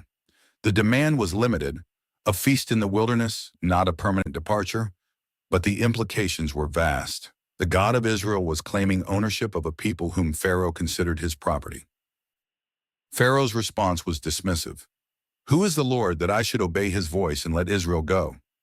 I do not know the Lord, and moreover, I will not let Israel go. The words revealed the heart of the conflict. Pharaoh did not know the Lord, and he had no intention of submitting to a God he did not recognize. The gods of Egypt were many: Ra, the sun god; Osiris, the god of the underworld; Isis, the mother goddess; and a host of others who maintained the order of the cosmos. Pharaoh himself was considered divine, the incarnation of Horus, the son of Ra. To be asked to submit to the God of Hebrew slaves was absurd, an insult to his dignity and his power. Moses and Aaron pressed their case. The God of the Hebrews has met with us. Please let us go a 3 days' journey into the wilderness, that we may sacrifice to the Lord our God, lest he fall upon us with pestilence or with the sword. The appeal was practical. The God who had sent them demanded worship, and failure to worship would bring judgment. But Pharaoh's heart was hardened, and he saw in their request an opportunity to increase the oppression of the Israelites. He said, "Why, Moses and Aaron, do you take the people away from their work? Go back to your labors." And he gave orders to the taskmasters and the overseers. You shall no longer give the people straw to make bricks, as before. Let them go and gather straw for themselves. But the number of bricks that they made before you shall still require of them. You shall not reduce it, for they are idle. That is why they cry out, let us go and sacrifice to our God. The decree was devastating. The Israelites were making bricks with straw provided by the Egyptians. The straw was essential to the process, binding the clay and giving strength to the bricks. Without straw, the bricks would crumble, and the same number of bricks would require exponentially more labor. The taskmasters pressed the Israelites harder, and the overseers, who were Israelites, were beaten when the quotas were not met. The people who had believed Moses' message and worshiped God now turned against him, blaming him for their increased suffering.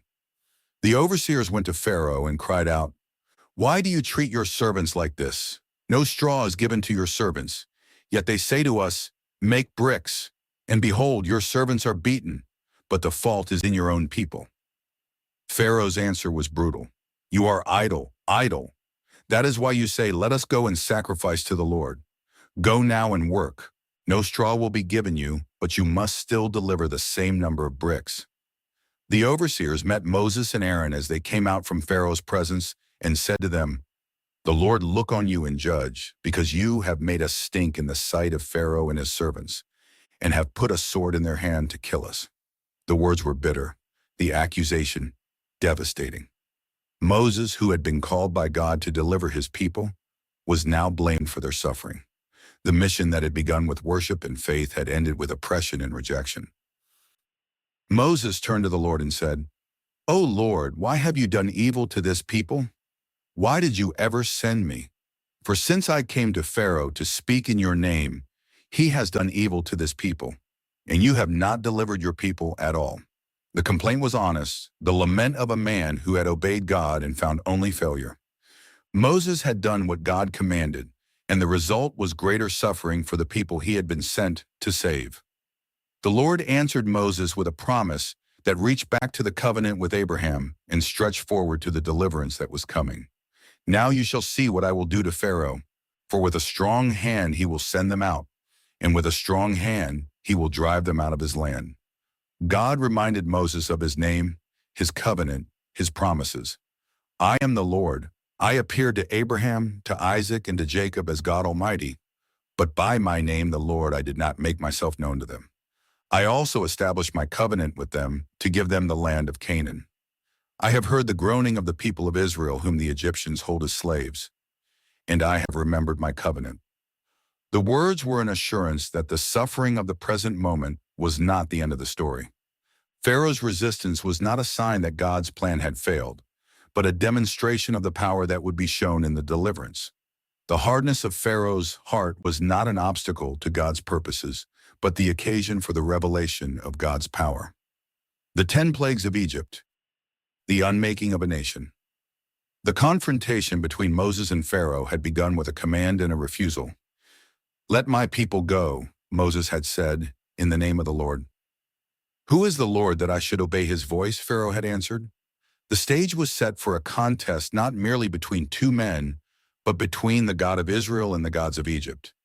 The plagues that followed were not random acts of divine violence, but a systematic dismantling of everything in which Egypt trusted, a demonstration that the God of the Hebrew slaves was sovereign over the Nile, the sun, the harvests, the livestock, and even the life of the firstborn. Each plague was a judgment against the gods of Egypt, an unmasking of their impotence before the living God. The first plague came without warning. Moses and Aaron stood before Pharaoh by the Nile, the great river that was the source of Egypt's life. Aaron stretched out his staff, and the waters of the Nile turned to blood. The fish in the river died, and the water became foul, so that the Egyptians could not drink from the Nile. The magicians of Egypt, by their secret arts, did the same, and Pharaoh's heart was hardened. He turned and went into his house, and he did not take even this to heart. For 7 days the waters of the Nile remained as blood, a sign that the God of Israel had power over the river that Egypt worshipped as a god. The second plague was frogs. Aaron stretched out his hand over the waters, and the frogs came up and covered the land of Egypt. They were in the houses, in the bedrooms, in the beds, in the ovens, in the kneading bowls.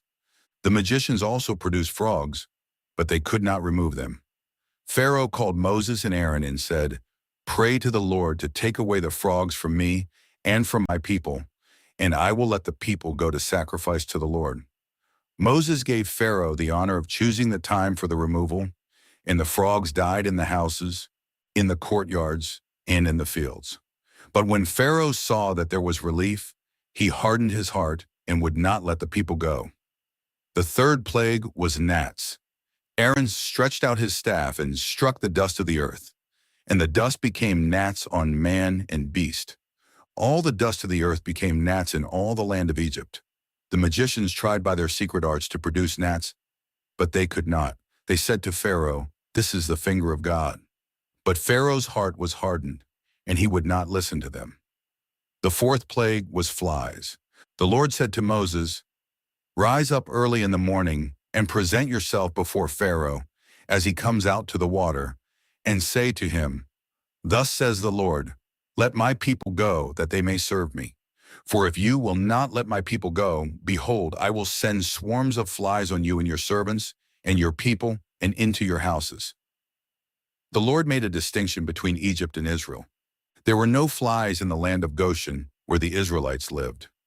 Pharaoh called Moses and said, "Go, sacrifice to your God within the land." But Moses insisted that they must go 3 days' journey into the wilderness. And Pharaoh agreed, asking only that Moses not go far. Moses prayed, and the flies departed, but Pharaoh hardened his heart again. The fifth plague was the death of livestock. The Lord sent a very severe pestilence on the livestock of Egypt: horses, donkeys, camels, cows, and sheep. But not one of the livestock of the Israelites died. Pharaoh sent to see, and behold, not one of the livestock of Israel had died. But his heart was hardened, and he would not let the people go.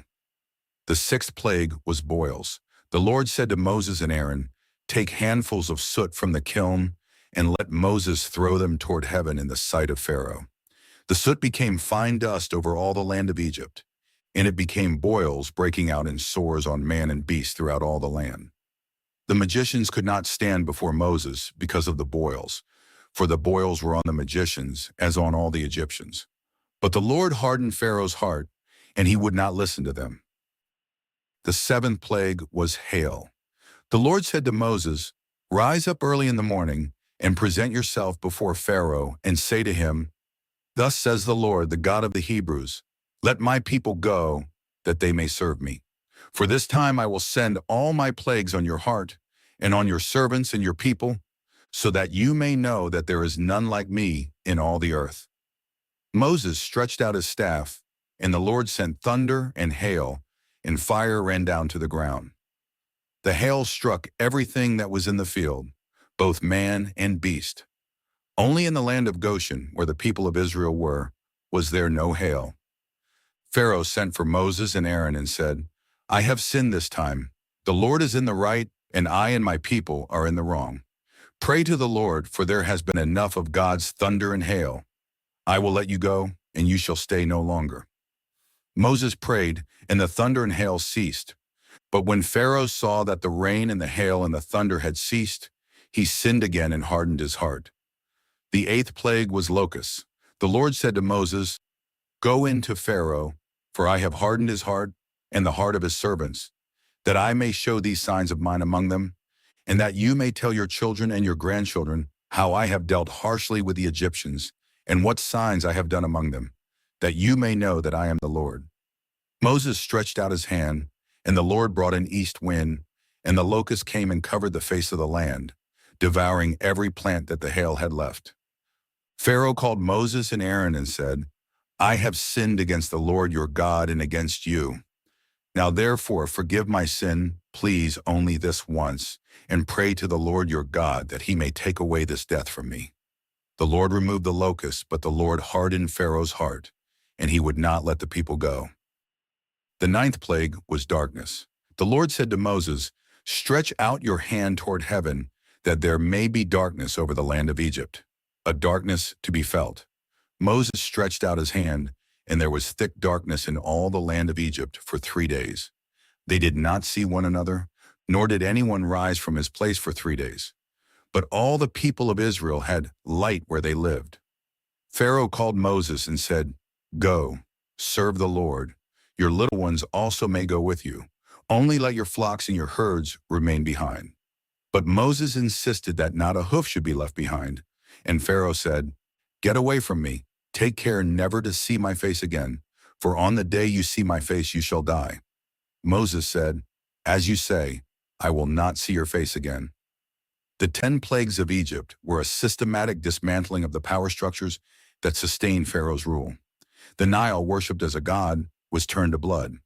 Hecht, the frog-headed goddess of fertility, was mocked by the frogs that filled Egypt's houses. Geb, the god of the earth, was challenged when the dust became gnats.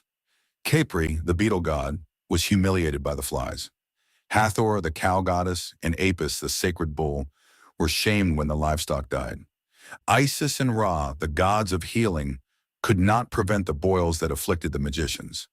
Nut, the sky goddess, could not stop the hail that fell from heaven. Seth, the protector of crops, was powerless against the locusts that devoured the land. Rai, the sun god, was extinguished by the darkness that covered Egypt for 3 days. Each plague was a demonstration that the God of Israel was not one God among many, but the Lord of all creation.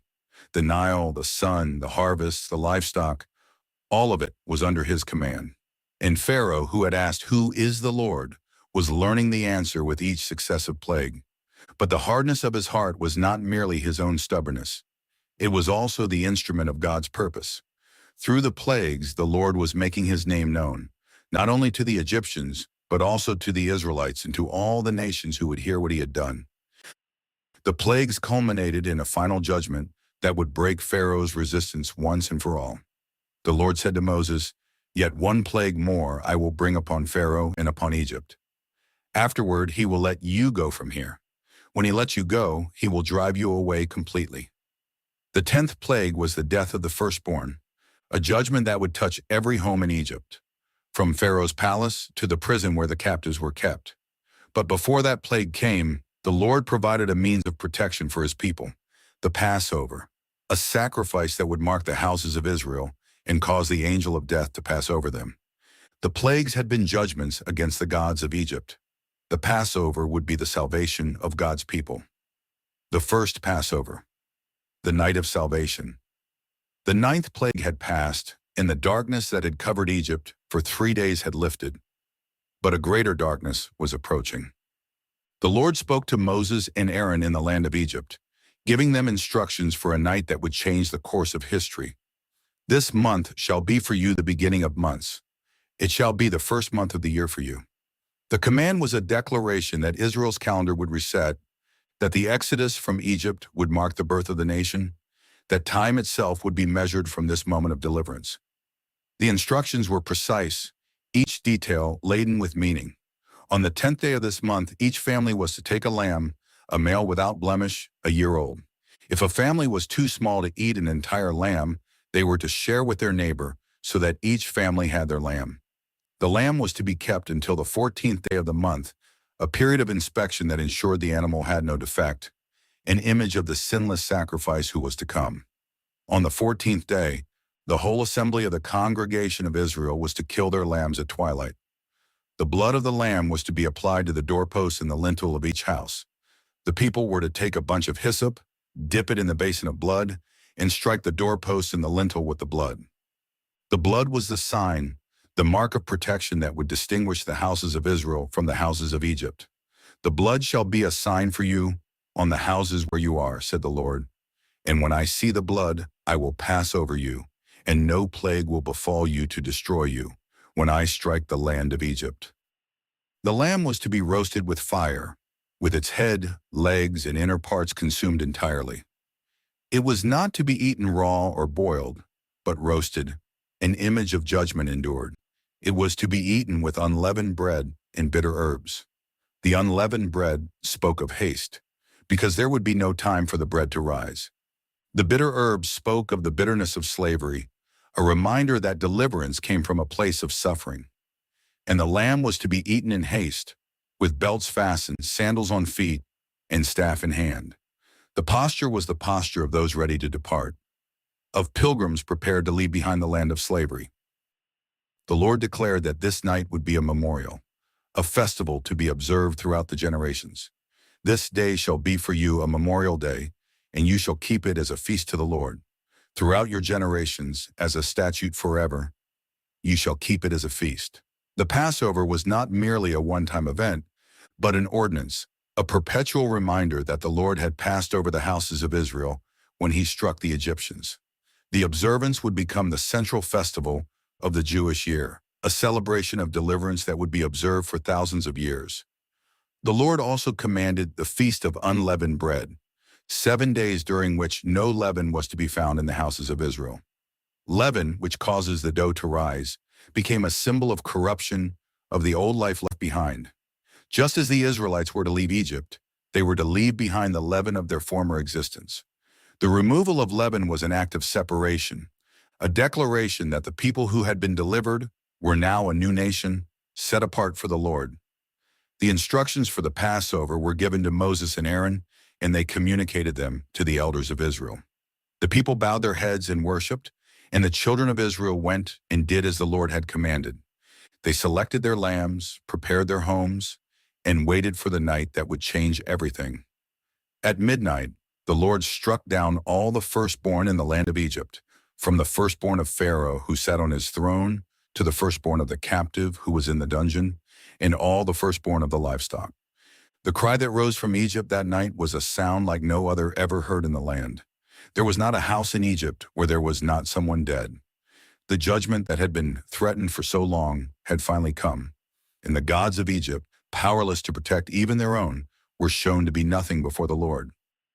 But the houses of Israel were silent. The blood on the doorposts marked them as belonging to the Lord, and the angel of death passed over them. Not a single Israelite household lost a firstborn that night. The protection was complete, the deliverance was accomplished. The God who had promised to be the God of Abraham, Isaac, and Jacob had proven faithful. and the people who had groaned under the weight of Egyptian oppression were now free to go. Pharaoh rose up in the night, he and all his servants and all the Egyptians, and there was a great cry in Egypt, for there was not a house where someone was not dead. He called Moses and Aaron and said, "Rise up, go out from among my people, both you and the people of Israel, and go serve the Lord as you have said. Take your flocks and your herds, as you have said, and be gone and bless me also." The king who had refused to let the people go, who had hardened his heart through 9 plagues, now drove them out of the land. The Egyptians urged the people to hurry, saying, "We shall all be dead." The people of Israel took their dough before it was leavened, their kneading bowls bound up in their cloaks on their shoulders. They asked the Egyptians for silver and gold jewelry and for clothing, and the Lord gave the people favor in the sight of the Egyptians, so that they gave them what they asked. They plundered the Egyptians. The wealth that had been accumulated through the labor of Hebrew slaves now became the provision for the journey ahead. The Israelites despoiled the Egyptians, just as the Lord had told Abraham that they would come out with great possessions. The time that the people of Israel lived in Egypt was 430 years. At the end of 430 years, on that very day, all the hosts of the Lord went out from the land of Egypt. It was a night of watching by the Lord to bring them out of the land of Egypt, and it was a night to be observed by all the people of Israel throughout their generations. The Passover was established, and the feast of unleavened bread was commanded, and the people who had been slaves became a nation. The first Passover was not merely an event in history, but a revelation of the character of God. It revealed a God who hears the cries of the oppressed, who remembers his covenant, who acts with power to deliver his people. It revealed a God who distinguishes between those who belong to him and those who do not, who provides a means of protection for those who trust in his word. And it revealed a God who requires a substitute, a lamb without blemish whose blood marks the place of safety. The Passover lamb would resonate through the centuries, pointing forward to the one who would be called the Lamb of God, who takes away the sin of the world.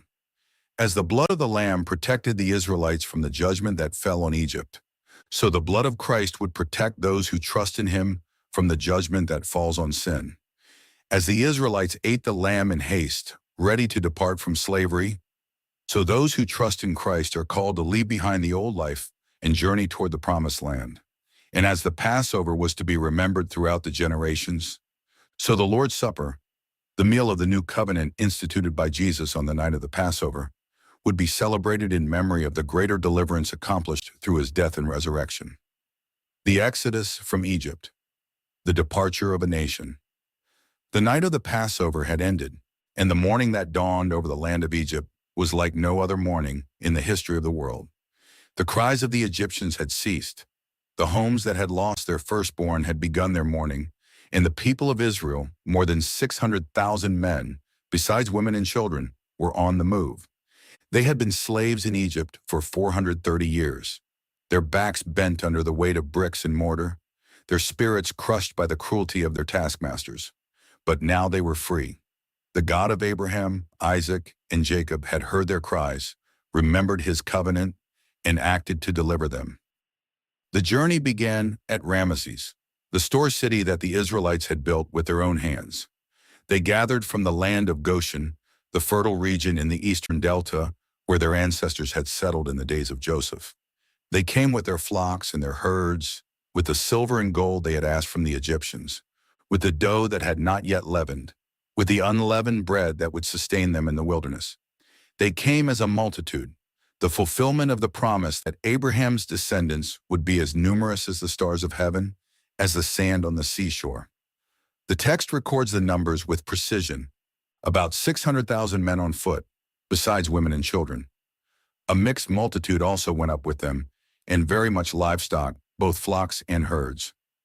The mixed multitude were Egyptians and others who had seen the power of the Lord and had chosen to cast their lot with the people of Israel. The Exodus was not merely the departure of a nation, but the beginning of a new community, a people gathered from among the nations to worship the God who had delivered them. Moses, now 80 years old, led the people out of Egypt, carrying with him the bones of Joseph. The patriarch had made the children of Israel swear, saying, "God will surely visit you, and you shall carry up my bones from here with you." For 400 years, Joseph's coffin had waited in Egypt, a testimony to the faith that God would one day fulfill his promise.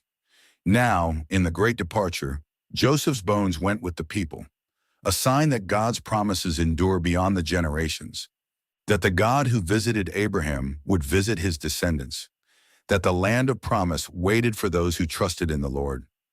The Lord went before them in a pillar of cloud by day and in a pillar of fire by night. The cloud was a visible manifestation of God's presence, a sign that the God who had appeared to Moses in the burning bush was now going with his people.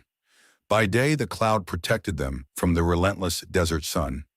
By night, the fire gave them light and warmth, a constant reminder that the Lord was with them. The pillar did not depart from before the people. It was their guide, their protection, their assurance that the God who had delivered them would not abandon them in the wilderness. Pharaoh and his servants had driven the Israelites out of the land, saying, "We shall all be dead." But the deliverance that had begun in triumph was not yet complete. The Lord said to Moses, "I will harden Pharaoh's heart, and he will pursue them, and I will be glorified in Pharaoh and in all his army, and the Egyptians shall know that I am the Lord."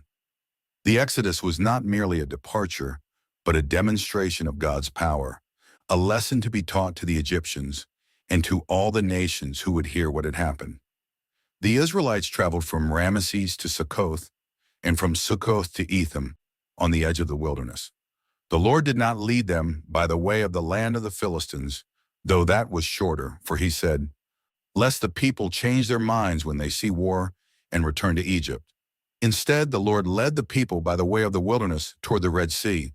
The people of Israel went up out of the land of Egypt equipped for battle, but they were not yet ready to face the armies of the Philistines.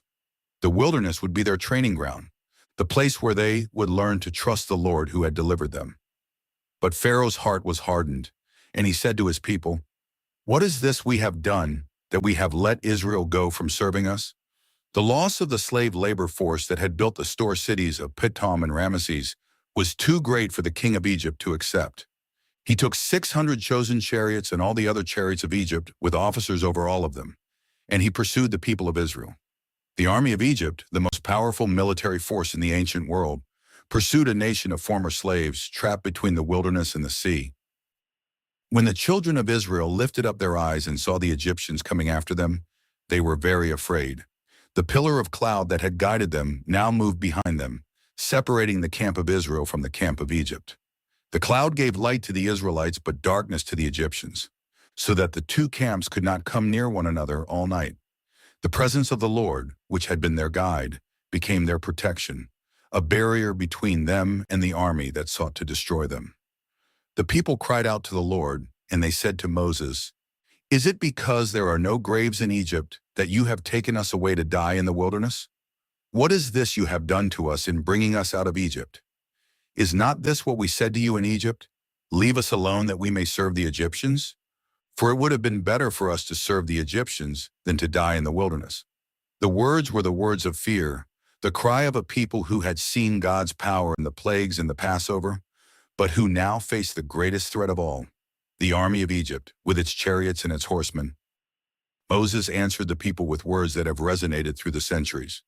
"Do not fear, stand firm, and see the salvation of the Lord, which he will work for you today. For the Egyptians whom you see today, you shall never see again. The Lord will fight for you, and you have only to be silent." The command was to trust, to wait, to watch. The deliverance would not come through Israel's strength but through the Lord's power. The people who had been saved by the blood of the Lamb would now be saved by the hand of God.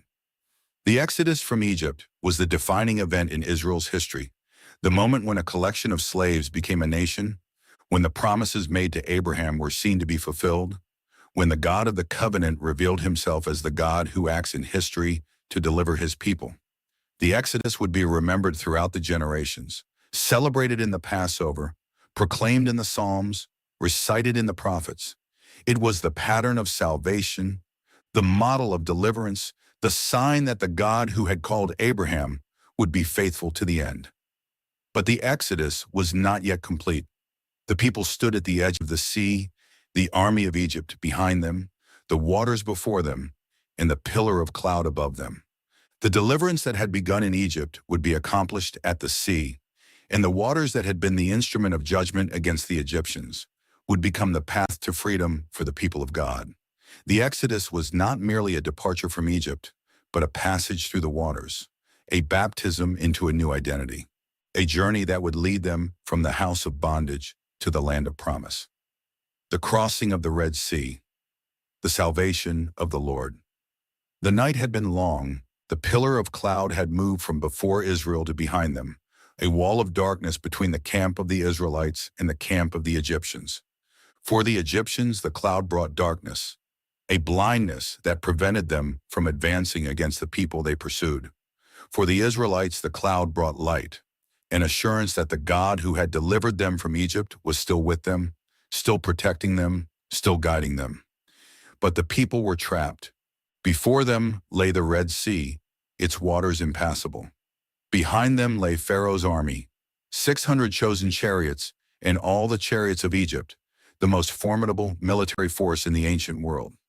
To right and left were wilderness and mountains, offering no escape. The people who had been delivered from slavery now faced annihilation, and there was no human way out. The Lord said to Moses, "Why do you cry to me? Tell the people of Israel to go forward. Lift up your staff and stretch out your hand over the sea and divide it, that the people of Israel may go through the sea on dry ground. And I will harden the hearts of the Egyptians, so that they shall go in after them.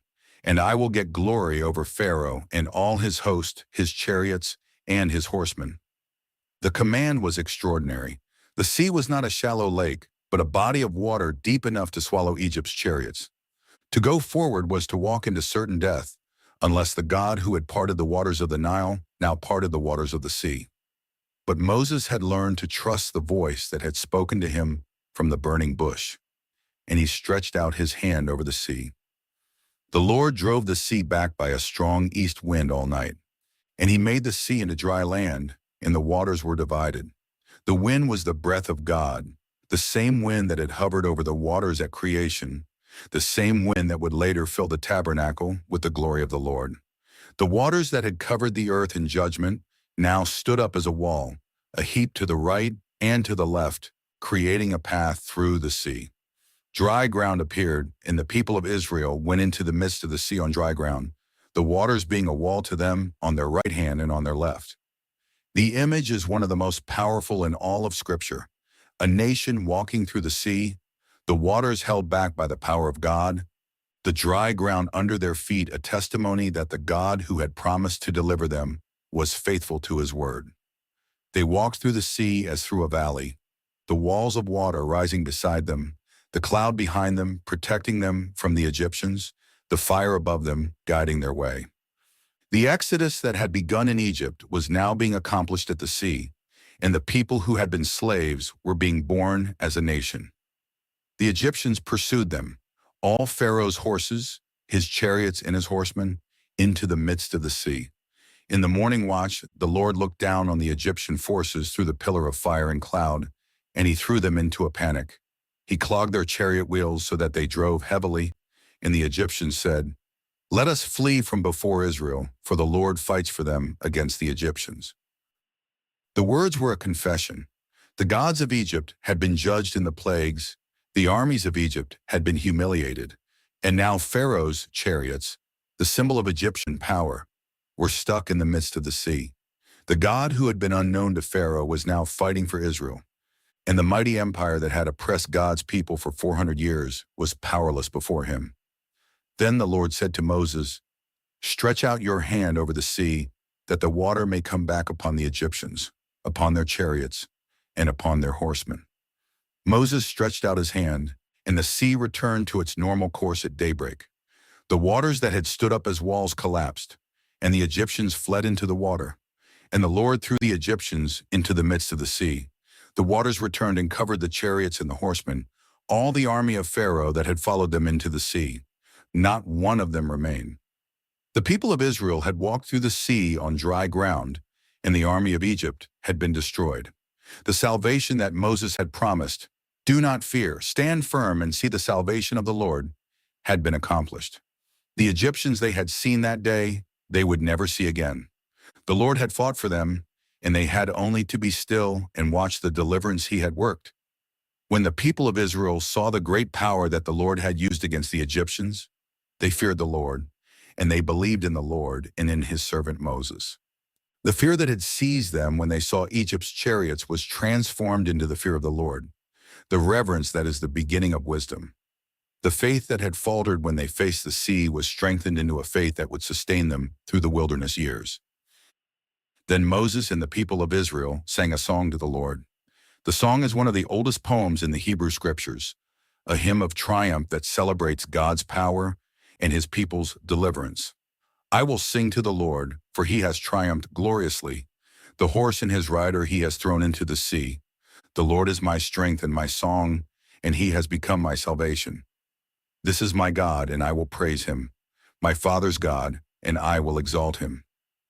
Miriam the prophetess, the sister of Aaron, took a tambourine in her hand, and all the women went out after her with tambourines and dancing.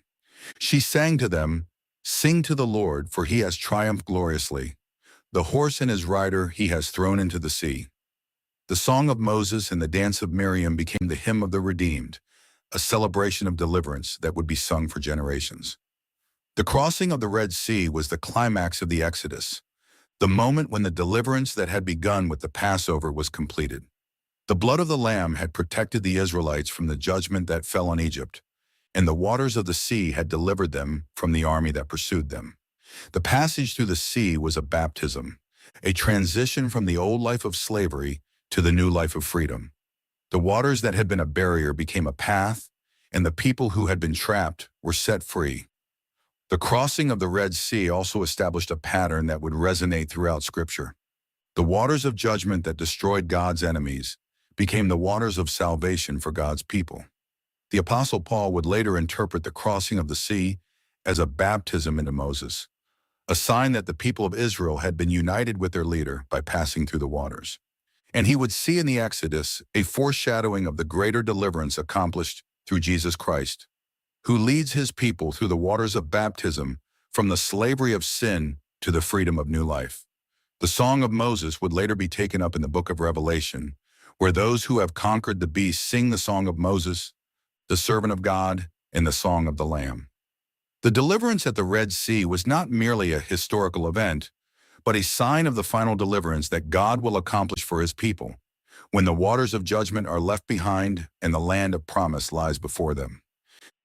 The people of Israel went out of Egypt with a mighty hand, and they came to Mount Sinai, where the law would be given, the covenant established, and the nation formed.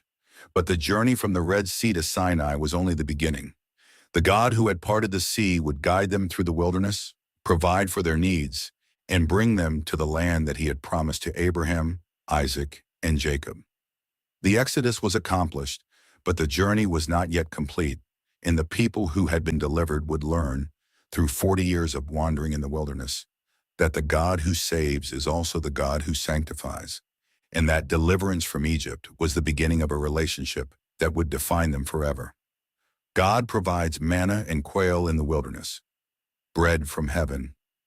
The waters of the Red Sea were behind them, the chariots of Egypt swallowed by the depths, the bodies of their oppressors washed up on the shore.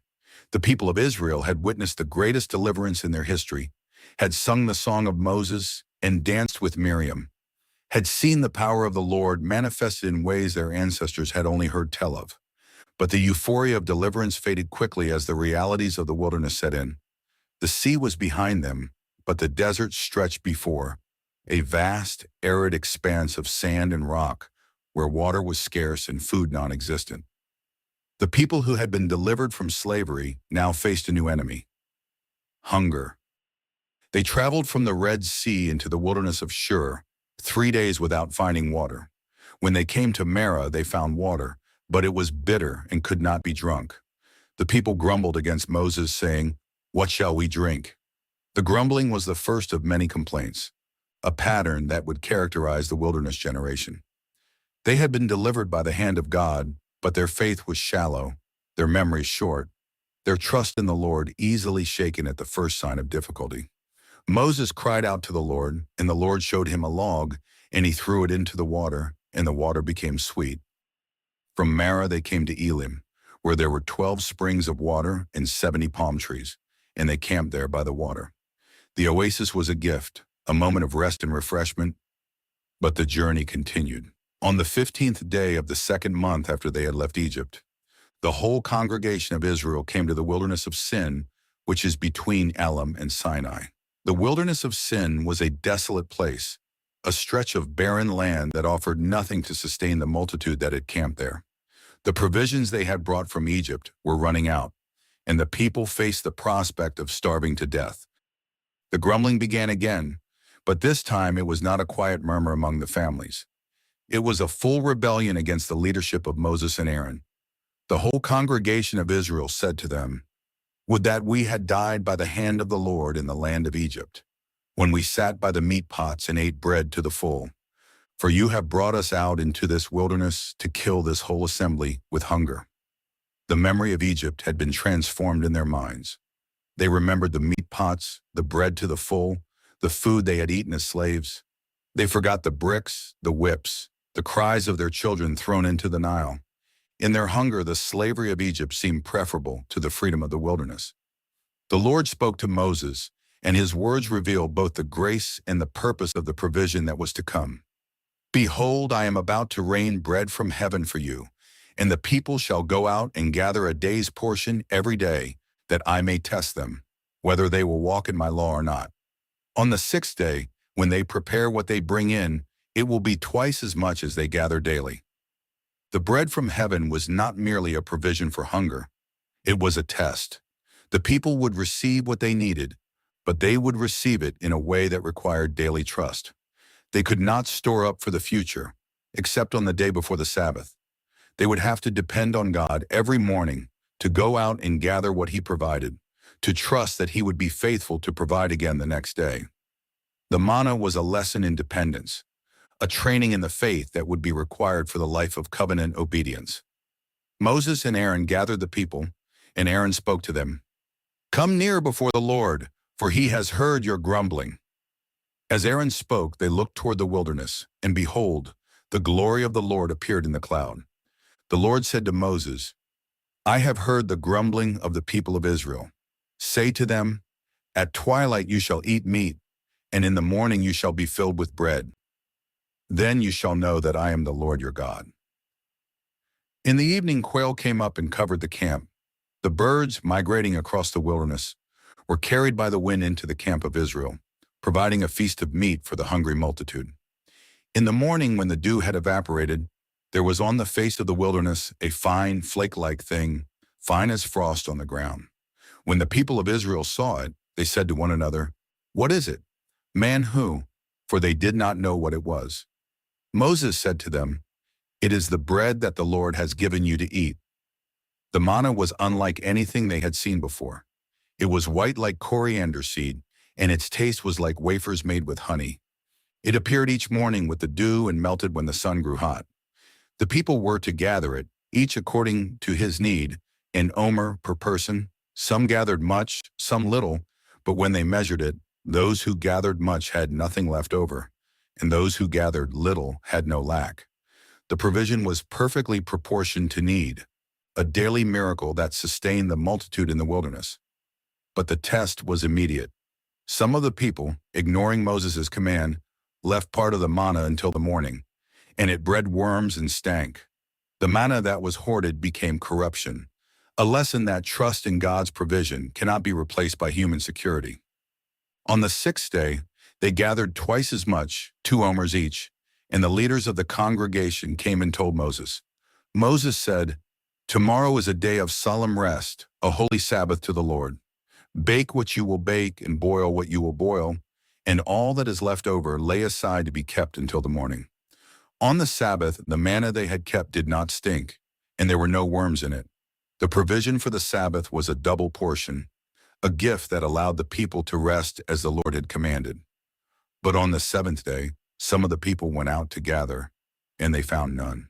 The Lord said to Moses, "How long will you refuse to keep my commandments and my laws? See, the Lord has given you the Sabbath. Therefore on the sixth day he gives you bread for 2 days. Remain each of you in his place. Let no one go out of his place on the seventh day. The manna was not merely food.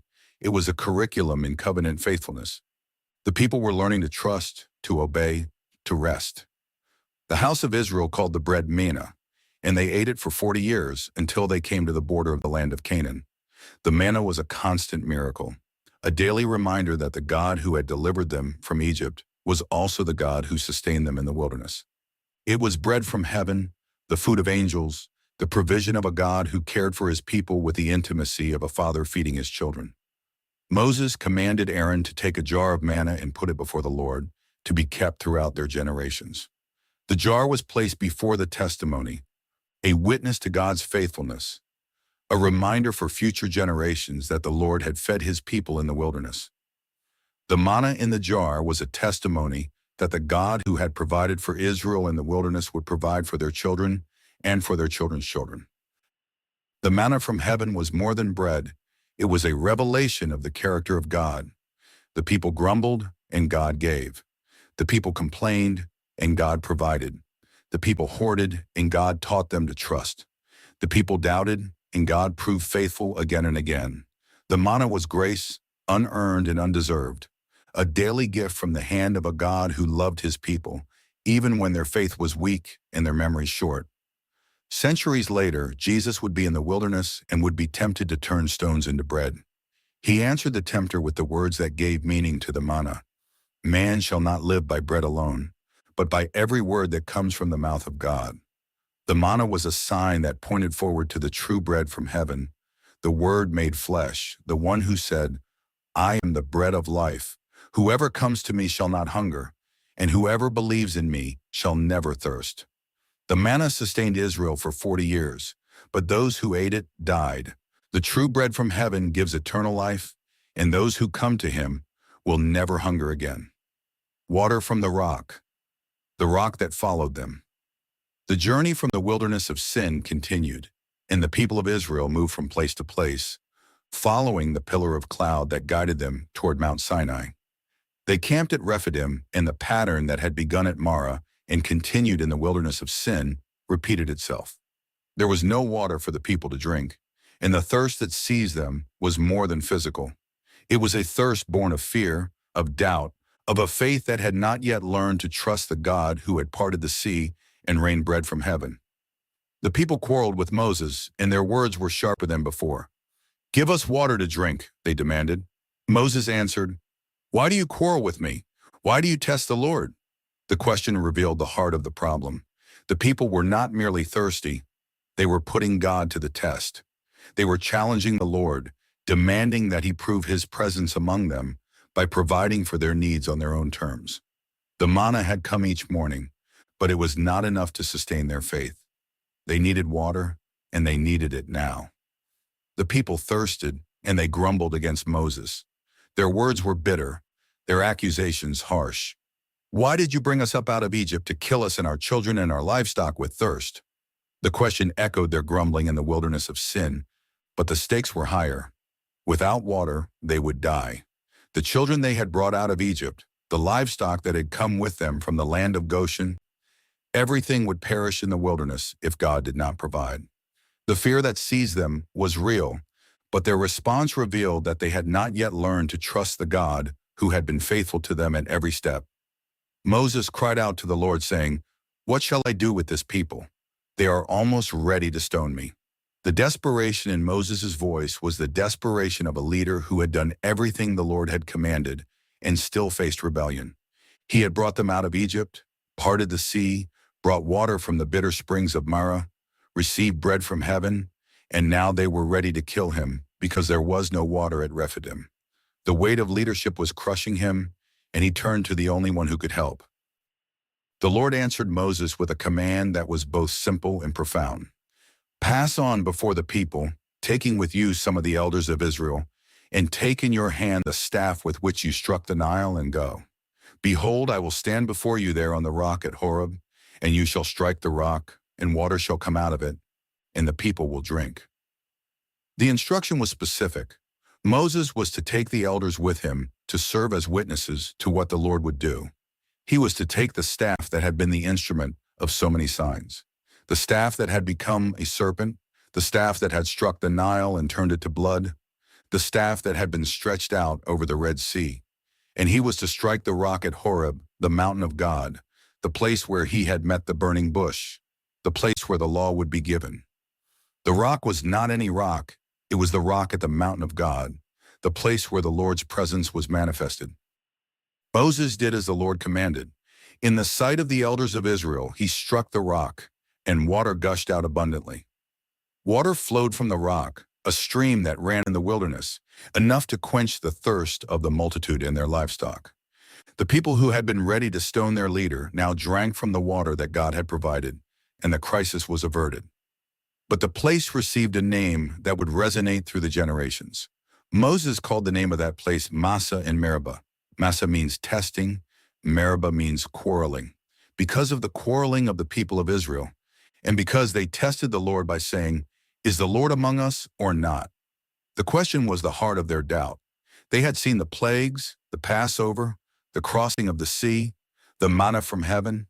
They had witnessed the pillar of cloud by day and the pillar of fire by night. They had been guided by the visible presence of the Lord at every step. And yet they asked, "Is the Lord among us or not?" Their thirst was not merely for water, it was for certainty, for proof, for a sign that the God who had delivered them was still with them. The water from the rock was a sign, but it was also a lesson. The rock was struck, and water flowed.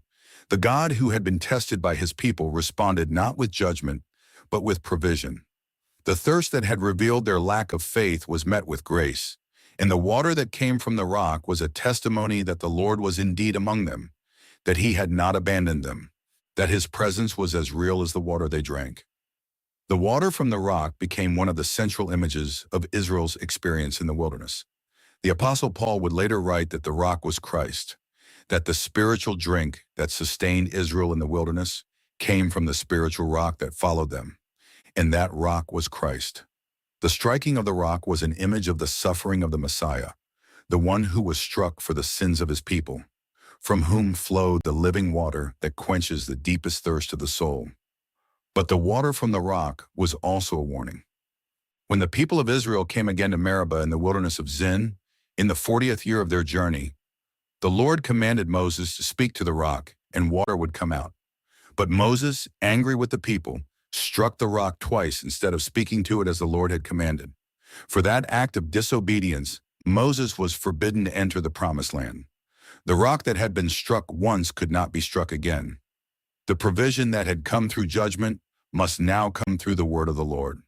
The rock at Meribah was a lesson in obedience, a reminder that the God who provides is also the God who commands, and that the leaders of his people are called to follow his instructions with precision. The water from the rock at Rephidim sustained the people of Israel in the wilderness, but it also pointed forward to a greater provision. Jesus stood in the temple at the Feast of Tabernacles, when the priest drew water from the pool of Siloam and poured it out as a reminder of the water from the rock. And he cried out, "If anyone thirsts, let him come to me and drink. Whoever believes in me, as the scripture has said, out of his heart will flow rivers of living water."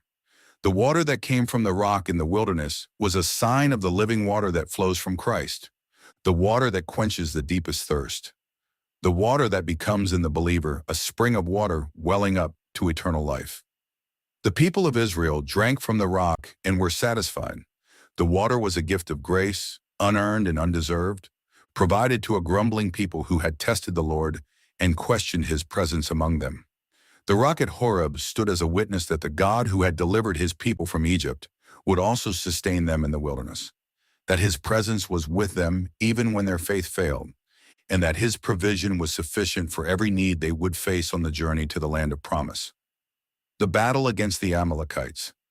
The Lord is my banner. The water from the rock had quenched Israel's thirst, and the people continued their journey through the wilderness. But a new threat arose from the desert, a threat that would test the people in a way they had not been tested before. The Amalekites came and fought with Israel at Rephidim. The Amalekites were descendants of Esau, a nomadic people who inhabited the desert regions of the Negev and Sinai. They had no cause to attack Israel, no grievance to settle, no claim on the land through which the Israelites were passing. They attacked because they were the first to rise up against the people of God, and their assault was an act of unprovoked aggression that would resonate through the centuries. The Israelites had been slaves in Egypt, not soldiers. They had no army, no weapons, no training in warfare. They had been delivered from Egypt by the hand of God, but now they faced an enemy that would require them to fight. The challenge was not merely military. It was a test of faith. Would they trust the God who had parted the sea to give them victory over the Amalekites? Or would they cower before the warriors of the desert? Moses gave instructions to Joshua, a young man who would one day lead Israel into the promised land. Choose men for us and go out and fight with Amalek. Tomorrow I will stand on the top of the hill with the staff of God in my hand. The staff of God was the same staff that had struck the Nile, that had been stretched out over the Red Sea, that had struck the rock at Horeb. It was the symbol of the Lord's presence and power, and Moses would lift it high over the battlefield as a sign that the battle was not Israel's but the Lord's. Joshua did as Moses commanded and went out to fight with Amalek. Moses, Aaron, and Hur went up to the top of the hill, where they could see the battlefield spread out before them. As long as Moses held up his hand with the staff of God, Israel prevailed. But whenever he lowered his hand, Amalek prevailed. The battle was not decided by the skill of Joshua's soldiers or the strength of their weapons. It was decided by the uplifted staff of God. Moses' hands were the channel of divine power, and victory ebbed and flowed with the raising and lowering of his hands. But Moses' hands grew weary. The old man who had led Israel out of Egypt, who had stood before Pharaoh, who had parted the sea, could not keep his hands raised indefinitely. When his hands fell, Amalek prevailed.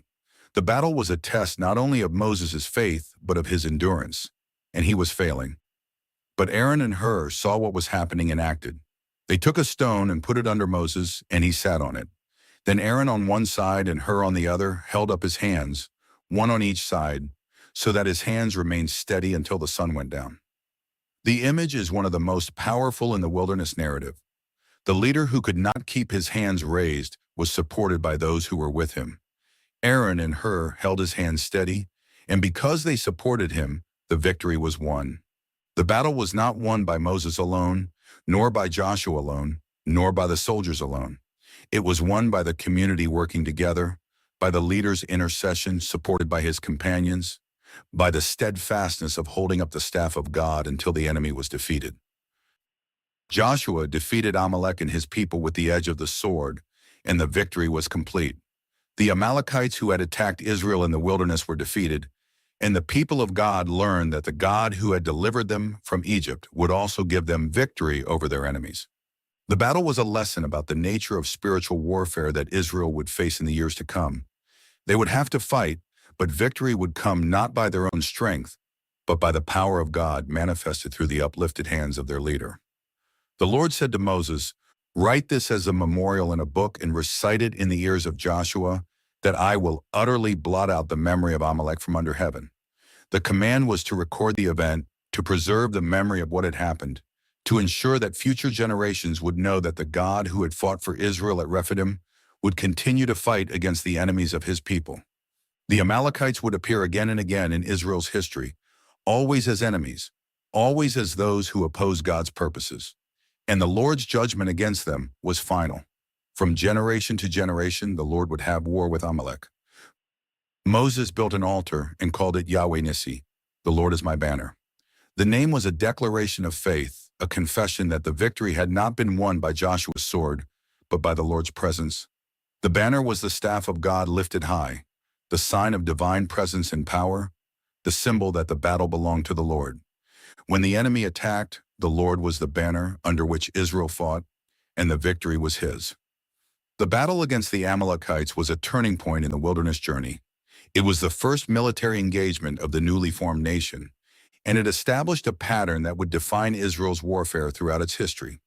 They were not a nation of warriors.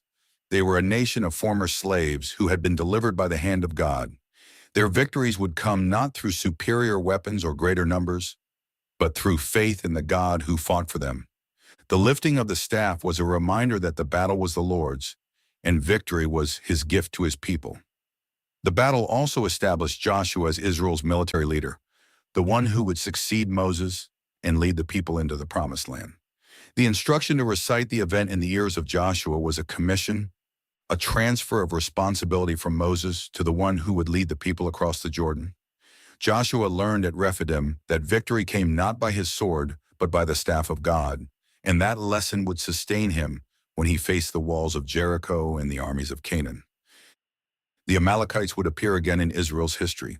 They attacked Israel when they came out of Egypt, and the Lord swore that he would have war with Amalek from generation to generation. The prophet Samuel would later command King Saul to destroy Amalek completely, and when Saul disobeyed, the kingdom was torn from him. The memory of Amalek was a reminder that the enemies of God's people are also God's enemies, and that the Lord will not leave unpunished those who oppose his purposes. The altar that Moses built at Rephidim stood as a witness to the victory, a testimony that the Lord is the banner of his people.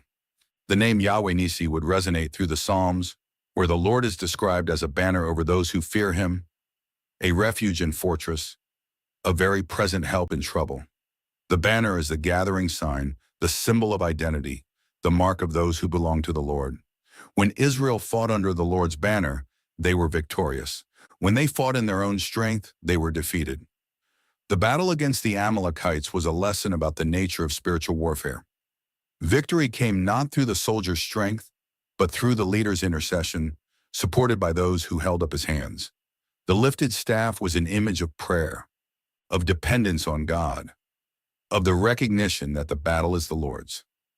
Moses' hands grew weary, but Aaron and Hur held them steady, and the victory was won. The battle was not won by the sword, but by the staff, not by the soldiers, but by the intercessors, not by human strength, but by divine power. The Lord is my banner. The name given to the altar at Rephidim was a confession that the God who had delivered Israel from Egypt was also the God who gave them victory over their enemies. The battle against the Amalekites was the first of many battles that Israel would face. But the pattern was set. When the people trusted the Lord and fought under his banner, victory was assured. The Lord's banner would guide them through the wilderness, across the Jordan, into the Promised Land, and the God who had been their deliverer would be their banner forever. The 10 Commandments, the covenant at Sinai. In the 3rd month after the people of Israel had gone out of the land of Egypt, on that day they came to the wilderness of Sinai. They had traveled from Rephidim, following the pillar of cloud that guided them through the wilderness, and they camped before the mountain. Mount Sinai rose from the desert floor, a mass of granite and stone that would become the place where heaven touched earth, where the covenant was established, where the law was given. The people who had been delivered from Egypt were being formed as a nation, and the formation would take place at the mountain of God. Moses went up to God, and the Lord called to him from the mountain, saying, "Thus you shall say to the house of Jacob, and tell the people of Israel, you yourselves have seen what I did to the Egyptians, and how I bore you on eagle's wings and brought you to myself. Now therefore, if you will indeed obey my voice and keep my covenant, you shall be my treasured possession among all peoples. For all the earth is mine, and you shall be to me a kingdom of priests and a holy nation." The words were a preface to the covenant, a reminder of what God had already done for his people. He had delivered them from Egypt, carried them on eagle's wings, brought them to himself. The law that was about to be given was not a means to earn God's favor, but a response to the favor he had already shown. The people were called to be a treasured possession, a kingdom of priests, a holy nation, set apart for God, called to represent him before the nations, entrusted with his word. The people answered with one voice, "All that the Lord has spoken, we will do." The response was immediate, enthusiastic, but it revealed that the people did not yet understand the weight of what they were promising. They would soon learn that they could not keep the covenant in their own strength, that the law would reveal their sin, that they would need the grace that had delivered them from Egypt to sustain them in the wilderness of obedience. The Lord said to Moses to consecrate the people, to have them wash their garments, to prepare for the 3rd day when the Lord would come down on Mount Sinai in the sight of all the people. Boundaries were set around the mountain, and the people were warned not to touch the mountain or approach it, for whoever touched it would die. The mountain was holy because the Lord's presence would descend on it, and the people were to approach with reverence, with preparation, with the fear of the Lord that is the beginning of wisdom. On the morning of the third day, there were thunders and lightnings, and a thick cloud on the mountain, and a very loud trumpet blast, so that all the people in the camp trembled. Moses brought the people out of the camp to meet God, and they took their stand at the foot of the mountain. Mount Sinai was wrapped in smoke because the Lord had descended on it in fire. The smoke went up like the smoke of a furnace, and the whole mountain trembled greatly. The sound of the trumpet grew louder and louder, and Moses spoke, and God answered him in thunder. The Lord came down on Mount Sinai to the top of the mountain and called Moses to the top, and Moses went up. But before Moses ascended, the Lord spoke the words that would become the foundation of the covenant, the Ten Commandments, the words that would shape Israel's life for generations. I am the Lord your God who brought you out of the land of Egypt, out of the house of slavery. The preamble was the foundation of all that followed. The law was not given in the abstract, but in the context of relationship. The God who commanded was the God who had delivered, and obedience was to be a response to grace. You shall have no other gods before me. The first commandment established the exclusivity of the covenant relationship. The God who had delivered Israel was the only God they were to worship. The gods of Egypt, the gods of Canaan, the gods of the nations, all were to be rejected. Israel was to worship the Lord alone. You shall not make for yourself a carved image, or any likeness of anything that is in heaven above, or that is in the earth beneath, or that is in the water under the earth. You shall not bow down to them or serve them, for I, the Lord your God, am a jealous God, visiting the iniquity of the fathers on the children to the third and fourth generation of those who hate me, but showing steadfast love to thousands of those who love me and keep my commandments. The second commandment prohibited the making of idols. The God of Israel was not to be represented by any image, for he was beyond any human representation.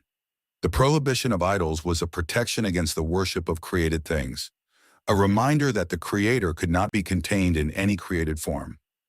You shall not take the name of the Lord your God in vain, for the Lord will not hold him guiltless who takes his name in vain. The third commandment protected the name of the Lord, which was the revelation of his character. To misuse his name was to profane what was holy, to treat with contempt the God who had revealed himself to his people. Remember the Sabbath day to keep it holy. 6 days you shall labor and do all your work, but the seventh day is a Sabbath to the Lord your God. On it you shall not do any work, you or your son or your daughter, your male servant or your female servant, or your livestock, or the sojourner who is within your gates. For in 6 days the Lord made heaven and earth, the sea, and all that is in them, and rested on the seventh day. Therefore the Lord blessed the Sabbath day and made it holy. The fourth commandment established the rhythm of work and rest that reflected the pattern of creation. The Sabbath was a gift, a day of rest, a reminder that the people of Israel were no longer slaves who toiled without ceasing, but a free people who could rest because the Lord had delivered them. Honor your father and your mother, that your days may be long in the land that the Lord your God is giving you. The fifth commandment established the family as the foundation of society. The honor due to parents was the first duty that extended beyond the worship of God, and the promise of long life in the land was linked to its observance. You shall not murder. The sixth commandment protected the sanctity of human life. The prohibition of murder was a recognition that human beings are made in the image of God, and to take a life without just cause was to attack the Creator himself. You shall not commit adultery. The seventh commandment protected the sanctity of marriage. The covenant of marriage was a reflection of the covenant between God and his people, and adultery was a violation of that covenant. You shall not steal. The eighth commandment protected others' property, recognizing the right to possess what had been lawfully acquired. You shall not bear false witness against your neighbor. The ninth commandment protected the reputation of others, prohibiting lies that damaged another person's standing in the community. You shall not covet your neighbor's house. You shall not covet your neighbor's wife, or his male servant, or his female servant, or his ox, or his donkey, or anything that is your neighbor's. The 10th commandment went beyond external actions to address the desires of the heart. Covetousness was the root of many sins, the desire that led to theft, adultery, and murder. The commandment required not only right actions, but right desires, a heart that was content with what God had provided.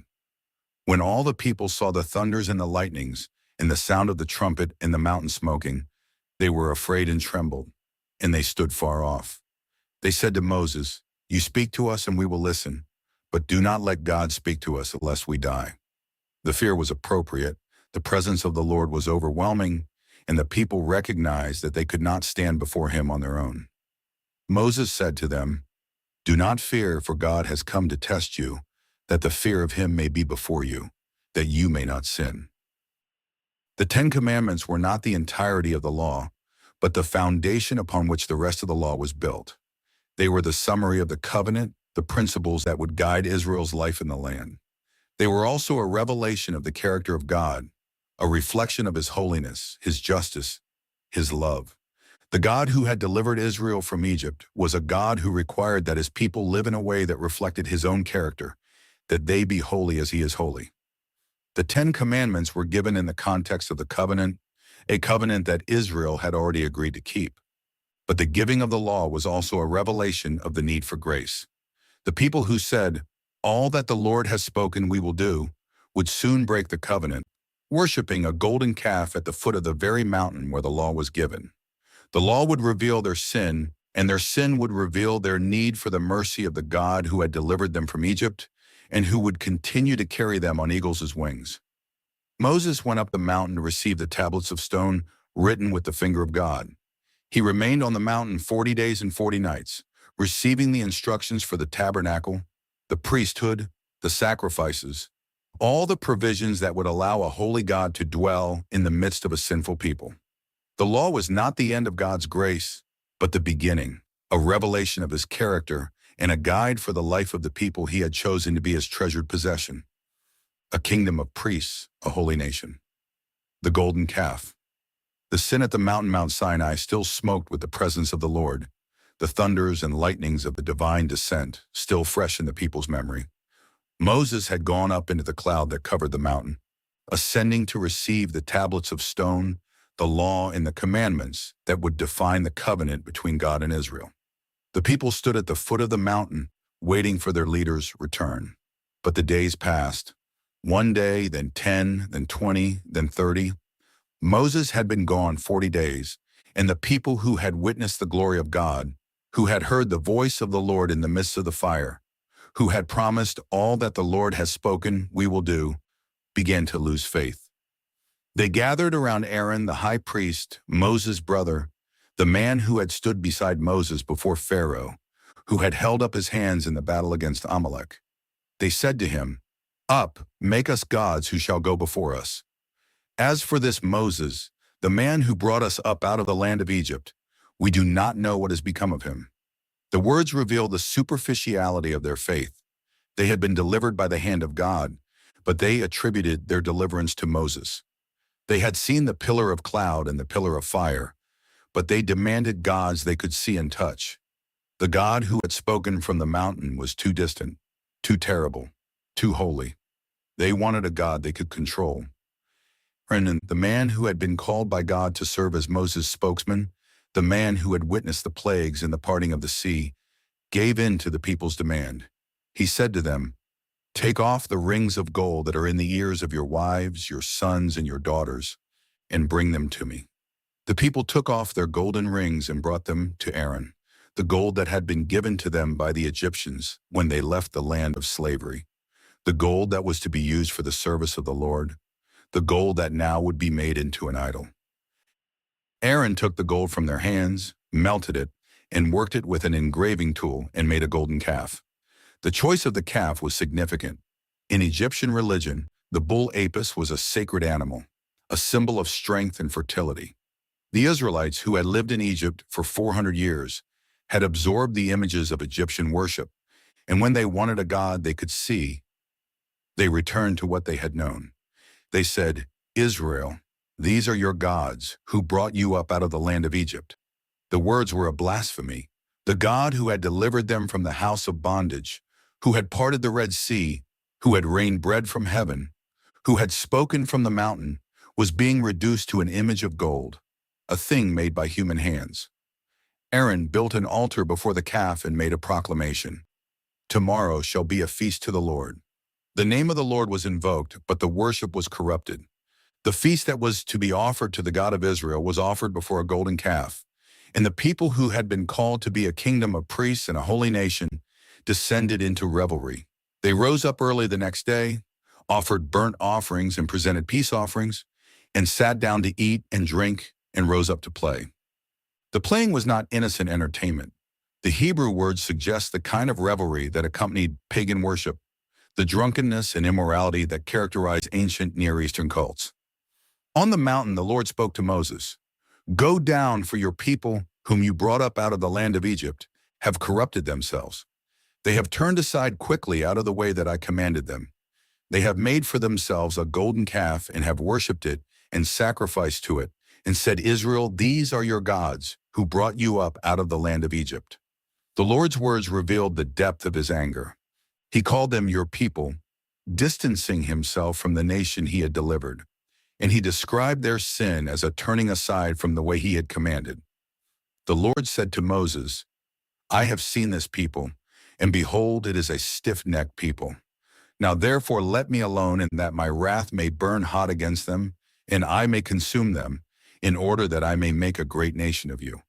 The offer was extraordinary. God was offering to destroy the rebellious people and make Moses the father of a new nation, the heir of the promises made to Abraham. The test was severe, and Moses' response revealed the character of the man who had been called to lead Israel.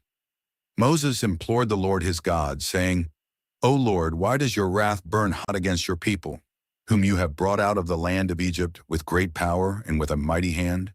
Why should the Egyptians say, 'With evil intent did he bring them out, to kill them in the mountains, and to consume them from the face of the earth'? Turn from your burning anger and relent from this disaster against your people. Remember Abraham, Isaac, and Israel your servants, to whom you swore by your own self, and said to them, 'I will multiply your offspring as the stars of heaven, and all this land that I have promised I will give to your offspring, and they shall inherit it forever.'" Moses did not argue that the people were innocent. He could not. But he appealed to God's character, to his reputation among the nations, to his covenant promises. The argument was not based on the people's worthiness, but on God's faithfulness. And the Lord relented from the disaster that he had spoken of bringing on his people. The God who had been ready to consume them was moved by his servant's intercession, and the people were spared. Moses turned and went down from the mountain with the 2 tablets of the testimony in his hand, tablets that were written on both sides, tablets that were the work of God, writing that was the writing of God. Joshua, who had been waiting for Moses, heard the noise of the people as they shouted, and he said to Moses, "There is a noise of war in the camp." But Moses said, "It is not the sound of shouting for victory or the sound of the cry of defeat, but the sound of singing that I hear." When Moses approached the camp and saw the calf and the dancing, his anger burned hot. He threw the tablets from his hands and broke them at the foot of the mountain. The breaking of the tablets was a sign that the covenant had been broken, that the people had violated the terms of the agreement before they had even received the law. Moses took the calf that they had made, burned it with fire, ground it to powder, scattered it on the water, and made the people of Israel drink it. The destruction of the calf was a symbolic act, a demonstration that the idol was nothing, that it could be burned and ground to powder, that it had no power to save. Moses said to Aaron, "What did this people do to you that you have brought such a great sin upon them?" Aaron's answer was an evasion, an attempt to shift responsibility. "Let not the anger of my Lord burn hot. You know the people, that they are set on evil. For they said to me, 'Make us gods who shall go before us.' As for this Moses, the man who brought us up out of the land of Egypt, we do not know what has become of him." So I said to them, "Let any who have gold take it off." So they gave it to me, and I threw it into the fire, and out came this calf. The explanation was absurd. The calf came out of the fire as if by magic, and Aaron's evasion revealed that the high priest had failed in his duty to oppose the people's sin. Moses stood at the gate of the camp and said, "Who is on the Lord's side? Come to me." The sons of Levi gathered around him, and Moses said to them, "Thus says the Lord, the God of Israel, put your sword on your side, each of you, and go to and fro from gate to gate throughout the camp, and each of you kill his brother and his companion and his neighbor." The Levites did as Moses commanded, and about 3,000 men fell that day. The judgment was severe, a purge of the most rebellious elements in the camp. Moses said, "Today you have been ordained for the service of the Lord, each one at the cost of his son and of his brother, so that he might bestow a blessing upon you this day." The next day Moses said to the people, "You have sinned a great sin, and now I will go up to the Lord. Perhaps I can make atonement for your sin." Moses returned to the Lord and said, "This people has sinned a great sin. They have made for themselves gods of gold. But now if you will forgive their sin, but if not, please blot me out of your book that you have written." The words were extraordinary. Moses was offering his own salvation for the sake of the people. If God would not forgive them, Moses did not want to be saved without them. The Lord answered, "Whoever has sinned against me, I will blot out of my book. But now go, lead the people to the place about which I have spoken to you. Behold, my angel shall go before you. Nevertheless, in the day when I will punish them for their sin." The Lord sent a plague on the people because they had made the calf that Aaron had made. The judgment was not the destruction that had been threatened, but it was a reminder that sin has consequences, that the God who delivered Israel was also a God of holiness, who would not tolerate rebellion. The golden calf was a betrayal of the covenant, a return to the idols of Egypt, a rejection of the God who had brought them out of the house of bondage. The story of the golden calf is one of the darkest moments of Israel's wilderness journey, but it is also a revelation of the character of God and of the nature of intercession. The people sinned, but Moses interceded. The covenant was broken, but God relented. Judgment was real, but mercy was greater. The golden calf was the first of many failures that would mark the wilderness generation, but it was also the occasion for the revelation of God's mercy, his willingness to forgive, his faithfulness to his covenant promises, even when his people were unfaithful. Moses went up the mountain again to receive new tablets of stone, and the Lord passed before him, proclaiming, the Lord, a God merciful and gracious, slow to anger, and abounding in steadfast love and faithfulness, keeping steadfast love for thousands, forgiving iniquity and transgression and sin, but who will by no means clear the guilty." The revelation of God's character came after Israel's greatest sin, a reminder that the God who judges is also the God who forgives, and that the covenant, though broken by human unfaithfulness, was sustained by divine grace. The tabernacle is constructed, the dwelling place of God. The golden calf had been destroyed, the covenant renewed, the tablets of stone replaced. Moses had come down from the mountain with the law, and the people had been given a second chance. But the question that hung over the camp of Israel was profound. How could a holy God dwell in the midst of a sinful people? The God who had descended on Mount Sinai in fire and smoke, whose presence was so terrible that the people begged not to hear his voice, had commanded them to build a sanctuary so that he might dwell among them.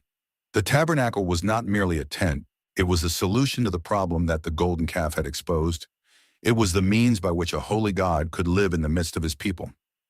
The Lord spoke to Moses on Mount Sinai, giving him instructions for the sanctuary. "Let them make me a sanctuary, that I may dwell in their midst. Exactly as I show you concerning the pattern of the tabernacle and of all its furniture, so you shall make it."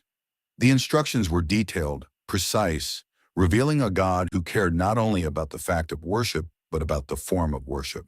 The tabernacle was to be a copy of the heavenly reality, a shadow of the true sanctuary that exists in God's presence, and every detail was to be made according to the pattern shown to Moses on the mountain. The materials for the tabernacle were to be a voluntary offering from the people. The Lord said, "From every man whose heart makes him willing, you shall receive the contribution for me." The offering was not to be a tax but a gift, given voluntarily by those whose hearts were moved to give. The list of materials was extensive. gold, silver, bronze, blue and purple and scarlet yarn, fine linen, goat's hair, tanned ram's skins, acacia wood, oil for the lamps, spices for the anointing oil and for the fragrant incense, onyx stones, and stones for setting in the ephod and the breastpiece. The gifts that had been brought from Egypt, the gold and silver that the Egyptians had given when Israel departed, were to be used for the service of the Lord. The people responded with extraordinary generosity. They came, both men and women, all who were of a willing heart, and brought brooches and earrings and signet rings and armlets, all sorts of gold objects. Everyone who could make a contribution of silver or bronze brought it as a contribution to the Lord. Those who had blue and purple and scarlet yarn, fine linen, goat's hair, tanned ram skins, and acacia wood brought them. The gifts were so abundant that the craftsmen said to Moses, "The people bring much more than enough for doing the work that the Lord has commanded us to do." Moses commanded that no one should bring any more, and the people were restrained from bringing more, for they had more than enough to do all the work. The construction of the tabernacle was overseen by Bezalel, the son of Uri, son of Hur, of the tribe of Judah. The Lord had filled him with the Spirit of God, with wisdom, with understanding, with knowledge, and with all kinds of skill, to devise artistic designs, to work in gold, silver, and bronze, to cut stones for setting, and to carve wood. Oholiab, the son of Ahisamach of the tribe of Dan, was appointed as his assistant, and the Lord put skill in the hearts of all who were skillful, so that they could make all that the Lord had commanded. The tabernacle itself was a tent, but it was a tent of extraordinary beauty and significance. Its frame was of acacia wood overlaid with gold, set in bases of silver.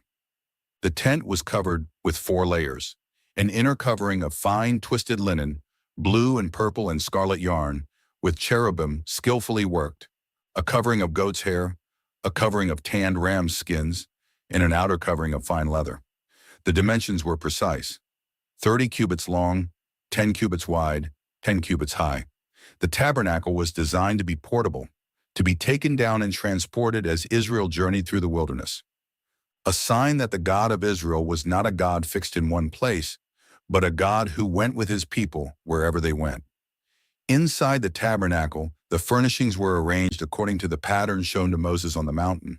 In the outer courtyard stood the bronze altar for burnt offerings, where the sacrifices were offered, and the bronze basin where the priests washed their hands and feet before entering the sanctuary.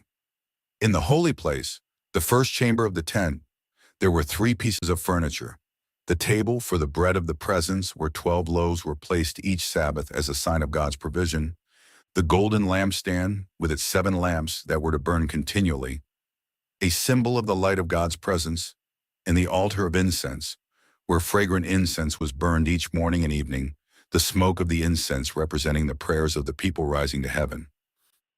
Beyond the holy place was the most holy place, the Holy of Holies, separated by a veil of blue and purple and scarlet yarn and fine twisted linen, with cherubim worked into it.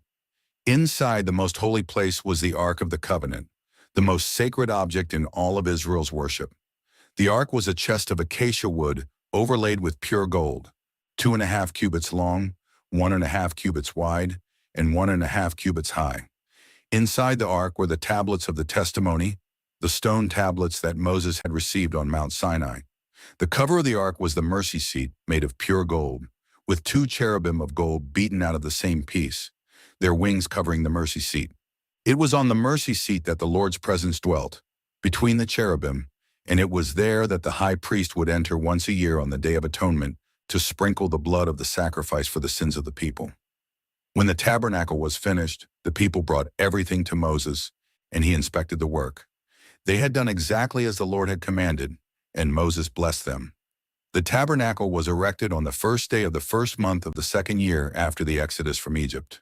Moses placed the ark in the most holy place, hung the veil to separate the holy place from the most holy place, and set the table, the lampstand, the altar of incense, the altar of burnt offering, and the basin, all as the Lord had commanded.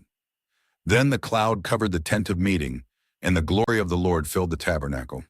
The cloud that had guided them through the wilderness, The pillar of fire that had given them light now settled over the tabernacle. The glory of the Lord was so intense that Moses could not enter the tent of meeting because the cloud had settled on it, and the glory of the Lord filled the tabernacle. The presence that had descended on Mount Sinai now dwelt in the midst of the camp, and the God who had delivered Israel from Egypt now lived with his people. Throughout their journeys, whenever the cloud lifted from over the tabernacle, the people of Israel set out, and wherever the cloud settled, the people of Israel camped. The tabernacle was the center of the camp, the visible sign of God's presence, the assurance that the God who had called them was with them. The cloud by day and the fire by night were visible to all Israel throughout their journeys, a constant reminder that the God who had made a covenant with them was present in their midst. The 12 spies and the report of the giants. The failure at the border. The tabernacle had been built, the priesthood established, the sacrifices instituted. The people of Israel had been organized as a nation, counted by tribes, prepared for the journey that would take them from Sinai to the land of promise. The cloud lifted from the tabernacle, and the people set out from the wilderness of Sinai, traveling as the Lord commanded. They came to the wilderness of Paran, to Kadesh Barnea, the gateway to the land of Canaan. The land that God had promised to Abraham, Isaac, and Jacob lay before them, a land flowing with milk and honey, a land of vineyards and olive groves, a land that the Lord had sworn to give to his people. The Lord spoke to Moses, saying, "Send men to spy out the land of Canaan, which I am giving to the people of Israel. From each tribe of their fathers you shall send a man, everyone a chief among them." The command was given not because God needed information, but because he was allowing the people to participate in the process of taking possession of the land. The spies were to go up into the land, see what it was like, assess the strength of its inhabitants, determine whether the cities were fortified or open, and bring back a report of the fruit of the land. Moses sent 12 men, leaders from each tribe, among them Hoshea the son of Nun, whom Moses called Joshua, and Caleb the son of Jephunneh. He sent them from the wilderness of Paran and instructed them, "Go up into the Negeb and go up into the hill country and see what the land is, and whether the people who dwell in it are strong or weak, whether they are few or many, and whether the land that they dwell in is good or bad, and whether the cities that they dwell in are camps or strongholds, and whether the land is rich or poor, and whether there are trees in it or not. Be of good courage and bring some of the fruit of the land." The spies went up into the land of Canaan, from the wilderness of Zin to Rehob, near Lebo-Hamath. They went up into the Negeb and came to Hebron, where Ahiman, Sheshai, and Talmi, the descendants of Anak, lived. The Anakim were the giants of the land, warriors of legendary stature whose very name inspired fear. The spies saw them, and they saw the fortified cities, the walls rising against the sky, the armies that defended the land. They also saw the fruit of the land, and they cut down a branch with a single cluster of grapes so large that they had to carry it on a pole between 2 men. They also brought pomegranates and figs, a testimony to the richness of the land that God had promised. After 40 days, the spies returned to Moses and Aaron and to all the congregation of Israel at Kadesh Barnea. They brought their report and showed the fruit of the land. The report was unanimous about the land itself. "We came to the land to which you sent us. It flows with milk and honey, and this is its fruit." The land was everything God had promised, a land of abundance, a land that could sustain the nation that was about to enter it. But the report about the inhabitants was divided. 10 of the spies said, "However, the people who dwell in the land are strong, and the cities are fortified and very large. And besides, we saw the descendants of Anak there. The Amalekites dwell in the land of the Negeb. The Hittites, the Jebusites, and the Amorites dwell in the hill country, and the Canaanites dwell by the sea and along the Jordan." The report focused on the obstacles, the strength of the enemy, the impossibility of the task. Caleb silenced the people before Moses and said, "Let us go up at once and occupy it, for we are well able to overcome it." But the men who had gone up with him said, "We are not able to go up against the people, for they are stronger than we are." And they brought to the people of Israel a bad report of the land that they had spied out, saying, the land through which we have gone to spy it out is a land that devours its inhabitants, and all the people that we saw in it are of great height. And there we saw the Nephilim, the sons of Anak, who come from the Nephilim, and we seemed to ourselves like grasshoppers, and so we seemed to them. The report was not merely a military assessment, it was a rejection of God's promise. The spies did not say, "We cannot defeat them because our armies are too small," or "We cannot defeat them because our weapons are too weak." They said, "We are not able." Their confidence was not in the God who had parted the Red Sea, who had rained bread from heaven, who had brought water from the rock, who had promised to give them the land. Their confidence was in their own assessment of the situation, and their assessment led them to despair. The congregation of Israel lifted up their voices and cried out, and the people wept that night. They grumbled against Moses and Aaron, saying, "Would that we had died in the land of Egypt, or would that we had died in this wilderness. Why is the Lord bringing us into this land to fall by the sword? Our wives and our little ones will become a prey. Would it not be better for us to go back to Egypt?" The words were a repetition of the grumblings that had marked their journey from the beginning. But now the stakes were higher. They stood at the border of the promised land and they refused to enter. They said to one another, "Let us choose a leader and go back to Egypt." The rejection was complete. They not only refused to enter the land, they wanted to return to the land of slavery, to the bondage from which they had been delivered, to the brick kilns and whips of Pharaoh, the deliverance that God had accomplished, the miracles they had witnessed, the covenant they had accepted. All of this was being rejected because they were afraid of the giants of Canaan. Moses and Aaron fell on their faces before all the assembly of the congregation of the people of Israel. Joshua the son of Nun and Caleb the son of Jephunneh, who were among those who had spied out the land, tore their clothes and said to all the congregation of the people of Israel, "The land which we passed through to spy it out is an exceedingly good land. If the Lord delights in us, he will bring us into this land and give it to us, a land that flows with milk and honey.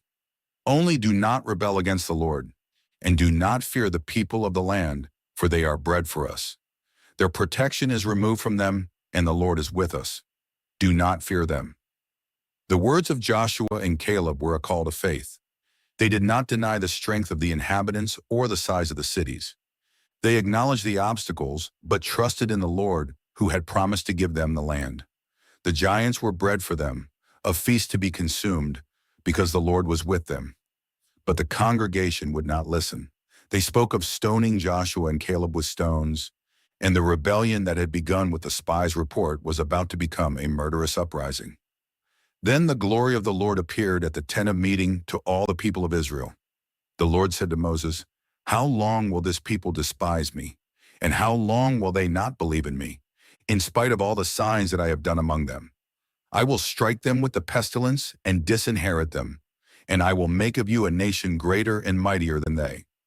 Moses interceded again, as he had interceded after the golden calf.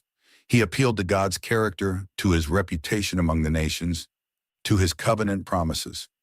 "Now please let the power of the Lord be great as you have promised, saying, 'The Lord is slow to anger and abounding in steadfast love, forgiving iniquity and transgression, but he will by no means clear the guilty. Please pardon the iniquity of this people according to the greatness of your steadfast love, just as you have forgiven this people from Egypt until now.'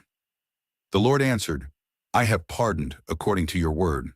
But truly as I live, and as all the earth shall be filled with the glory of the Lord, none of the men who have seen my glory and my signs that I did in Egypt and in the wilderness, and yet have put me to the test these 10 times and have not obeyed my voice, shall see the land that I swore to give to their fathers. None of those who despised me shall see it.'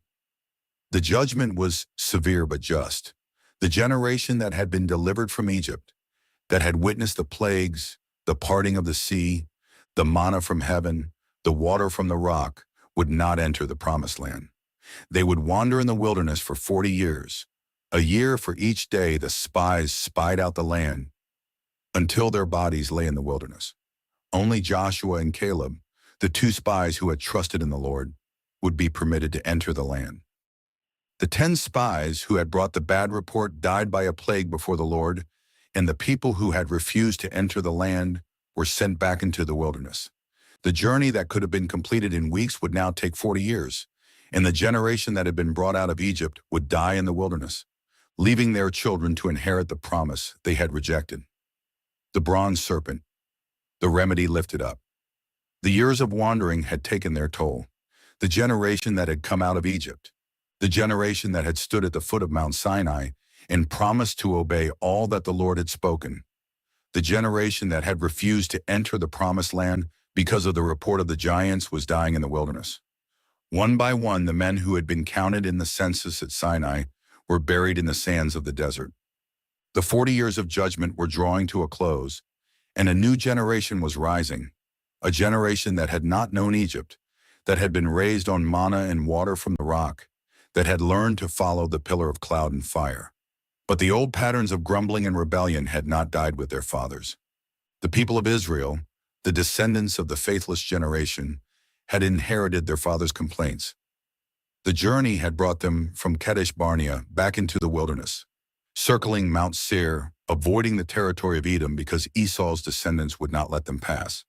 They traveled south toward the Red Sea, then east around the land of Edom, and then north toward the land of Moab. The journey was long, the terrain hard, the road tortuous.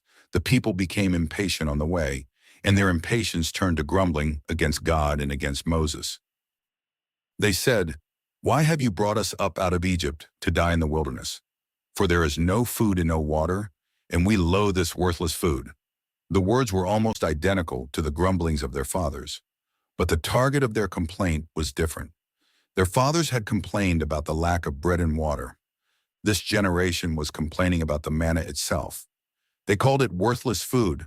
The bread from heaven, the gift of God that had sustained them for 4 decades, was now despised. The miracle that had been received with wonder was now rejected with contempt.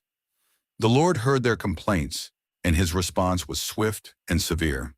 The text says that the Lord sent fiery serpents among the people, and they bit the people, so that many people of Israel died. The serpents were called seraphim, a word meaning burning, suggesting either the burning nature of their venom or the burning sensation of their bite. These were not ordinary serpents. They were instruments of divine judgment, sent to punish the people for their rebellion against God and against his provision. The people came to Moses terrified, their pride broken by the judgment that was falling on them. They said, "We have sinned, for we have spoken against the Lord and against you. Pray to the Lord that he take away the serpents from us."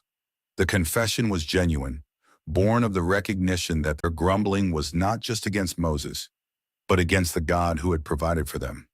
The punishment had achieved its purpose. The people acknowledged their sin and turned to the Lord for deliverance. Moses prayed for the people, and the Lord answered him with a command that would become one of the most striking images in all of Scripture. The Lord said to Moses, "Make a fiery serpent and set it on a pole, and everyone who is bitten when he sees it shall live."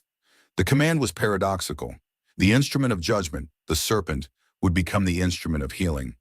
The very thing that had brought death was to be lifted up so that those who looked at it might live. Moses made a bronze serpent and set it on a pole. The bronze serpent was a representation of the serpents that had bitten the people, but it was lifted up, raised above the camp, so that all who were dying could see it. And the promise was given. If a serpent bit anyone, he could look at the bronze serpent and live. The remedy was simple, accessible, and universal. It required no elaborate ritual, no sacrifice, no journey to a distant sanctuary.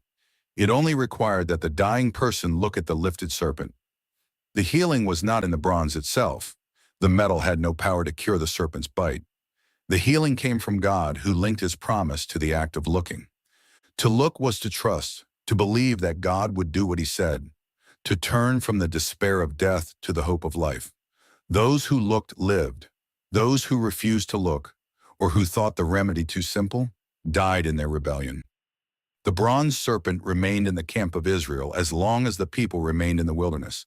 It was a constant reminder of the judgment that had fallen and of the mercy that had been extended. The serpent that had been the instrument of death became the symbol of salvation, And the people who had despised the bread from heaven learned that the God who judges is also the God who heals. Centuries later, the bronze serpent would become a problem. The people of Israel, forgetting the purpose for which it was made, began to burn incense to it, treating it as an idol. King Hezekiah and his reforms broke it into pieces, calling it Nehushtan, a piece of bronze. The object that had been a means of healing became an object of worship, and what had been given as a gift was corrupted by human superstition. But the lesson of the bronze serpent remained. God provides a remedy for judgment, and those who look to his provision will live. The bronze serpent was a sign that pointed forward to something greater. Jesus, in his conversation with Nicodemus, said, "As Moses lifted up the serpent in the wilderness, so must the Son of Man be lifted up, that whoever believes in him may have eternal life." The connection was deliberate. As the bronze serpent was lifted up on a pole, so Christ would be lifted up on the cross. As the serpent was the remedy for the deadly venom of the serpents, so Christ is the remedy for the deadly venom of sin. As those who looked at the serpent lived, so those who look to Christ in faith will have eternal life. The death of Moses. The end of an era. The 40 years of wandering were complete. The generation that had come out of Egypt, the generation that had refused to enter the promised land, had died in the wilderness as the Lord had said. One by one they had been buried in the sands of the desert.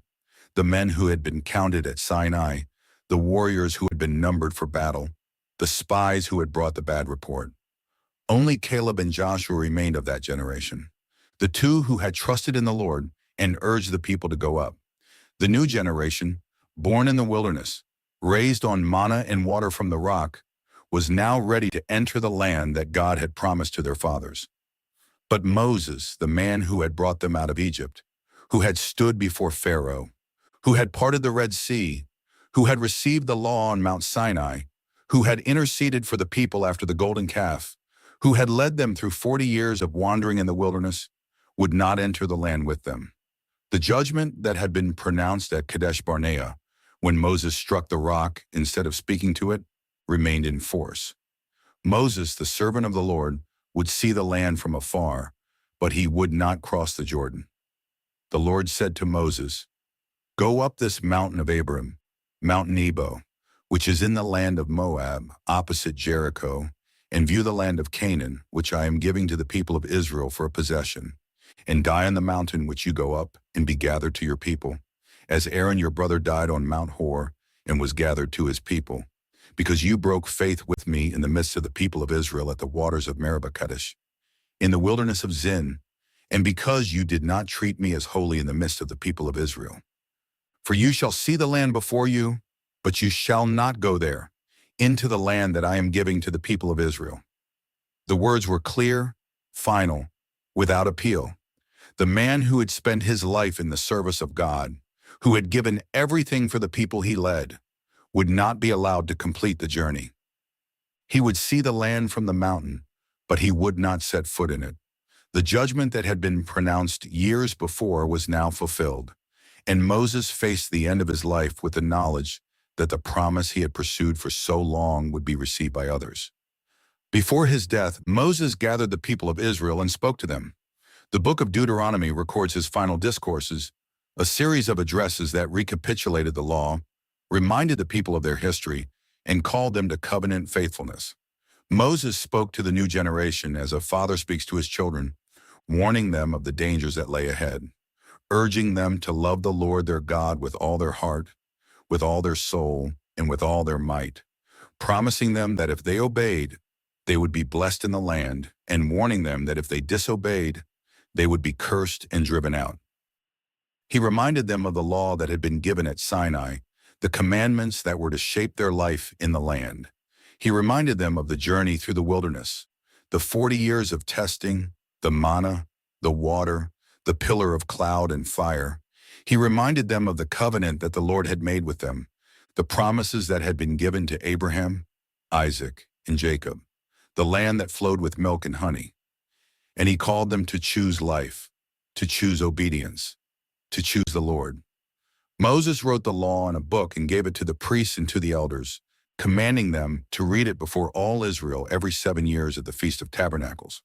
He called heaven and earth as witnesses against them, declaring that he had set before them life and death, blessing and curse, urging them to choose life so that they and their children might live. The words were the words of a man who had spent his life leading a stubborn and rebellious people, a man who loved them despite their failures, a man who wanted nothing more than for them to receive the blessing that God had promised. When the discourses were finished, Moses went up from the plains of Moab to Mount Nebo, to the top of Pisgah, which is opposite Jericho. He was 120 years old when he died, but the text tells us that his eye was undimmed and his vigor unabated. The years had not diminished him. The strength that had sustained him through 40 years of leadership in the wilderness remained to the end. He went up the mountain alone, as the Lord had commanded him, leaving behind the people he had led for so long, ascending to the place where he would see the land he could not enter. The Lord showed him all the land, Gilead as far as Dan, all Naphtali, the land of Ephraim and Manasseh, all the land of Judah as far as the western sea, the Negeb and the valley of Jericho, the city of palm trees, as far as Zoar. The Lord showed him the land that he had promised to Abraham, Isaac, and Jacob, the land that the people of Israel were about to enter. Moses saw it from the mountain, the inheritance that had been promised to his ancestors, the goal of the journey that had begun 400 years earlier when Abraham first set foot in Canaan. The Lord said to him, "This is the land of which I swore to Abraham, to Isaac, and to Jacob. I will give it to your offspring. I have let you see it with your eyes, but you shall not go over there." The words were a fulfillment of the promise and a reminder of the judgment. Moses saw what he had spent his life working to achieve, but he did not enter. The man who had been called from the burning bush, who had stood before Pharaoh, who had led the people through the sea, who had received the law on the mountain, who had interceded for the people again and again, was permitted to see the land, but not to enter it. Then Moses, the servant of the Lord, died there in the land of Moab, according to the word of the Lord. The text is simple. The word spare. The greatest leader in Israel's history, the man who had spoken with God face to face, the prophet whom the Lord knew face to face, died alone on the mountain with no one to witness his passing, no one to close his eyes, no one to mourn him in his final moments. The Lord buried him in the valley in the land of Moab opposite Beth Peor, but no one knows the place of his burial to this day. Moses' tomb was hidden lest the people, in their grief and their persistent tendency toward idolatry, should make a shrine of the place where the great leader was buried. The people of Israel mourned for Moses in the plains of Moab for 30 days. The mourning was prolonged, for the loss was immeasurable. The man who had been their leader, their prophet, their intercessor, their guide through the wilderness, was gone. The pillar of cloud and fire remained, but the voice that had spoken to them from the mountain, the hands that had been lifted in the battle against Amalek, the staff that had parted the sea, the face that had shone with the glory of the Lord, all of this was no longer with them. The text adds a tribute to Moses that is unique in Scripture. There has not arisen a prophet since in Israel like Moses, whom the Lord knew face to face. None like him for all the signs and the wonders that the Lord sent him to do in the land of Egypt, to Pharaoh and to all his servants and to all his land, and for all the mighty power and all the great terror that Moses performed in the sight of all Israel. Moses was the prophet par excellence, the one who had spoken with God as a man speaks with his friend, the one through whom the law was given, the one who had led Israel out of slavery and through the wilderness to the border of the promised land. Yet Moses' death was not the end of the story.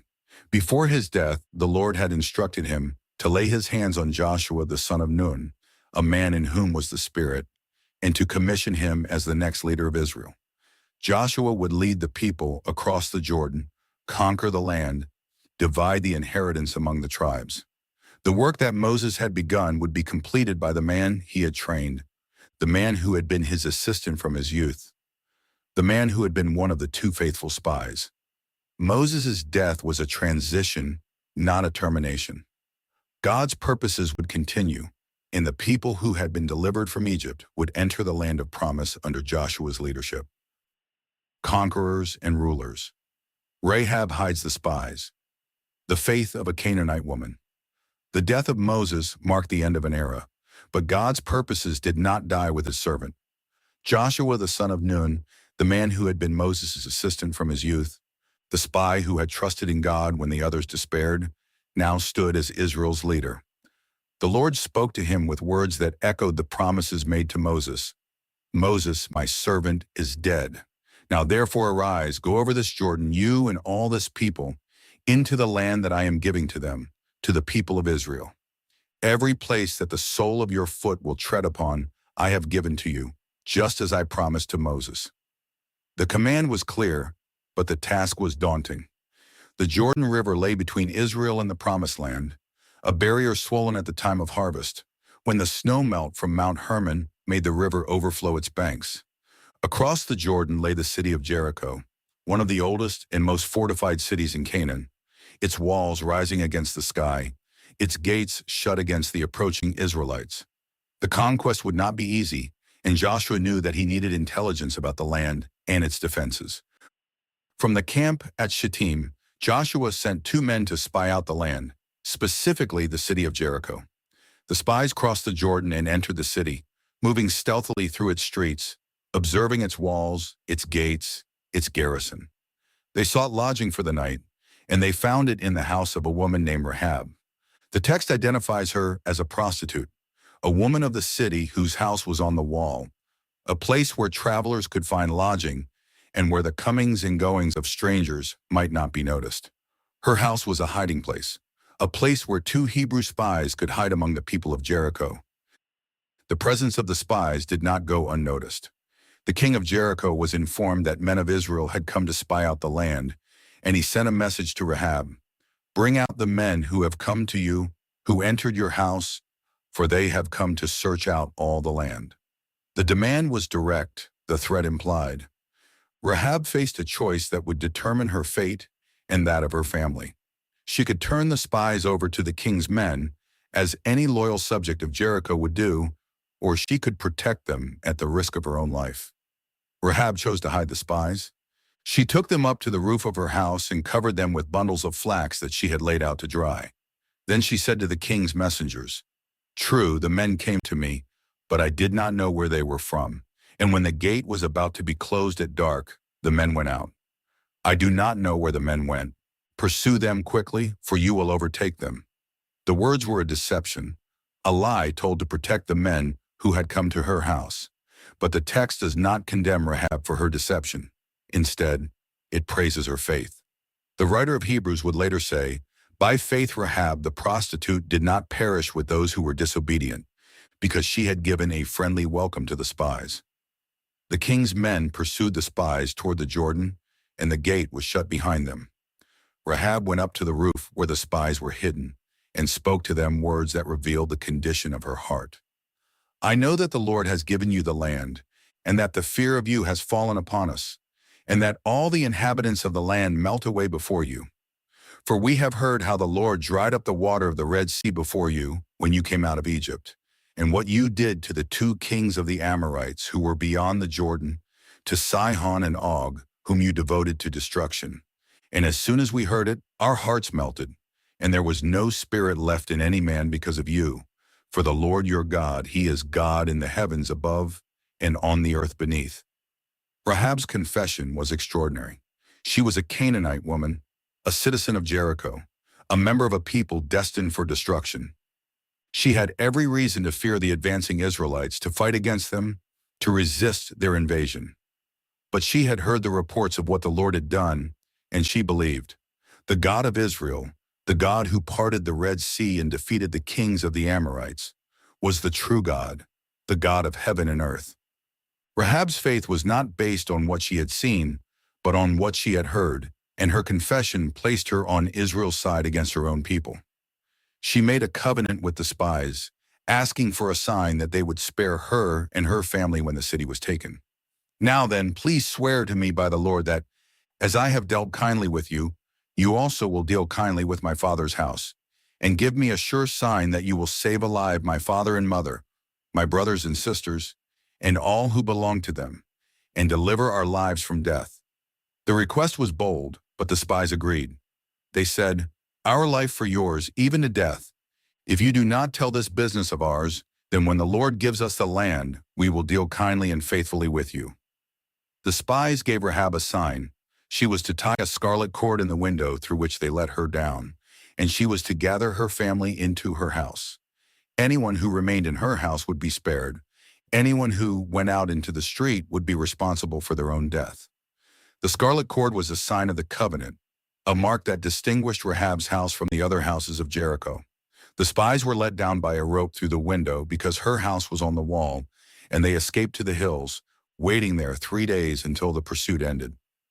When they returned to Joshua, they told him all that had happened. "Truly the Lord has given all the land into our hands," they said, "and also all the inhabitants of the land melt away because of us." The spies' report was the opposite of the report that had been brought 40 years earlier. The first spies had seen the giants of Canaan and despaired. These spies had seen the fear of God in the heart of a Canaanite prostitute and believed. The walls of Jericho were strong, but the hearts of its inhabitants had melted away, and the conquest that had been delayed for 40 years was about to begin. The fall of Jericho. The walls that came tumbling down.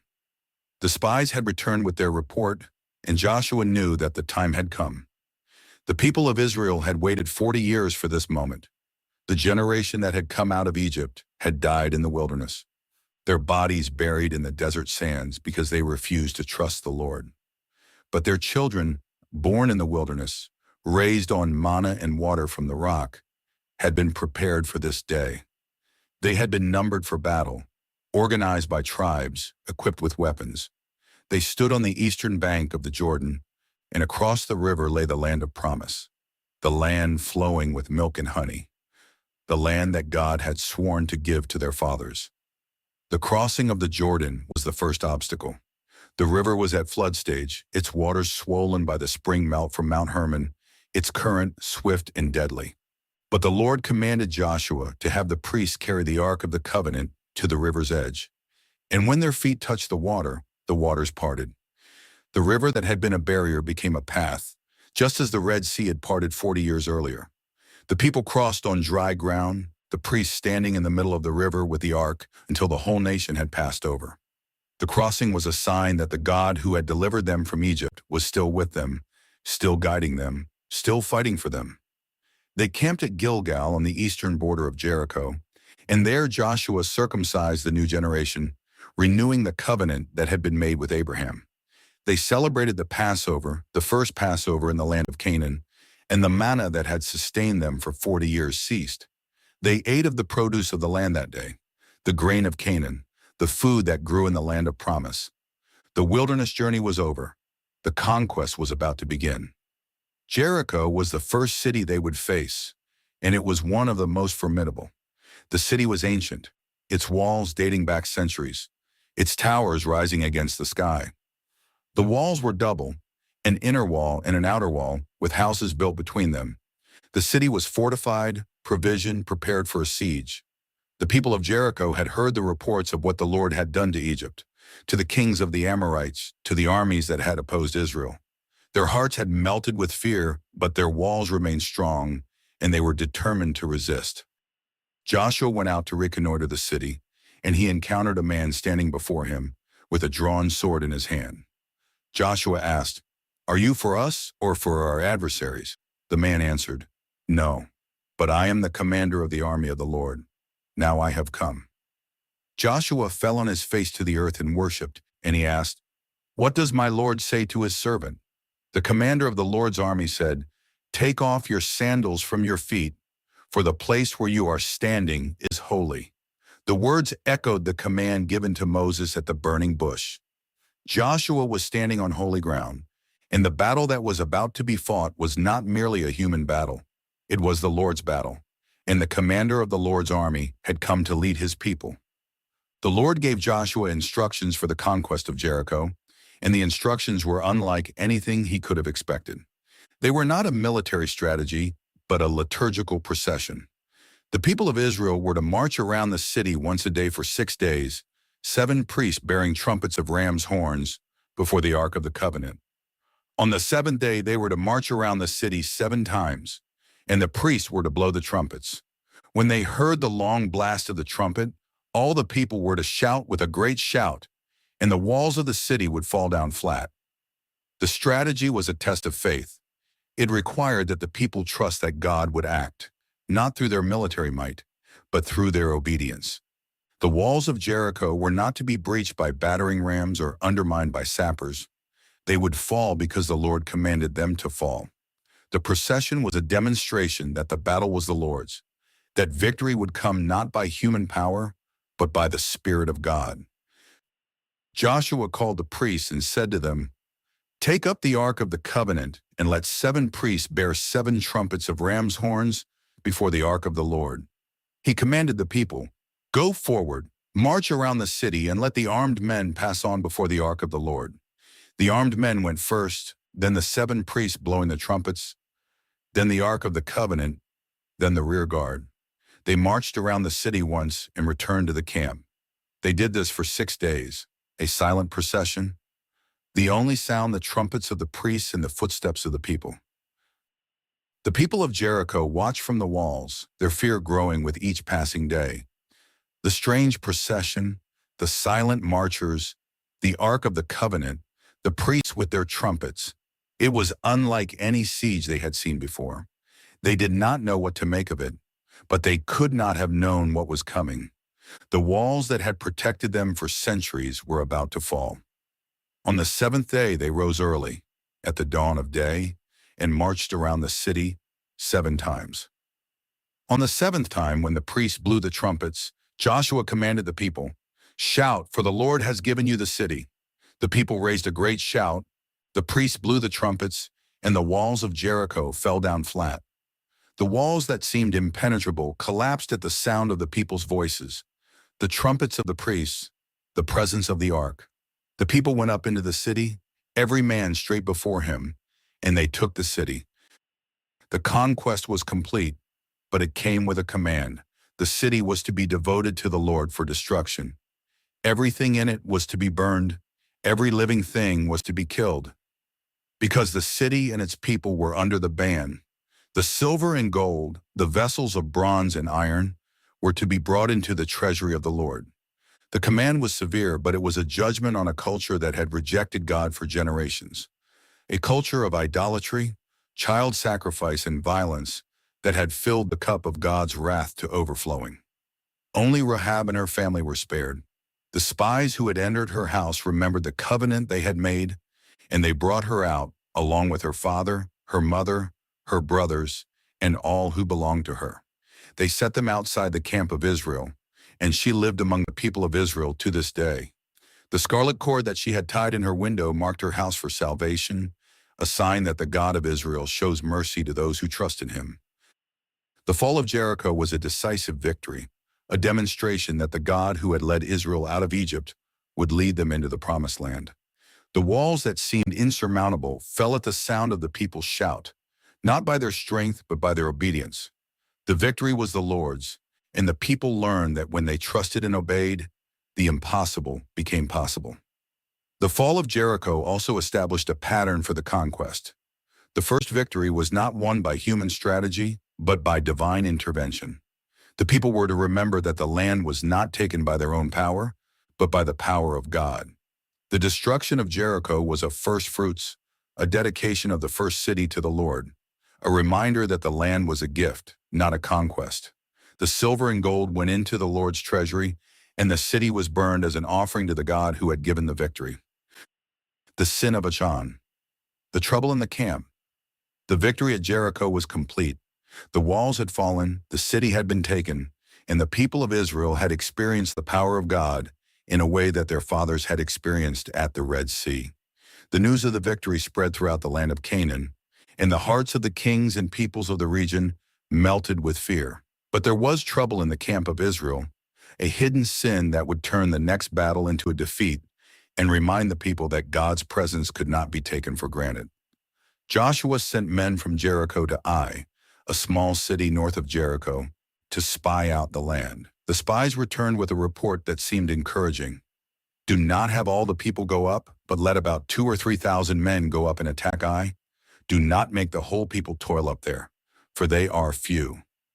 The report was confident, perhaps overconfident, The victory at Jericho had been so complete, so clearly the work of God, that the people may have begun to trust in their own strength rather than in the Lord. They did not consult the Lord about the battle. They assumed that what had worked at Jericho would work at Ai. Joshua sent about 3,000 men to Ai, and the men of Ai struck them down. They pursued them from the gate as far as the quarries, killing about 36 men, and the hearts of the people melted and became as water. The defeat was devastating, not because of the number of casualties, but because of what it meant. The army that had conquered Jericho without losing a single man had been defeated by a small city. The name of the Lord, which had been feared throughout the land, was now in danger of being dishonored. Joshua tore his clothes and fell to the earth on his face before the ark of the Lord until evening, he and the elders of Israel. He cried out to the Lord, saying, "Alas, O Lord God, why have you brought this people across the Jordan at all, to give us into the hands of the Amorites to destroy us? Would that we had been content to dwell beyond the Jordan? O Lord, what can I say when Israel has turned their backs before their enemies? For the Canaanites and all the inhabitants of the land will hear of it, and will surround us and cut off our name from the earth. And what will you do for your great name?"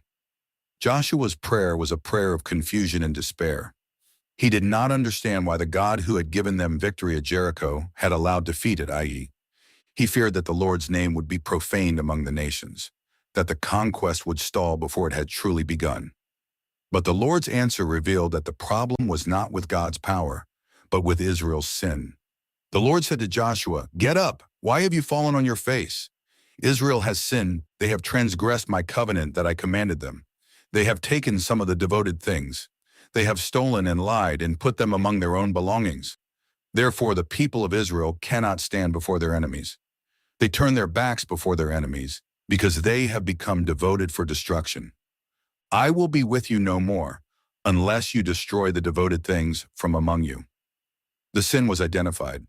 Someone had taken some of the devoted things from Jericho. The silver and gold, the vessels of bronze and iron, had been devoted to the Lord, set apart for his treasury. To take them was to steal from God, to violate the covenant, to bring the curse upon the camp. The sin was hidden, buried in the ground, hidden in the guilty man's tent. But it was known to the Lord, and it had brought defeat upon the whole nation. The Lord commanded that the tribes be brought forward, and the guilty would be identified. Joshua rose early in the morning and brought Israel near by tribes, and the tribe of Judah was taken. He brought near the clans of Judah, and the clan of the Zerahites was taken. He brought near the clan of the Zerahites by families, and the family of Zabdi was taken. He brought near the family of Zabdi man by man, and Achan the son of Carmi, son of Zabdi, son of Zerah of the tribe of Judah, was taken. Joshua said to Achan, "My son, give glory to the Lord God of Israel and give praise to him, and tell me now what you have done. Do not hide it from me." Achan answered, "Truly I have sinned against the Lord God of Israel, and this is what I did. When I saw among the spoil a beautiful cloak from Shinar, and 200 shekels of silver, and a bar of gold weighing 50 shekels, then I coveted them and took them, and see, they are hidden in the earth inside my tent, with the silver underneath." The confession revealed the progression of sin. Achan saw, then coveted, then took.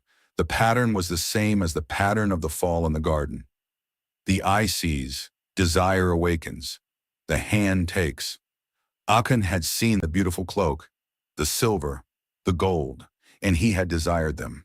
He had taken what was devoted to the Lord, hidden it in his tent, and thought that his sin would go unnoticed. But the all-seeing God had seen, and the defeated Ai was the consequence of the sin hidden in the camp. Joshua sent messengers to Achan's tent, and they found the devoted things hidden in the earth, with the silver underneath. They brought them to Joshua and to all the people of Israel, and they laid them down before the Lord. Then Joshua and all Israel with him took Achan the son of Zerah, and the silver and the cloak and the bar of gold, and his sons and daughters, and his oxen and donkeys and sheep, and his tent and all that he had, and they brought them up to the valley of Achor. Joshua said, "Why did you bring trouble on us? The Lord brings trouble on you today." And all Israel stoned him with stones. They burned them with fire and stoned them with stones. They raised over him a great heap of stones that remains to this day. and the Lord turned from his burning anger. Therefore the name of that place is called the Valley of Achor to this day. The judgment was severe, but it was necessary. One man's sin had brought defeat upon the whole nation, and the removal of that sin restored God's presence in the camp. The Valley of Achor, the Valley of Trouble, became the place where the trouble was removed, where sin was purged, where the nation was cleansed and prepared for the next stage of the conquest. After the judgment, the Lord said to Joshua, "Do not fear and do not be dismayed. Take all the fighting men with you and arise, go up to Ai. See, I have given into your hand the king of Ai and his people, his city, and his land." The story of Achan's sin is a sobering reminder of the nature of sin and its consequences. Sin is not a private matter. It affects the community. One man's hidden sin brought defeat upon the whole army, and the removal of that sin was required before the nation could experience the victory that God had promised. The story also reveals the holiness of God, who cannot tolerate sin in the midst of his people. The devoted things were devoted to the Lord, and taking them was to steal from God, to violate the covenant, to bring the curse upon the camp. But the story of Achan's sin is also a story of grace. The sin was exposed, the judgment was executed, and the Lord turned from his burning anger. The Valley of Achor, the Valley of Trouble, would later be remembered by the prophet Hosea as a place of hope. "I will give her her vineyards from there, and the Valley of Achor as a door of hope." The trouble that came from sin became the gateway to restoration, and the God who judges is also the God who restores. The defeat at Ai was a lesson that the people of Israel would not forget. They had learned that the victory at Jericho was not their own achievement, but God's gift. They had learned that God's presence could not be taken for granted, that sin in the camp would drive the Lord away from them. And they had learned that confession and repentance were required to restore the relationship with the God who had called them to be his people. With the sin removed, the camp was cleansed, and the conquest could continue. Gideon and his 300 soldiers. The battle belongs to the Lord. The pattern that would define the period of the judges had begun. The people of Israel did what was evil in the sight of the Lord, and the Lord gave them into the hand of their enemies. They cried out to the Lord, and the Lord raised up a judge who delivered them from the hand of those who oppressed them. Then the judge died, and the people turned again to the idols of the nations around them, and the cycle began again. The period of the judges was a downward spiral, a time of increasing chaos and disobedience. But it was also a time of extraordinary deliverances, when God raised up unlikely heroes to save his people from their enemies. The Midianites were the oppressors of Israel in the days of Gideon. They would come with their camels, like locusts in number, and devastate the land. They would destroy the crops, carry off the livestock, leave nothing for Israel to eat. The people of Israel hid in caves and in the clefts of the mountains, afraid to sow their fields, afraid to thresh their grain. They cried out to the Lord, and the Lord sent a prophet to remind them of what he had done for them, but he also raised up a deliverer. Gideon the son of Joash was threshing wheat in the winepress, hiding from the Midianites, when the angel of the Lord appeared to him. The angel said, "The Lord is with you, O mighty man of valor." The words were ironic. Gideon was not a mighty man of valor. He was a man hiding in a winepress, afraid of his enemies, doing his work in secret because he was afraid of being discovered. But the angel saw what Gideon could become, what God would make of him. Gideon answered, "Please, my Lord, if the Lord is with us, why then has all this happened to us? And where are all his wonderful deeds that our fathers recounted to us, saying, 'Did not the Lord bring us up from Egypt?' But now the Lord has forsaken us and given us into the hand of Midian." The Lord turned to him and said, "Go in this might of yours and save Israel from the hand of Midian. Do not I send you?" Gideon's answer was the answer of a man who knew his own weakness. "Please, Lord, how can I save Israel? Behold, my clan is the weakest in Manasseh, and I am the least in my father's house." The Lord said, "But I will be with you, and you shall strike the Midianites as one man." The promise was the same promise that had been given to Moses at the burning bush. Not, "You are strong enough, but I will be with you." Gideon asked for a sign, and the Lord gave it. Gideon prepared a young goat and unleavened cakes, and the angel touched the offering with his staff, and fire sprang up from the rock and consumed it. The angel vanished. and Gideon knew that he had seen the angel of the Lord. He built an altar there and called it, "The Lord is Peace," and the work of deliverance began. That night the Lord commanded Gideon to tear down the altar of Baal that his father had built, and cut down the Asherah that stood beside it. Gideon took 10 of his servants and did as the Lord commanded him, doing it by night because he feared his family and the men of the city. When the men of the city discovered what he had done, they demanded that Joash bring out his son to be put to death. But Joash said, "Will you contend for Baal, or will you save him? Whoever contends for Baal shall be put to death by morning. If he is a god, let him contend for himself." So Gideon was called Jerubbaal, which means "let Baal contend against him," and the deliverance of Israel began. The Midianites, the Amalekites, and the people of the east camped in the valley of Jezreel.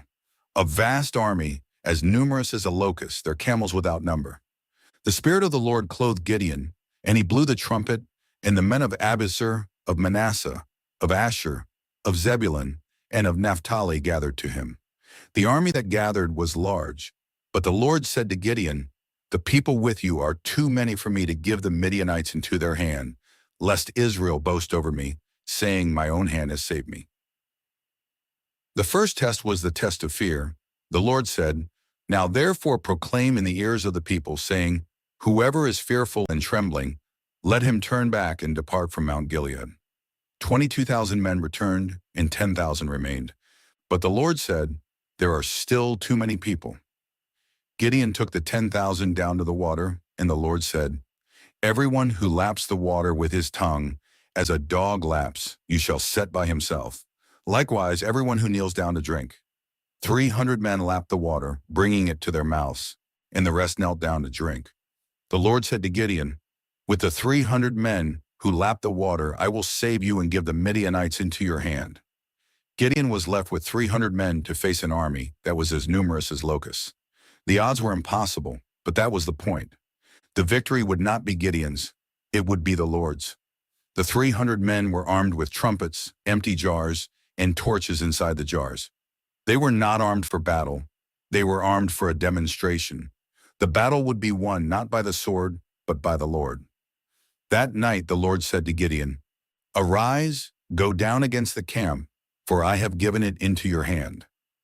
Gideon divided the 300 men into 3 companies, and he put trumpets into the hands of all of them, and empty jars with torches inside the jars. He said to them, "Look at me, and do likewise. When I come to the outskirts of the camp, do as I do. When I blow the trumpet, I and all who are with me, then blow the trumpets also on every side of the whole camp, and shout, 'For the Lord and for Gideon.'" Gideon and the 100 men who were with him came to the outskirts of the camp at the beginning of the middle watch, when the guards had just been changed. They blew the trumpets and broke the jars that were in their hands. The 3 companies blew the trumpets and broke the jars, holding the torches in their left hands and the trumpets in their right hands. And they shouted, "A sword for the Lord and for Gideon." Every man stood in his place around the camp, and all the Midianites ran and cried out and fled. The Lord set every man's sword against his comrade throughout the whole camp, and the Midianites fled, pursued by the men of Israel from all the tribes. The army that had been as numerous as locusts was defeated by 300 men with trumpets and torches. The victory was complete, and Gideon, the man who had been hiding in a winepress, became the deliverer of Israel. The story of Gideon and his 300 soldiers is a story of God's power made perfect in weakness. Gideon was weak, his army was small, his weapons were unconventional, but the battle was the Lord's, and the Lord won the victory. The defeat of the Midianites was a demonstration that salvation is not by human power or by might, but by the Spirit of God. The 300 men with trumpets and torches became a symbol of the truth that God chooses the weak things of the world to shame the strong, the foolish things of the world to shame the wise. The victory over Midian was a turning point in the period of the judges. The people asked Gideon to rule over them, but he refused, saying, "I will not rule over you, and my son will not rule over you. The Lord will rule over you." But Gideon made an ephod from the gold taken from the Midianites, and it became a snare to him and to his family. The pattern of faithfulness and failure continued, but the deliverance that God had accomplished through Gideon remained as a testimony that the God of Israel was still with his people. still hearing their cries, still raising up deliverers to save them from their enemies. Still raising up deliverers to save them from their enemies. The story of Samson, the strength of the Nazarite. The cycle of sin and deliverance continued after Gideon's death. The people of Israel again did what was evil in the sight of the Lord, and the Lord gave them into the hand of the Philistines for 40 years. The Philistines were a new enemy, a sea people who had settled in the coastal plain of Canaan, possessing iron weapons and military technology that the Israelites could not match. They oppressed Israel, and the people cried out to the Lord. But the deliverance that God sent this time was unlike any that had come before. The deliverer would not be a military leader like Joshua or a judge like Deborah.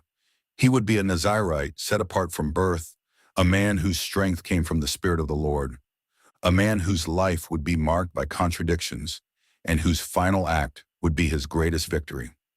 The angel of the Lord appeared to the wife of Manoah, a woman who was barren and had no children. The angel said to her, "Behold, you are barren and have not borne children, but you shall conceive and bear a son. Therefore be careful and drink no wine or strong drink, and eat nothing unclean. For behold, you shall conceive and bear a son. No razor shall come upon his head, for the child shall be a Nazirite to God from the womb, and he shall begin to save Israel from the hand of the Philistines." The woman told her husband, and Manoah prayed to the Lord, saying, "O Lord, please let the man of God whom you sent come again to us, and teach us what we are to do with the child who will be born." The angel appeared again, and Manoah asked, "What shall be the boy's manner of life, and what shall be his mission?" The angel instructed them again. And when Manoah offered a sacrifice, the angel ascended in the flame of the altar. Manoah and his wife fell on their faces, and Manoah said, "We shall surely die, for we have seen God." But his wife said, "If the Lord had meant to kill us, he would not have accepted a burnt offering and a grain offering at our hands." The child was born, and they called him Samson. He grew, and the Lord blessed him, and the Spirit of the Lord began to stir him in the camp of Dan, between Zorah and Eshtaol. Samson was a Nazirite, set apart for God from birth, but his life was marked by a series of choices that seemed to contradict his calling. He went down to Timnah and saw a Philistine woman, and he demanded that his parents get her for him as a wife. His parents objected, asking, "Is there no woman among the daughters of your relatives or among all our people that you must go to take a wife from the uncircumcised Philistines?" But Samson said to his father, "Get her for me, for she is right in my eyes." The text adds a revealing comment. His father and mother did not know that it was from the Lord, for he was seeking an opportunity against the Philistines. Samson's desire for a Philistine woman was not merely a personal preference, it was the occasion for the first of his encounters with the Philistines. On the way to Timnah, Samson was attacked by a young lion, and the Spirit of the Lord rushed upon him, and he tore the lion apart with his bare hands. Later, when he returned to the place of the battle, he found honey in the carcass of the lion and ate it, violating the Nazirite prohibition against contact with a dead body. Samson's adventures continued. He made a wager with the Philistines, killed 30 of them to pay his bet, and his wife was given to another. In revenge, Samson caught 300 foxes, tied torches between their tails, and let them loose in the grain fields of the Philistines, burning up their shocks of grain, their standing grain, their vineyards, and their olive groves. The Philistines responded by burning Samson's wife and her father. Samson attacked them and struck them hip and thigh with a great blow. Then he went down and stayed in the cleft of the rock of Etam. The Philistines came up and camped in Judah, and the men of Judah went to bind Samson and hand him over. Samson allowed himself to be bound with 2 new ropes. But when he was delivered to the Philistines, the Spirit of the Lord rushed upon him. The ropes melted like flax in fire, and he killed 1,000 Philistines with the jawbone of a donkey. Samson's strength was extraordinary, but so was his recklessness. His downfall came through a woman. He fell in love with Delilah, and the lords of the Philistines offered her a great amount of silver if she could discover the secret of his strength. 3 times Samson deceived her, giving her false answers. But Delilah pressed him day after day until his soul was vexed to death. Finally, Samson told her all his heart. "A razor has never come upon my head, for I have been a Nazirite to God from my mother's womb. If my head is shaved, then my strength will leave me, and I shall become weak and be like any other man." When Samson fell asleep on her lap, Delilah called a man who shaved off the 7 locks of his head. His strength left him, for the Lord had departed from him. The Philistines seized him, gouged out his eyes, brought him down to Gaza, bound him with bronze shackles, and set him to grinding grain in the prison. The judge of Israel, the deliverer, became a blind slave, grinding grain like a beast of burden. But his hair began to grow again. The lords of the Philistines gathered to offer a great sacrifice to their god Dagon, saying, "Our God has given Samson, our enemy, into our hand." In their celebration, they called for Samson to be brought out to entertain them. Samson was brought before them, and he said to the young man who led him by the hand, "Let me feel the pillars on which the house rests, that I may lean against them." The house was full of men and women. All the lords of the Philistines were there, and on the roof there were about 3,000 men and women. Samson called out to the Lord, saying, "O Lord God, please remember me and please strengthen me only this once, O God, that I may be avenged on the Philistines for my 2 eyes." He grasped the 2 middle pillars on which the house rested, leaned against them, his right hand on the one and his left hand on the other, and said, "Let me die with the Philistines." He bowed with all his might, and the house fell upon the lords and upon all the people who were in it. So the dead whom he killed at his death were more than those whom he had killed during his life. The story of Samson is a story of power without purpose, of strength without wisdom, of a man called by God who squandered his gift on personal gratification. Yet even in his failure, God used Samson to begin the deliverance of Israel from the Philistines. His death was his greatest victory, and his name is inscribed among the heroes of faith in Hebrews 11. Samson's story is a warning about the danger of self-indulgence, and a reminder that God's strength is made perfect in weakness, and that even those who fail can be restored to God's purpose. Ruth and Naomi, the loyalty of love. The days of the judges were days of darkness in Israel. The cycle of sin and deliverance, of rebellion and oppression, had left the nation fragmented, its tribes divided, its faith compromised. The book of Judges ends with the haunting refrain, "In those days there was no king in Israel. Everyone did what was right in his own eyes." It was in such a time when the nation had turned away from the Lord that a small story of faithfulness unfolded. A story not of judges or warriors, but of 2 widows, a foreigner, and the quiet providence of God working through ordinary lives to accomplish his purposes. A famine had come to the land of Judah, that region of hills and valleys where the city of Bethlehem was located. The name Bethlehem meant house of bread, but the house of bread had no bread, and a man named Elimelech, with his wife Naomi and their 2 sons, Mahlon and Chilion, left the land of promise and went to the country of Moab.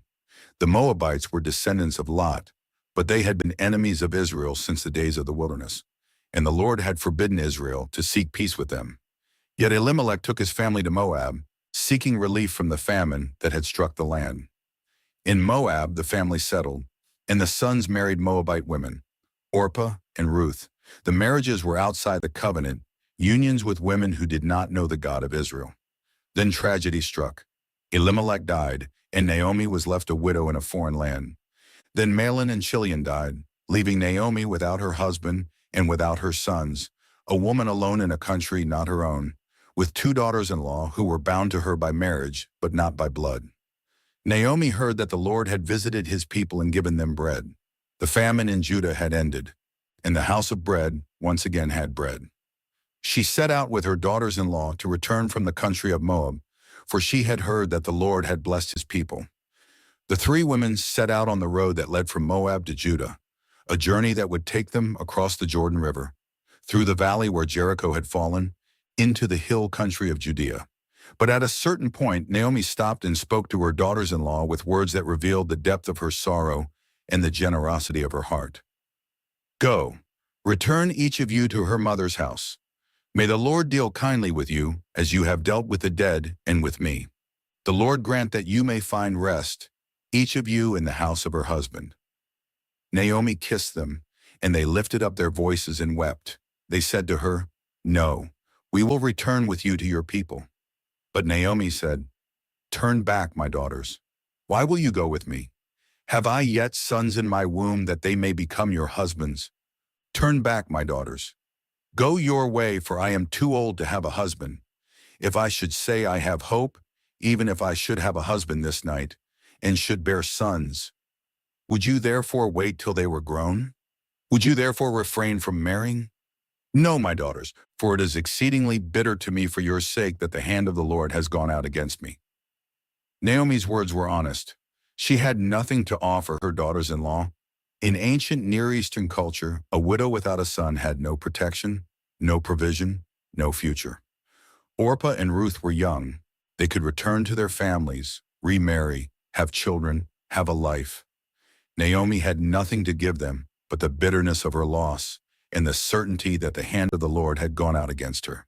She was not a source of blessing, but a burden, and she released them from any obligation to stay. Orpah kissed her mother-in-law and returned to her people and her gods. But Ruth clung to Naomi. Naomi said, "See, your sister-in-law has gone back to her people and to her gods. Return after your sister-in-law."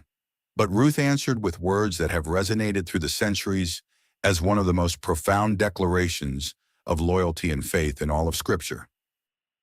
"Do not urge me to leave you or to return from following you. For where you go, I will go, and where you lodge, I will lodge. Your people shall be my people, and your God my God. Where you die, I will die, and there will I be buried. May the Lord do so to me, and more also, if anything but death parts me from you." The words were a vow, a covenant, a declaration of commitment that transcended ties of blood and cultural boundaries.